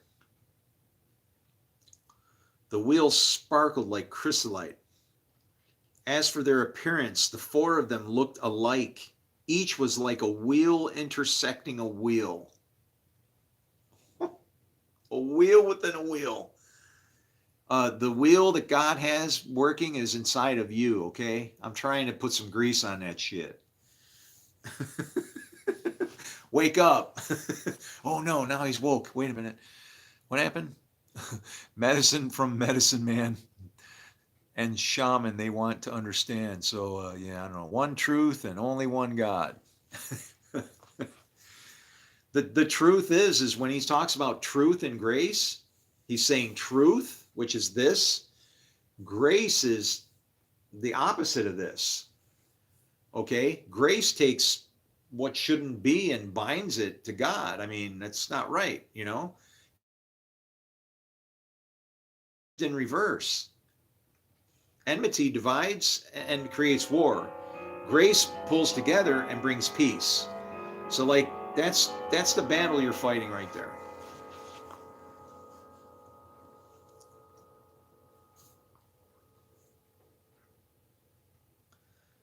There at the entrance of the gate were 25 men. I saw among them Jazaniah. Did I ever look up that name? I didn't, did I? Oh yeah, I did. Yeah, I did. That was wow, another one. That one got huge. Scales. I saw among them Jazaniah, Scales, son of Azur.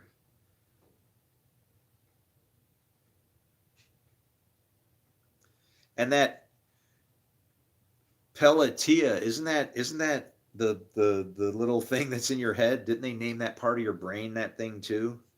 That little there's supposed to be something in your brain that's like some gland or something that's supposed to be for your third eye or something. So it's kind of weird that they have a name in the Bible that's close to that, I think, but could it be related? I don't know. Pelatia? Pela,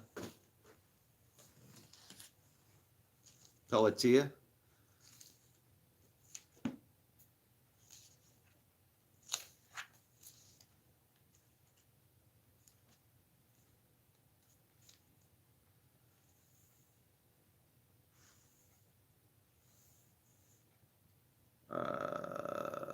Pelatia. Pelican. I knew a girl named Pelicano.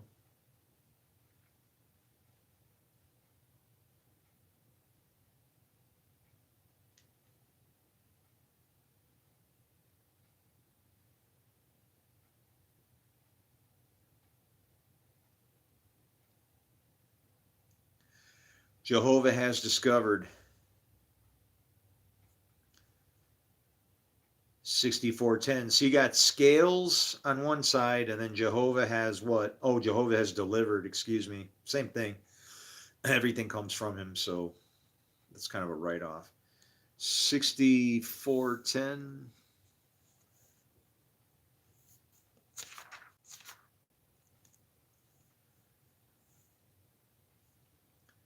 Yah has delivered from 6403 and 3050. Oh, and that one's from six. What? That one's from 3050 too? Wow, that's awesome, man. 6403. Oh, to slip out. Wow, one's to grab and to capture, and then the other and the other. Wow. I bet if I could read this, I bet mem is in here somewhere. I'll bet that water thing is in here where there's closed mem and open mem, and that's when you start watching God do stuff, when he separates water from water stuff, it's going to be in, you pay attention to the letter, well, all the letters that have open and closed, but mem is water.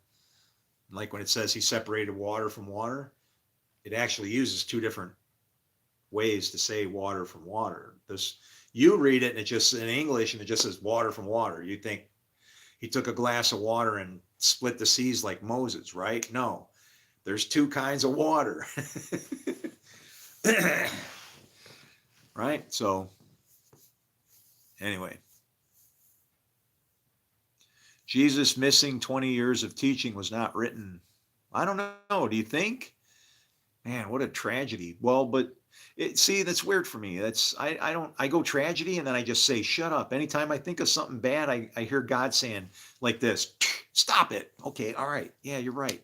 It isn't tragedy, but it's like, oh man, I know it could the road can travel in a better way. That's the point, right? We're freaking construction crew. That's why he put me in New York.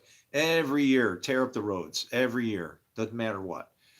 You know, somewhere there's winter and construction season, right?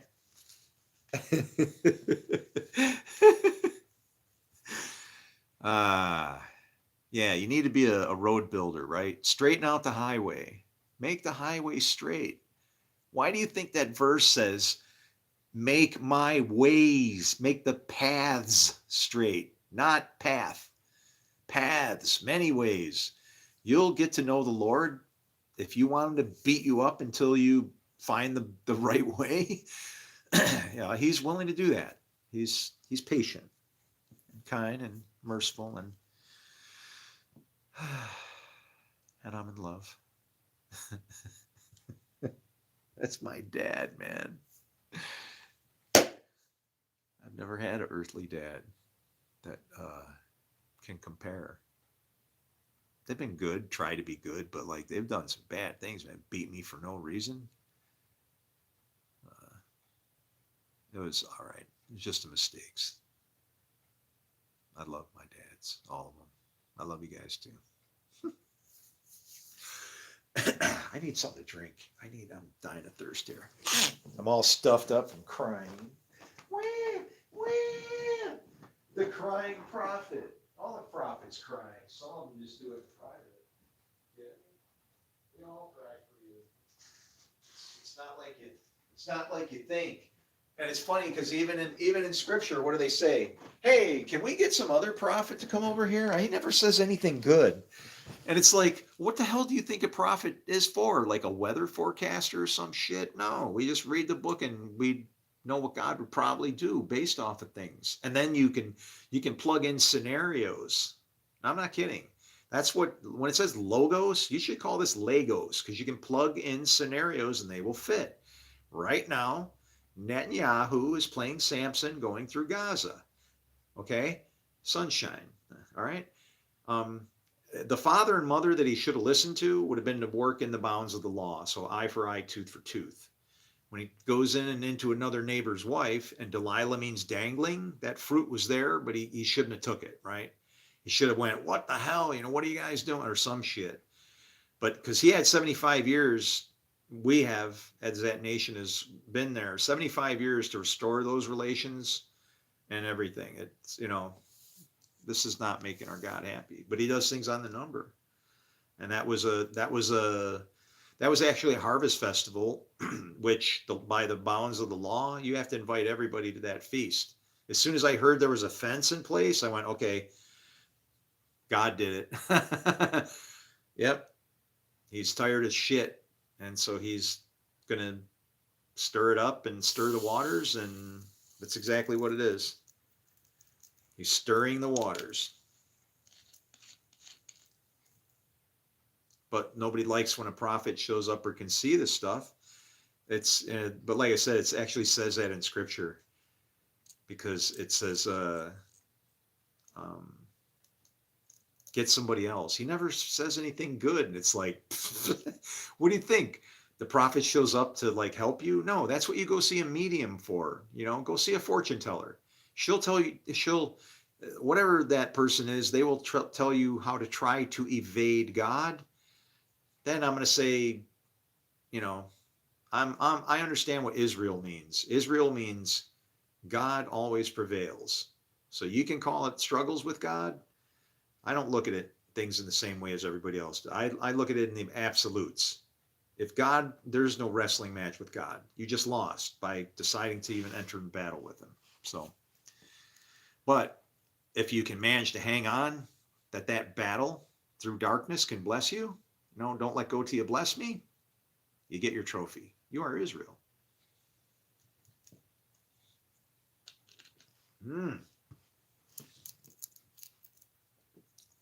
These were on sale, so I got myself, I bought myself one. It's like black cherry. Sparkling water. I don't know what the hell they put in here. Somehow they trick your taste buds with like phenylalanine and other things that twist your tongue and make you want to bite it, right?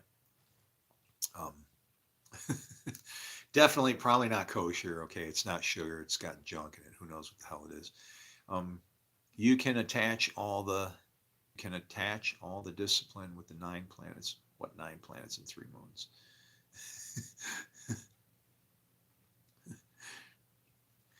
What's it say? Are you sure? So the great white buffalo is what? Great white buffalo? They have their prophecies too. I know I look like Commander Bill Cody, but I actually married Pocahontas. My wife is Native American. And in fact, the saying of her tribe is, oddly, the keepers of the western door. Hi. He's going to plug me in wherever he can. But no, Native American, their religion believes in a great creator, that something got broke and he's going to come back and fix it. Pretty simple. What I like more, this is what I like. You want to know why I would rather be, okay, I'm a white man. Now the The last time a messianic figure showed up was in 1666 to try and explain and show what probably was being ruined in the scriptures, right? And then the guy got frustrated and jumped over to Islam. Me, I would change my skin and everything and become Native American. And why? Because Red Jacket, who was a Native American chief, they were giving him a bunch of shit over religious stuff. And you want to know what Red Jacket said? Red Jacket said, he said this in court. Imagine this being said in court. He had like a Jesus moment, man. It's beautiful. Here's what Red Jacket said in court, right? Because there's about some religious stuff going on. He said, if you would have sent your Jesus to us, we wouldn't have killed him. Oh, and it was like, yeah. And he was a, I agree. Jesus didn't need to die. We killed our Messiah, right?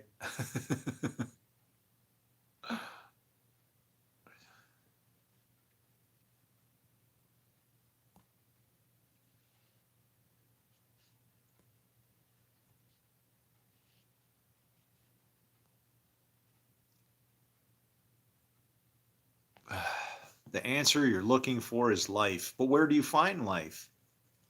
Anybody who's alive is living.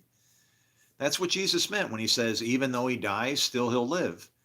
Do you see somebody that's dying right in front of you in their sin, and what do? Do you kick them? Right? It's like, what is life? Life to the full. When he talked life to the full, that's exactly what he was talking about. Everything that you've done in your life counts. What do you here? What do you think was happening when he talked to the lady at the well? Okay, when he talked to the lady at the well, and she said, what?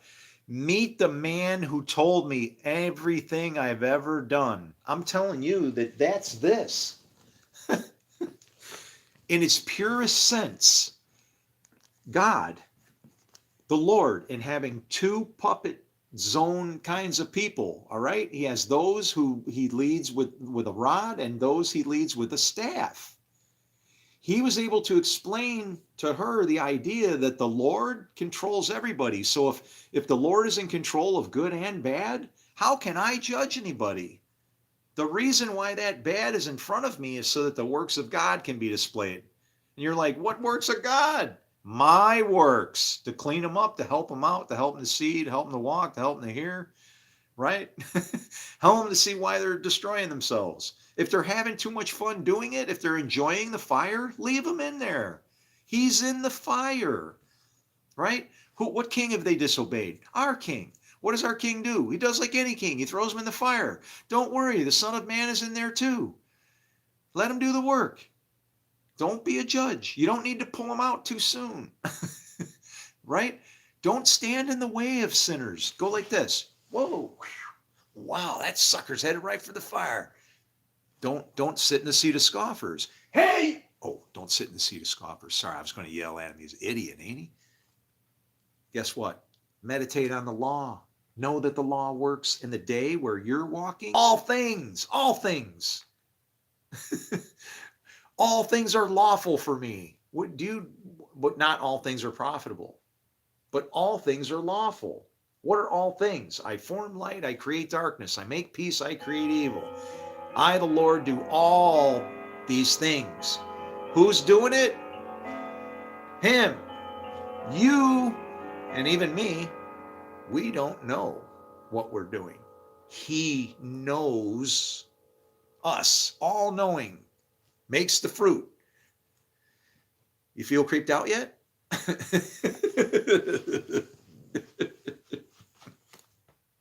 But why are people evil?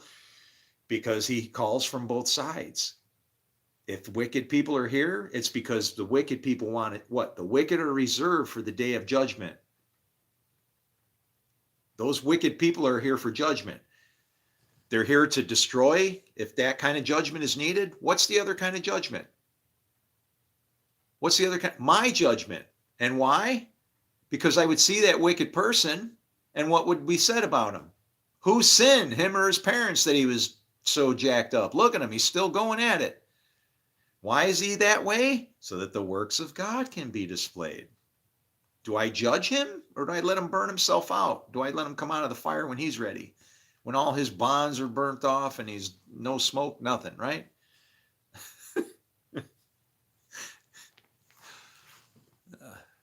God put the children without any knowledge and with the most advanced being, the devil, with all knowledge. Is this fair? Yes, because the devil has to judge. Do you understand what darkness is for and the power of it? God has rules. Evil has absolutely no rules. You can use it for evil or you can use it for good. I can't decide if I think good is very good, but to God, good is evil. So when he says good and very good is the final state. It can't get any gooder. Good is, as God says, his creation, good enough. It will serve its purpose, right? In the beginning, God created the heavens and the earth. Now the earth is destroyed. That is what it says. They argue over that, the way that starts. And you want to know why? Because people can't understand. I'm going to tell you right now. The end is the beginning of our Bible is the end of the last time. The Elohim that created the heavens and the earth, notice that nothing happened to the heavens are still fine. What gets destroyed? The earth. What are we? Earth. So when it says in the beginning, you could effectively say in the beginning, when they began, man, he created what he thought was heaven and destroyed the earth. Now the earth is destroyed. And then what? Then the Lord shows up. Let there be light. Whoa, stop.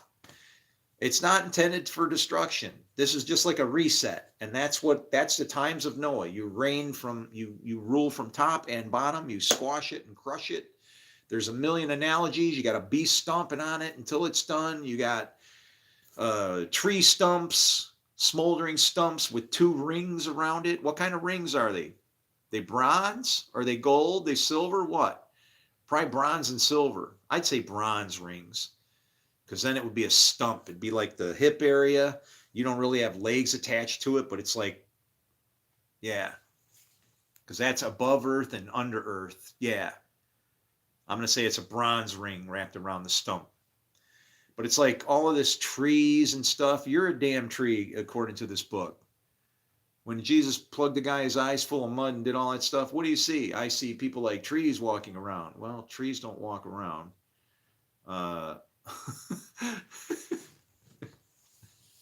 Here, let me get you again.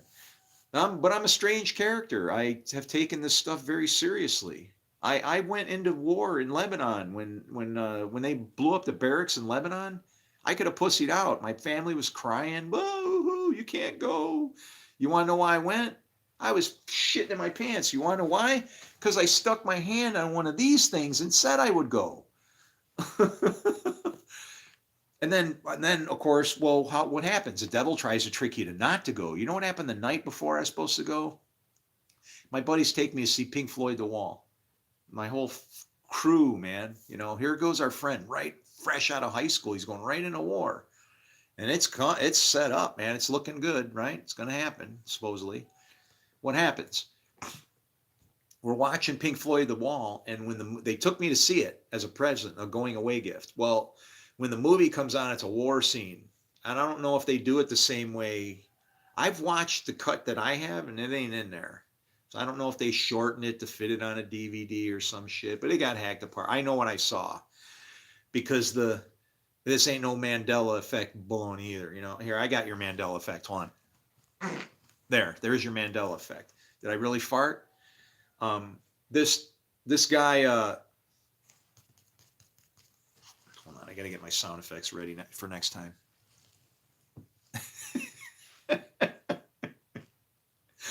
I'm watching the movie, and it's a war scene, and missile bomb, mortars are coming in. You know, mortars are hitting, boom. So you're seeing explosions with dust flying and everything, and it's from a cameraman's perspective, if I was a cameraman, that's opportunity.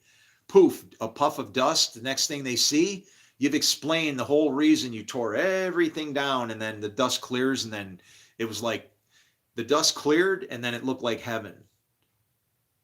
Okay? And it looked like heaven, and all my friends were sitting there staring at it, and they're crying. I look, and there are tears running down their faces. And I was looking at them like, I'm like confused. I'm going, what? What's the matter? I'm looking at them like, and I realized they were crying because of what they were seeing on the screen, thinking for me, right? And I'm going, I looked at it and I went, I'll be all right. I was like, I'll be all right. I don't know. I something told me if I trust this, I'm going to be all right. And even when it gets hard. So when I went in the Corps, yeah, that's where I went. I went into Lebanon because of this thing. I was scared. I'm still scared. It keeps coming back. And now that I've actually decided to read it, scared has no purpose anymore. Scared is stupid. Scared is running away from something you cannot hide from. In some cases, you'll get up and dance in front of it. It's inside of you. That is inside of all of us. It's the word. It's trying to get out as it can. In some cases, it presents itself as a devil, right? The Spirit of the Lord doesn't rest on that person. They turns them into a beast. I form light. I create darkness. I can do everything. I'm God. Or is it, I form light. I create darkness. I create darkness so then I can form and make it into what I want to make. In the case where, can he make what he wants to make for how he makes it? I don't have a problem with it, man.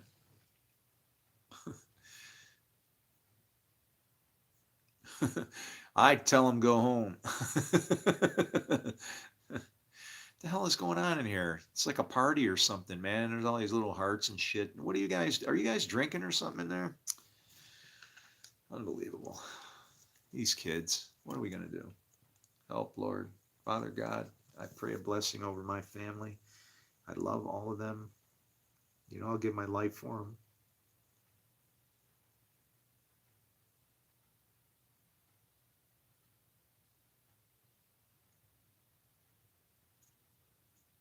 I love them more than my own soul.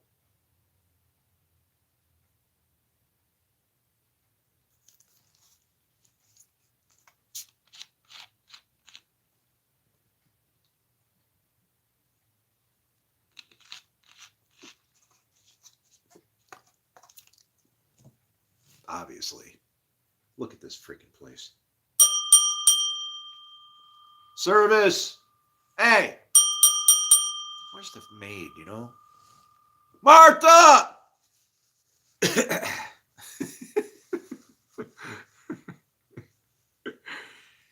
Where's the chick that cleans the floors, man?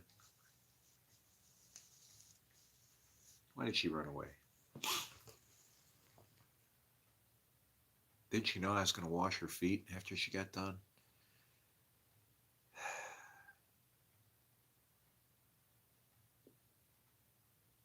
I'm going to jam out for a minute.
devil created my flesh.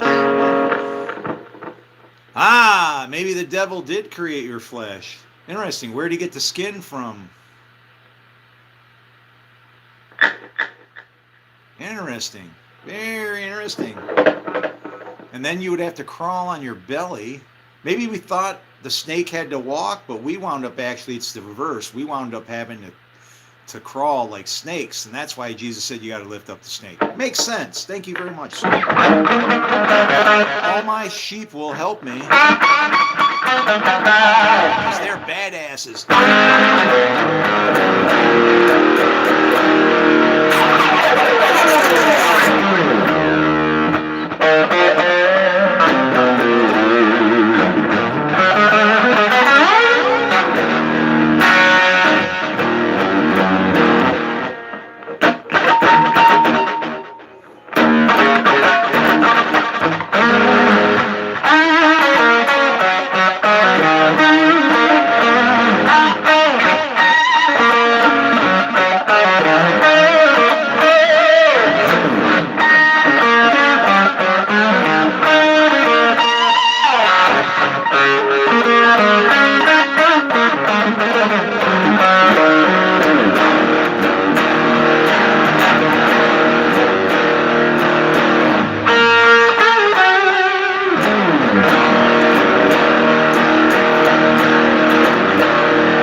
What is the red clay? You're so slow for a native. I don't know what you're talking about.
Wiki.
Yay!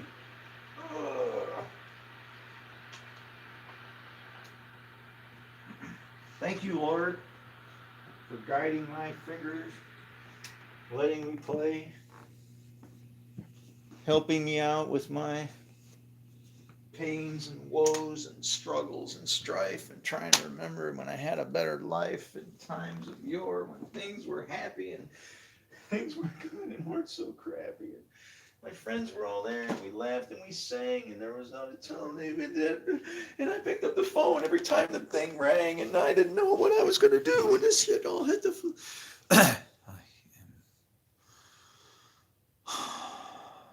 You get only so many chances, and maybe only one to get. So miss it. Understand, I am done with anything negative. The great Creator gifted you life, and that's why life is called a gift of life to live. Amen. Who is this person? Will you marry me?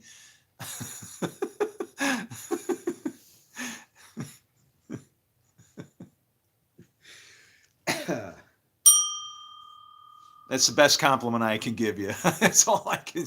That's the best compliment I give people. Will you marry me? It's like I'm willing to commit my life, in general vicinity of each other. I think that says something, right?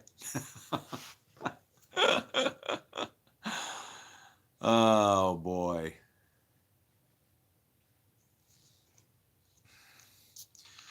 Well, see, the problem with the mother of all the living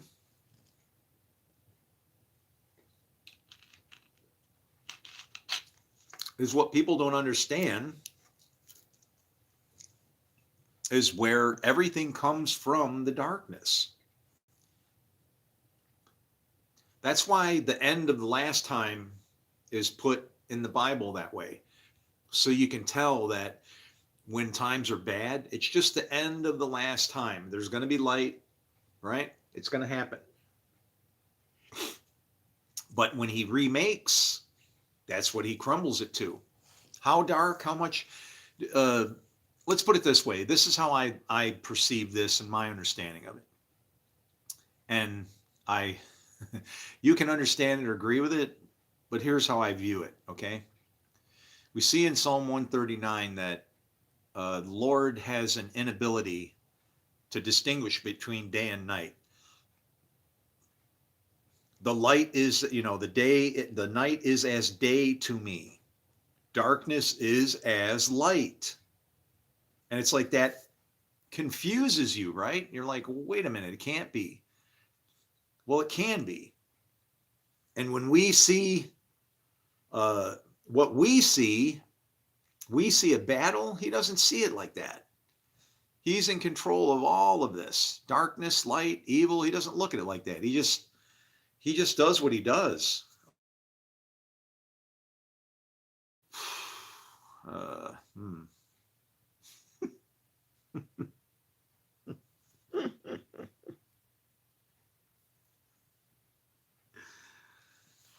Oh, Lord.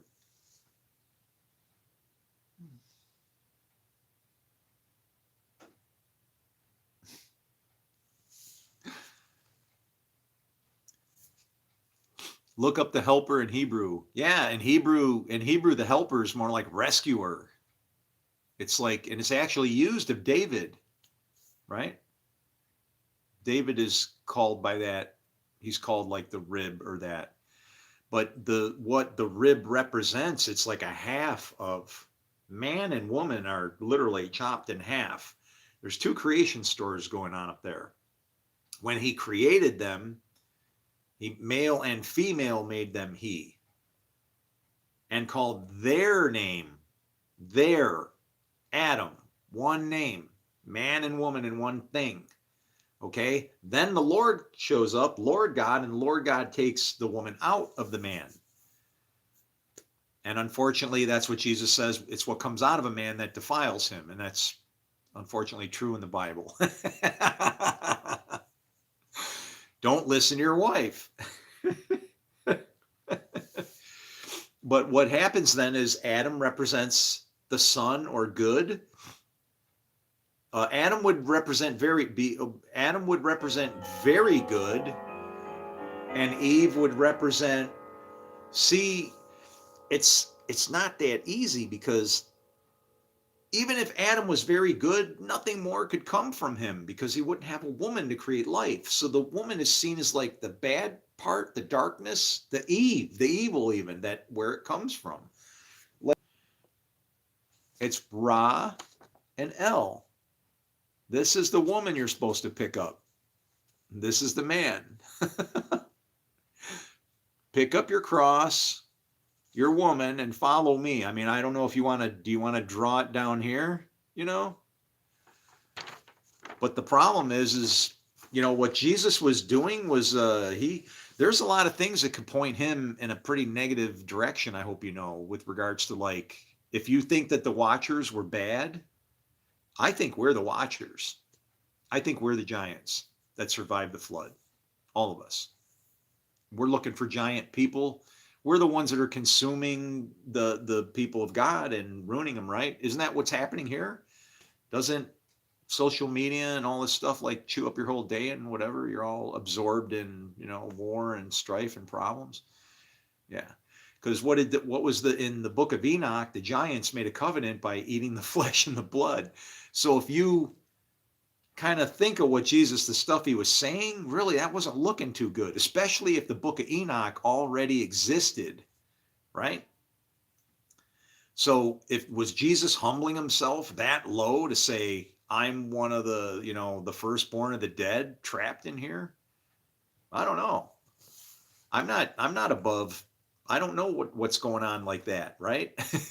But I'm not above reproach to say, I'm, that this is a fallen world. I can't help it where I was born. I'm only a devil because I was born here. And only God is good, and he's somewhere else. And like the only person who's ever seen that place is the person who came from heaven, the one who fell from heaven, the Son of Man. Remember when he said, I saw Satan fall like lightning? Who came from heaven? The only one who's seen heaven. Who's the only one who's seen heaven? It must be the one who Jesus said he saw Satan fall from heaven like lightning. Or is he saying that Satan couldn't see it, and that's why he fell? I'm saying he didn't see it.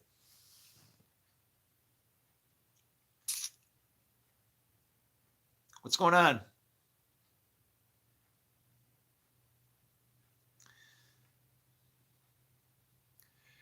Prophecy about the great creator. He said he would send someone and get him.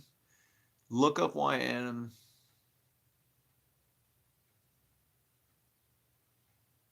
No, you must be Native American. That's cool, man. Like I said, my wife is Native American. One of the very first things that I did when I came here, this is going to sound crazy, I wanted to go to the funeral because I thought they were going to burn the body. I wanted to be there when they were eating to power his spirit, the spirit of that person's body to go to heaven, wherever that was. And then I found out they don't do that anymore.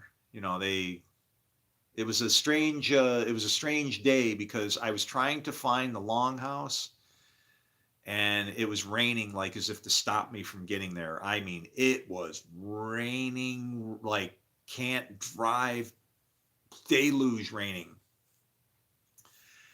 And I wanted to find this kid, and the guy's name, it was weird. His name was Snow. Pete Snow was his name. And I wasn't able, obviously, I found the longhouse because I'm near the reservation, but he had forsaken his people and had moved away. He forsake the Indian people. He forsook his own, and he moved into the city, like off the reservation, and was doing his own thing. And it was, I just found out things about him after the fact, right? Uh, yeah, I don't know. The happy hunting grounds in the sky are there. They're I mean, I find him that he's trying to live from within you. It's like he's fighting to use you. He wants to use your body. He's already in there. That's what Jesus said. In him we live and move and have our being. The Christ. We live and move and have our being. I see plenty of people that are sinning, screwing up. They're still alive. They live and move and have their being. He's literally saying it's the same thing inside of all of us, and it either serves God or not. It's Christ or Antichrist. We're waiting for like one big bad guy to show up, and we're missing that we're able to still accomplish the very same job with the one invisible bad guy and all the other bad guys, us running around looking for the bad guy. it's pitiful, man. Eternal spark is in your heart. That's the Jewish thing, and yes, that's what I call the breath of life. Right? You have and you can deny that. You can put out your own fire, right? You can quench your own fire. um, it's funny, it's like there's scriptures that Jesus, things he did, like it says you shouldn't cut yourself in the name of the dead, right?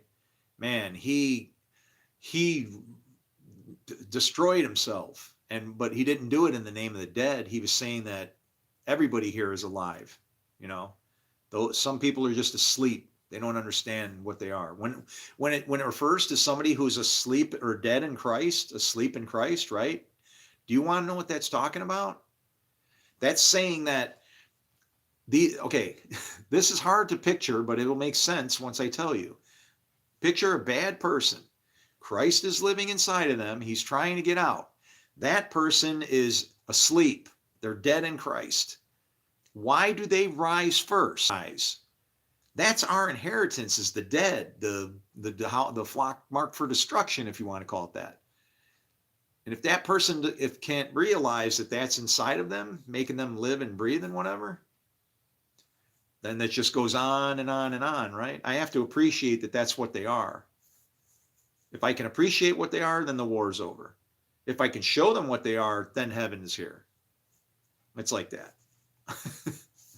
we would not be fighting each other, because the very same breath that makes me a good guy is the very same breath that somebody else makes a bad guy, but it's all from the same place. There's only one breath of life in you, and you can stomp it out, or you can, and it is when I heard this about Judaism, hey, I know what I claim. I know what I want to be. I'll do that. I might not have all the politics and all the nuts and bolts and everything, but forgive me for my stumbling in from outer space or wherever the hell it was where I'm trying to find my way home. Right?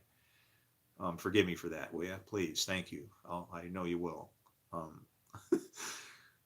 It's like there's just things about it that just make so much sense, and then once if you want it to make sense, and to me, the I guess the most important thing that I find peace in is that I can see how in that book it explains how our God is literally in charge of everything. It's up to me to decide, is it a war going on that our God created so he could be at war with himself, or is it him trying to get us to corral us to be what we can be? The idea to illuminate whatever is darkness. Anything that's dark needs to be illuminated. It needs to be destroyed, literally, by not fighting and destruction, but by light, by wisdom, by sharing truth with this person. And the truth is you can't fight God. You can, but he wins. But that's what Jacob's trouble is. That's where a person becomes Israel. When they are hanging on and saying, I won't let go till you bless me, even though you're beating me up in this darkness, that dawn's going to show up, and that's your day. What are you, right? What can you claim? When do I win? Never. Why do you think Obi-Wan Kenobi said that? I mean, Obi-Wan Kenobi told you, gave you the key. What do you say? You cannot win, but there are, wait, no, here. Here.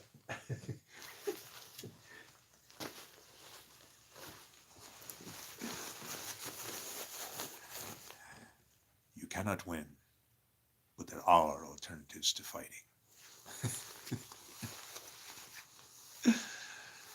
This is actually a vest. This is like the pocket. I'm coming out the sleeve hole. Does that smell? Oh, no pit juice. All right, cool. Out with the beard.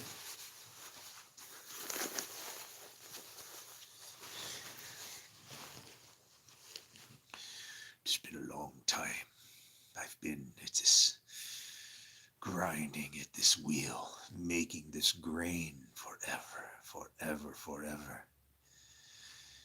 And the ox, he comes treading forever and ever. But we will make bread. We will make bread here, brother. We will make bread here.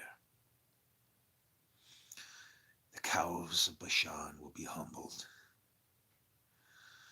and we will all shine as if clothed in the sun. We will make bread here.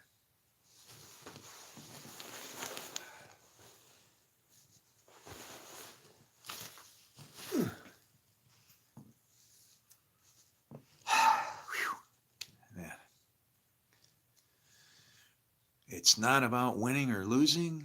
It's about the truth and about love and about the real you. Well, that is the real you. People, that's the thing. People don't know the real you. And I don't mean you. I mean people that are angry and hate God. They don't know what is living in them. We should understand where it's our fault. When it says, in him I live and move and have my being. And I'm not going to say you, but what happens usually, right? Typically, right? Yeah, you ain't. That's like some excursion to another galaxy to go find somebody to help. You know, they're way over there, man. You ain't nothing to do with me. What air are you breathing? Right? If they could tell, if we knew in the first case scenario, if they really are that messed up that they can't appreciate just construct. That's all the Bible is, man. It's telling you how you're built as a machine. You're a pile of dirt, you get a spirit in you. That spirit gets programmed to be bipolar.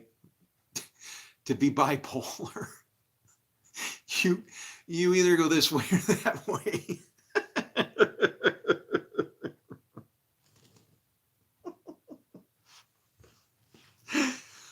Oh boy.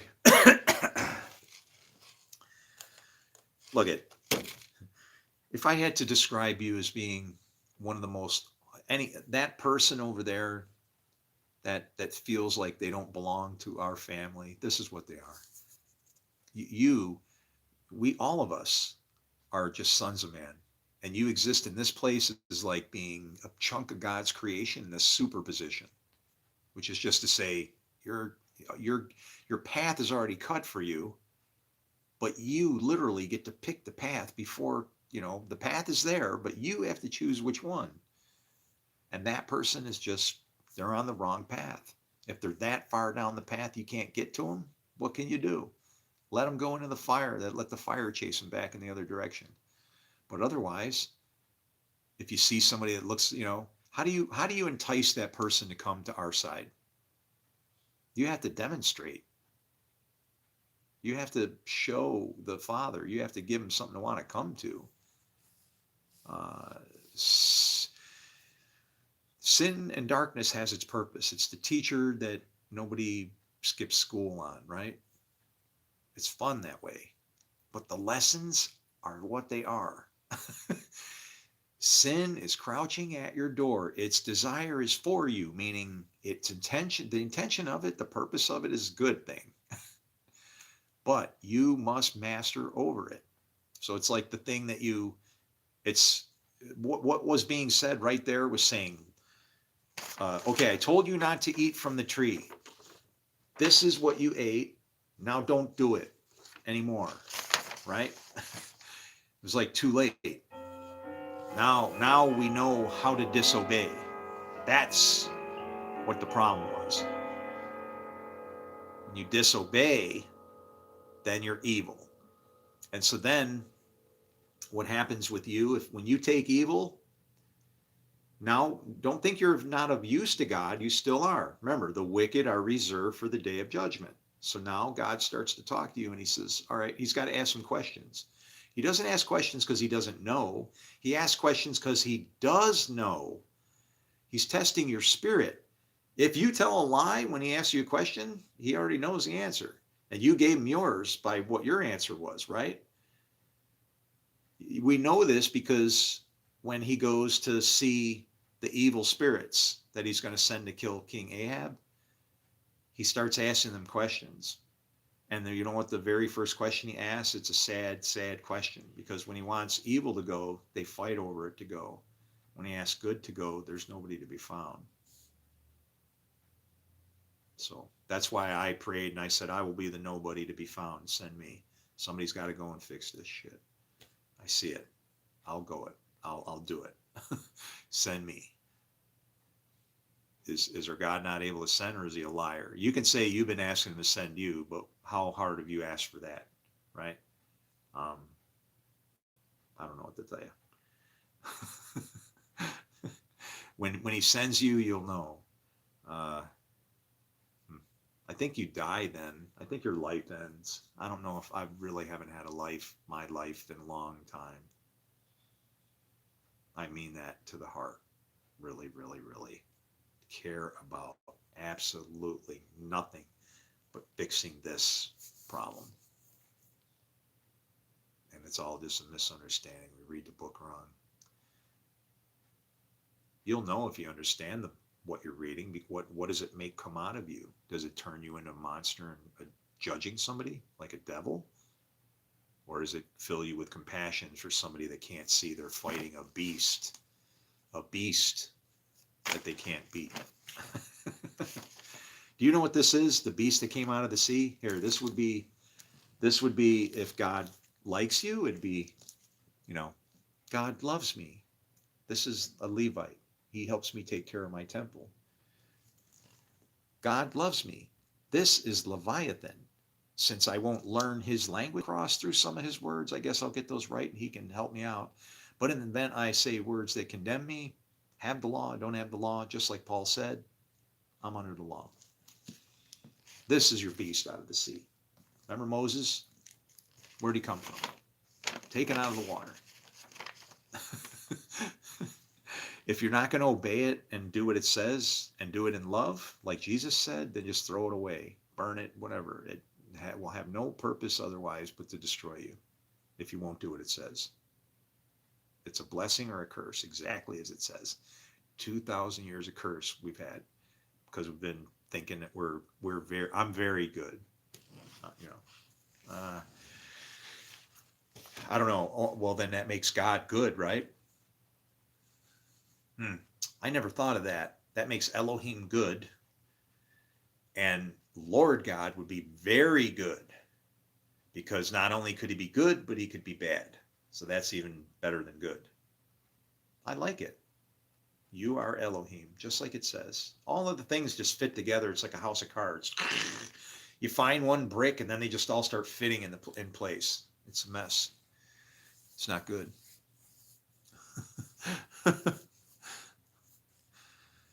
How are you guys doing? Does anybody have any Bible questions or anything? What I'm looking for, any pastors, preachers, theologians, university guys, I have found a big problem, folks. Yeah. 716-229-1343. If that mailbox is jammed full, then it means that my wife has left me a bunch of messages and I ain't deleting those. So you're going to have to find another way to get in touch with me because I'm sick and tired of running my life, which ain't even my life, I guess, chasing people that with a gift that they just don't think I have the authority or whatever to deliver. My authority was given to me in Genesis 1:28. I don't know where you got yours for, but mine made me responsible. So there you go.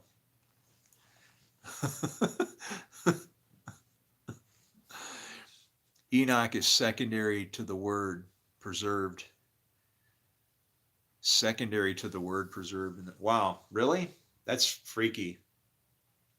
I get it. When it says Enoch was translated, I mean, even the number of years that he walked, right? 65 years. What is 65? That's not good. That's 60, that's 6 and at 10 on grace. Enoch's seen wild times. He's seen rough times, and then he, after what? That's an 11. Then he walked with the Lord for 300 years. And so when it says he's translated and not, he was no longer to be found, that's how I feel. People would, that's somebody looking at you and saying, you've changed so much. You are not the person you used to be.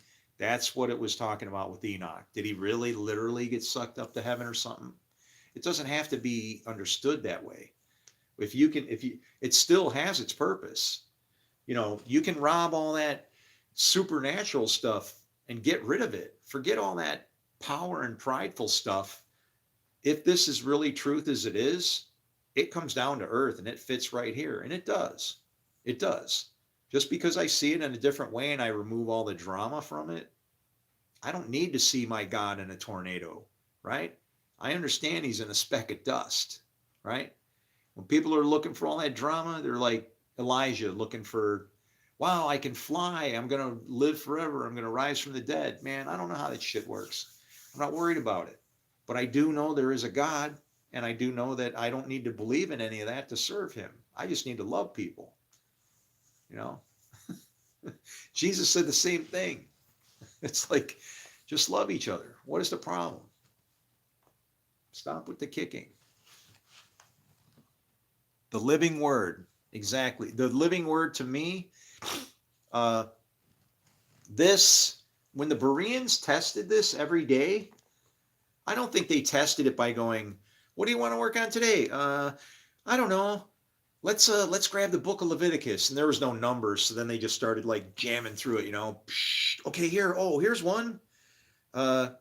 No descendant of Aaron, the priest, who has any defect is to come near to present the offerings made to the Lord by fire. He has a defect. He must not come near to offer the food of his God. Wow. What is the defect? Right? What is the defect? Okay. No one with a defect may come near. No man who is blind or lame. Is that talking about having your eye poked out or missing a foot? It's talking about someone who can see God and who walks the path, right? No man who's disfigured or deformed. That's like saying formless. No man with a crippled foot or hand. Okay, crippled foot means the devil's been striking it. Crippled hand, that's the withered hand. Both hands work. Or who is hunchbacked or dwarfed, or who has an eye defect, or who has festering or running sores or damaged testicles. It's like, whew.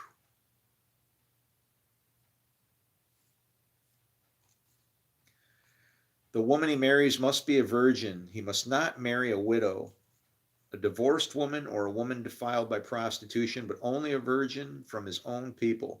So he will not defile his offspring among his people. I am the Lord who makes him holy. That's what he wanted, was perfection. Well,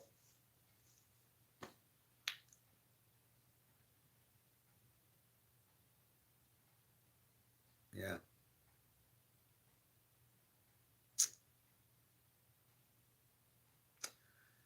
This ain't gonna go well.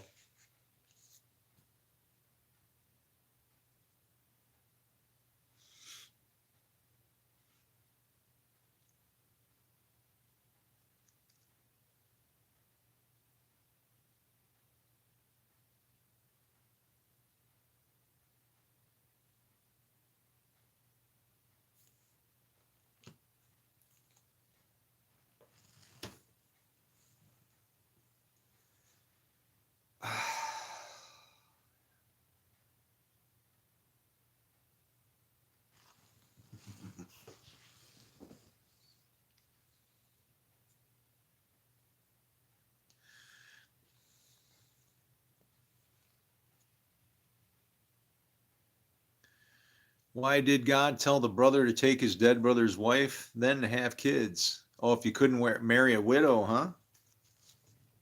Good point.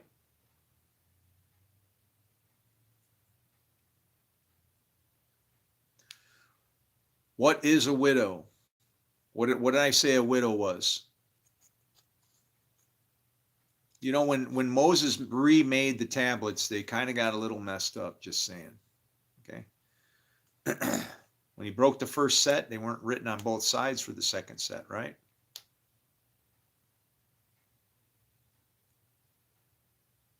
Who's the widow? That's somebody who's not a part of the bride. Who's the orphan? That's a person who doesn't know the father. And who's the oppressed? That's anybody that doesn't know God. So since the widow